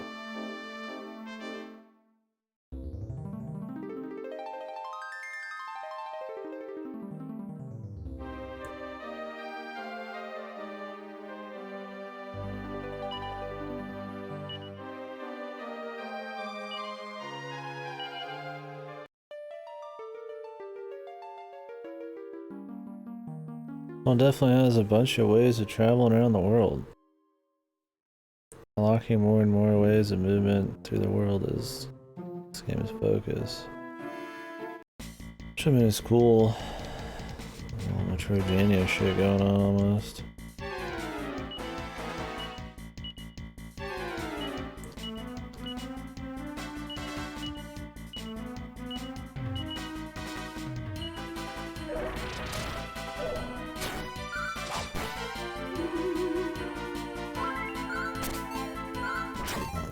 You just can't even do damage to them. I don't really have like fancy magic.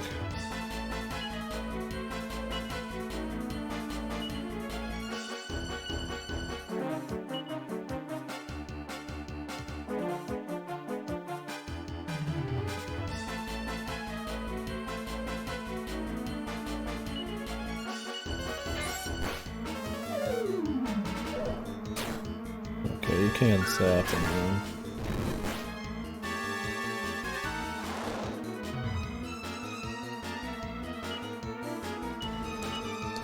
Takes a while.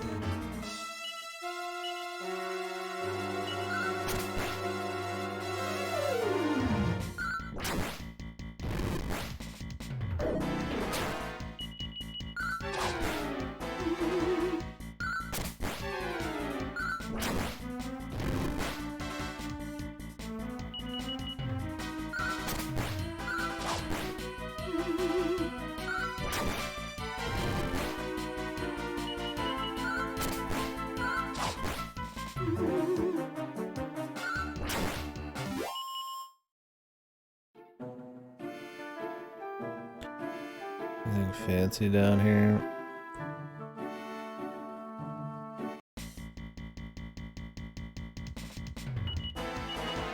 These guys did fucking insane damage.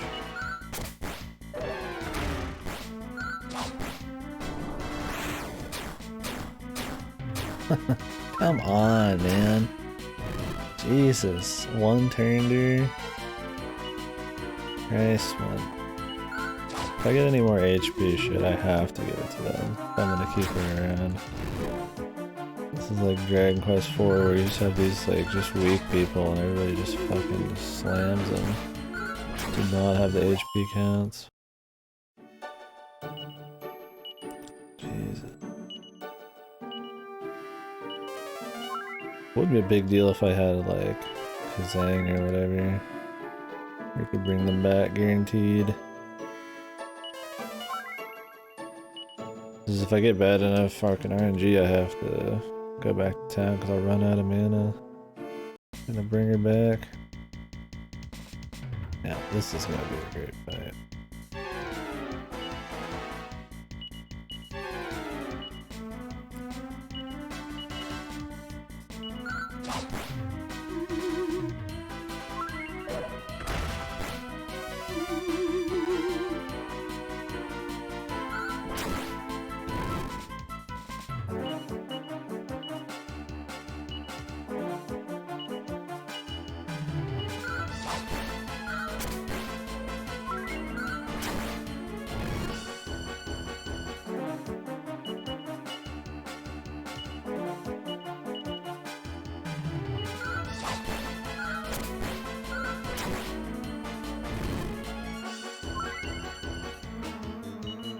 Still not dead, man.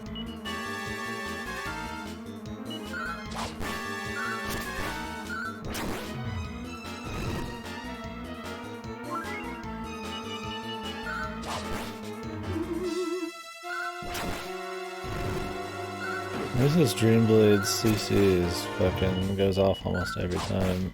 It's pretty useful.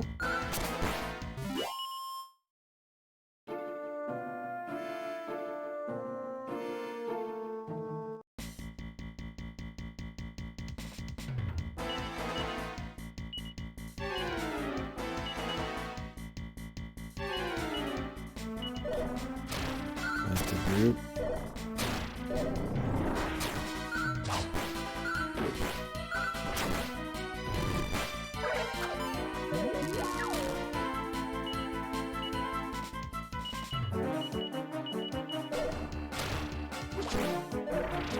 We're just weak as fuck.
Oh, I'm not fucking cold, you pussy fuck.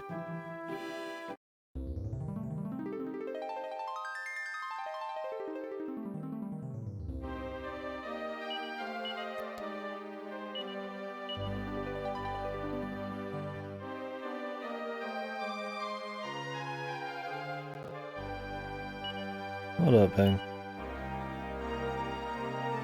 I don't remember the name of all these, but there's so many fucking places.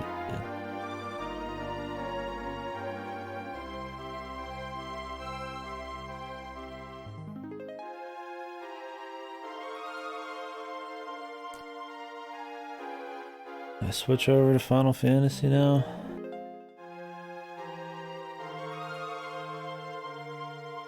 Six.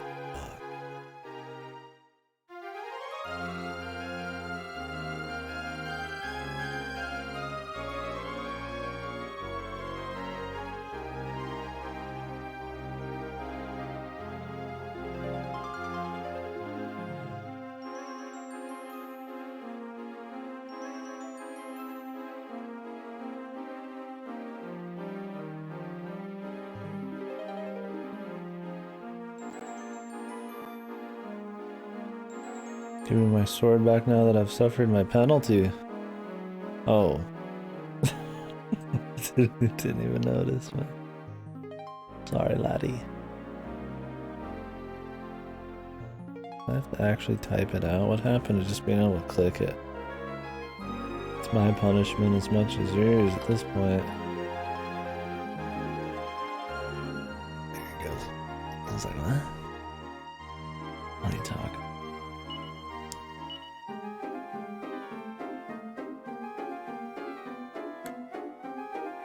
Yeah, really, I'm surprised he didn't get fucking sniped, man.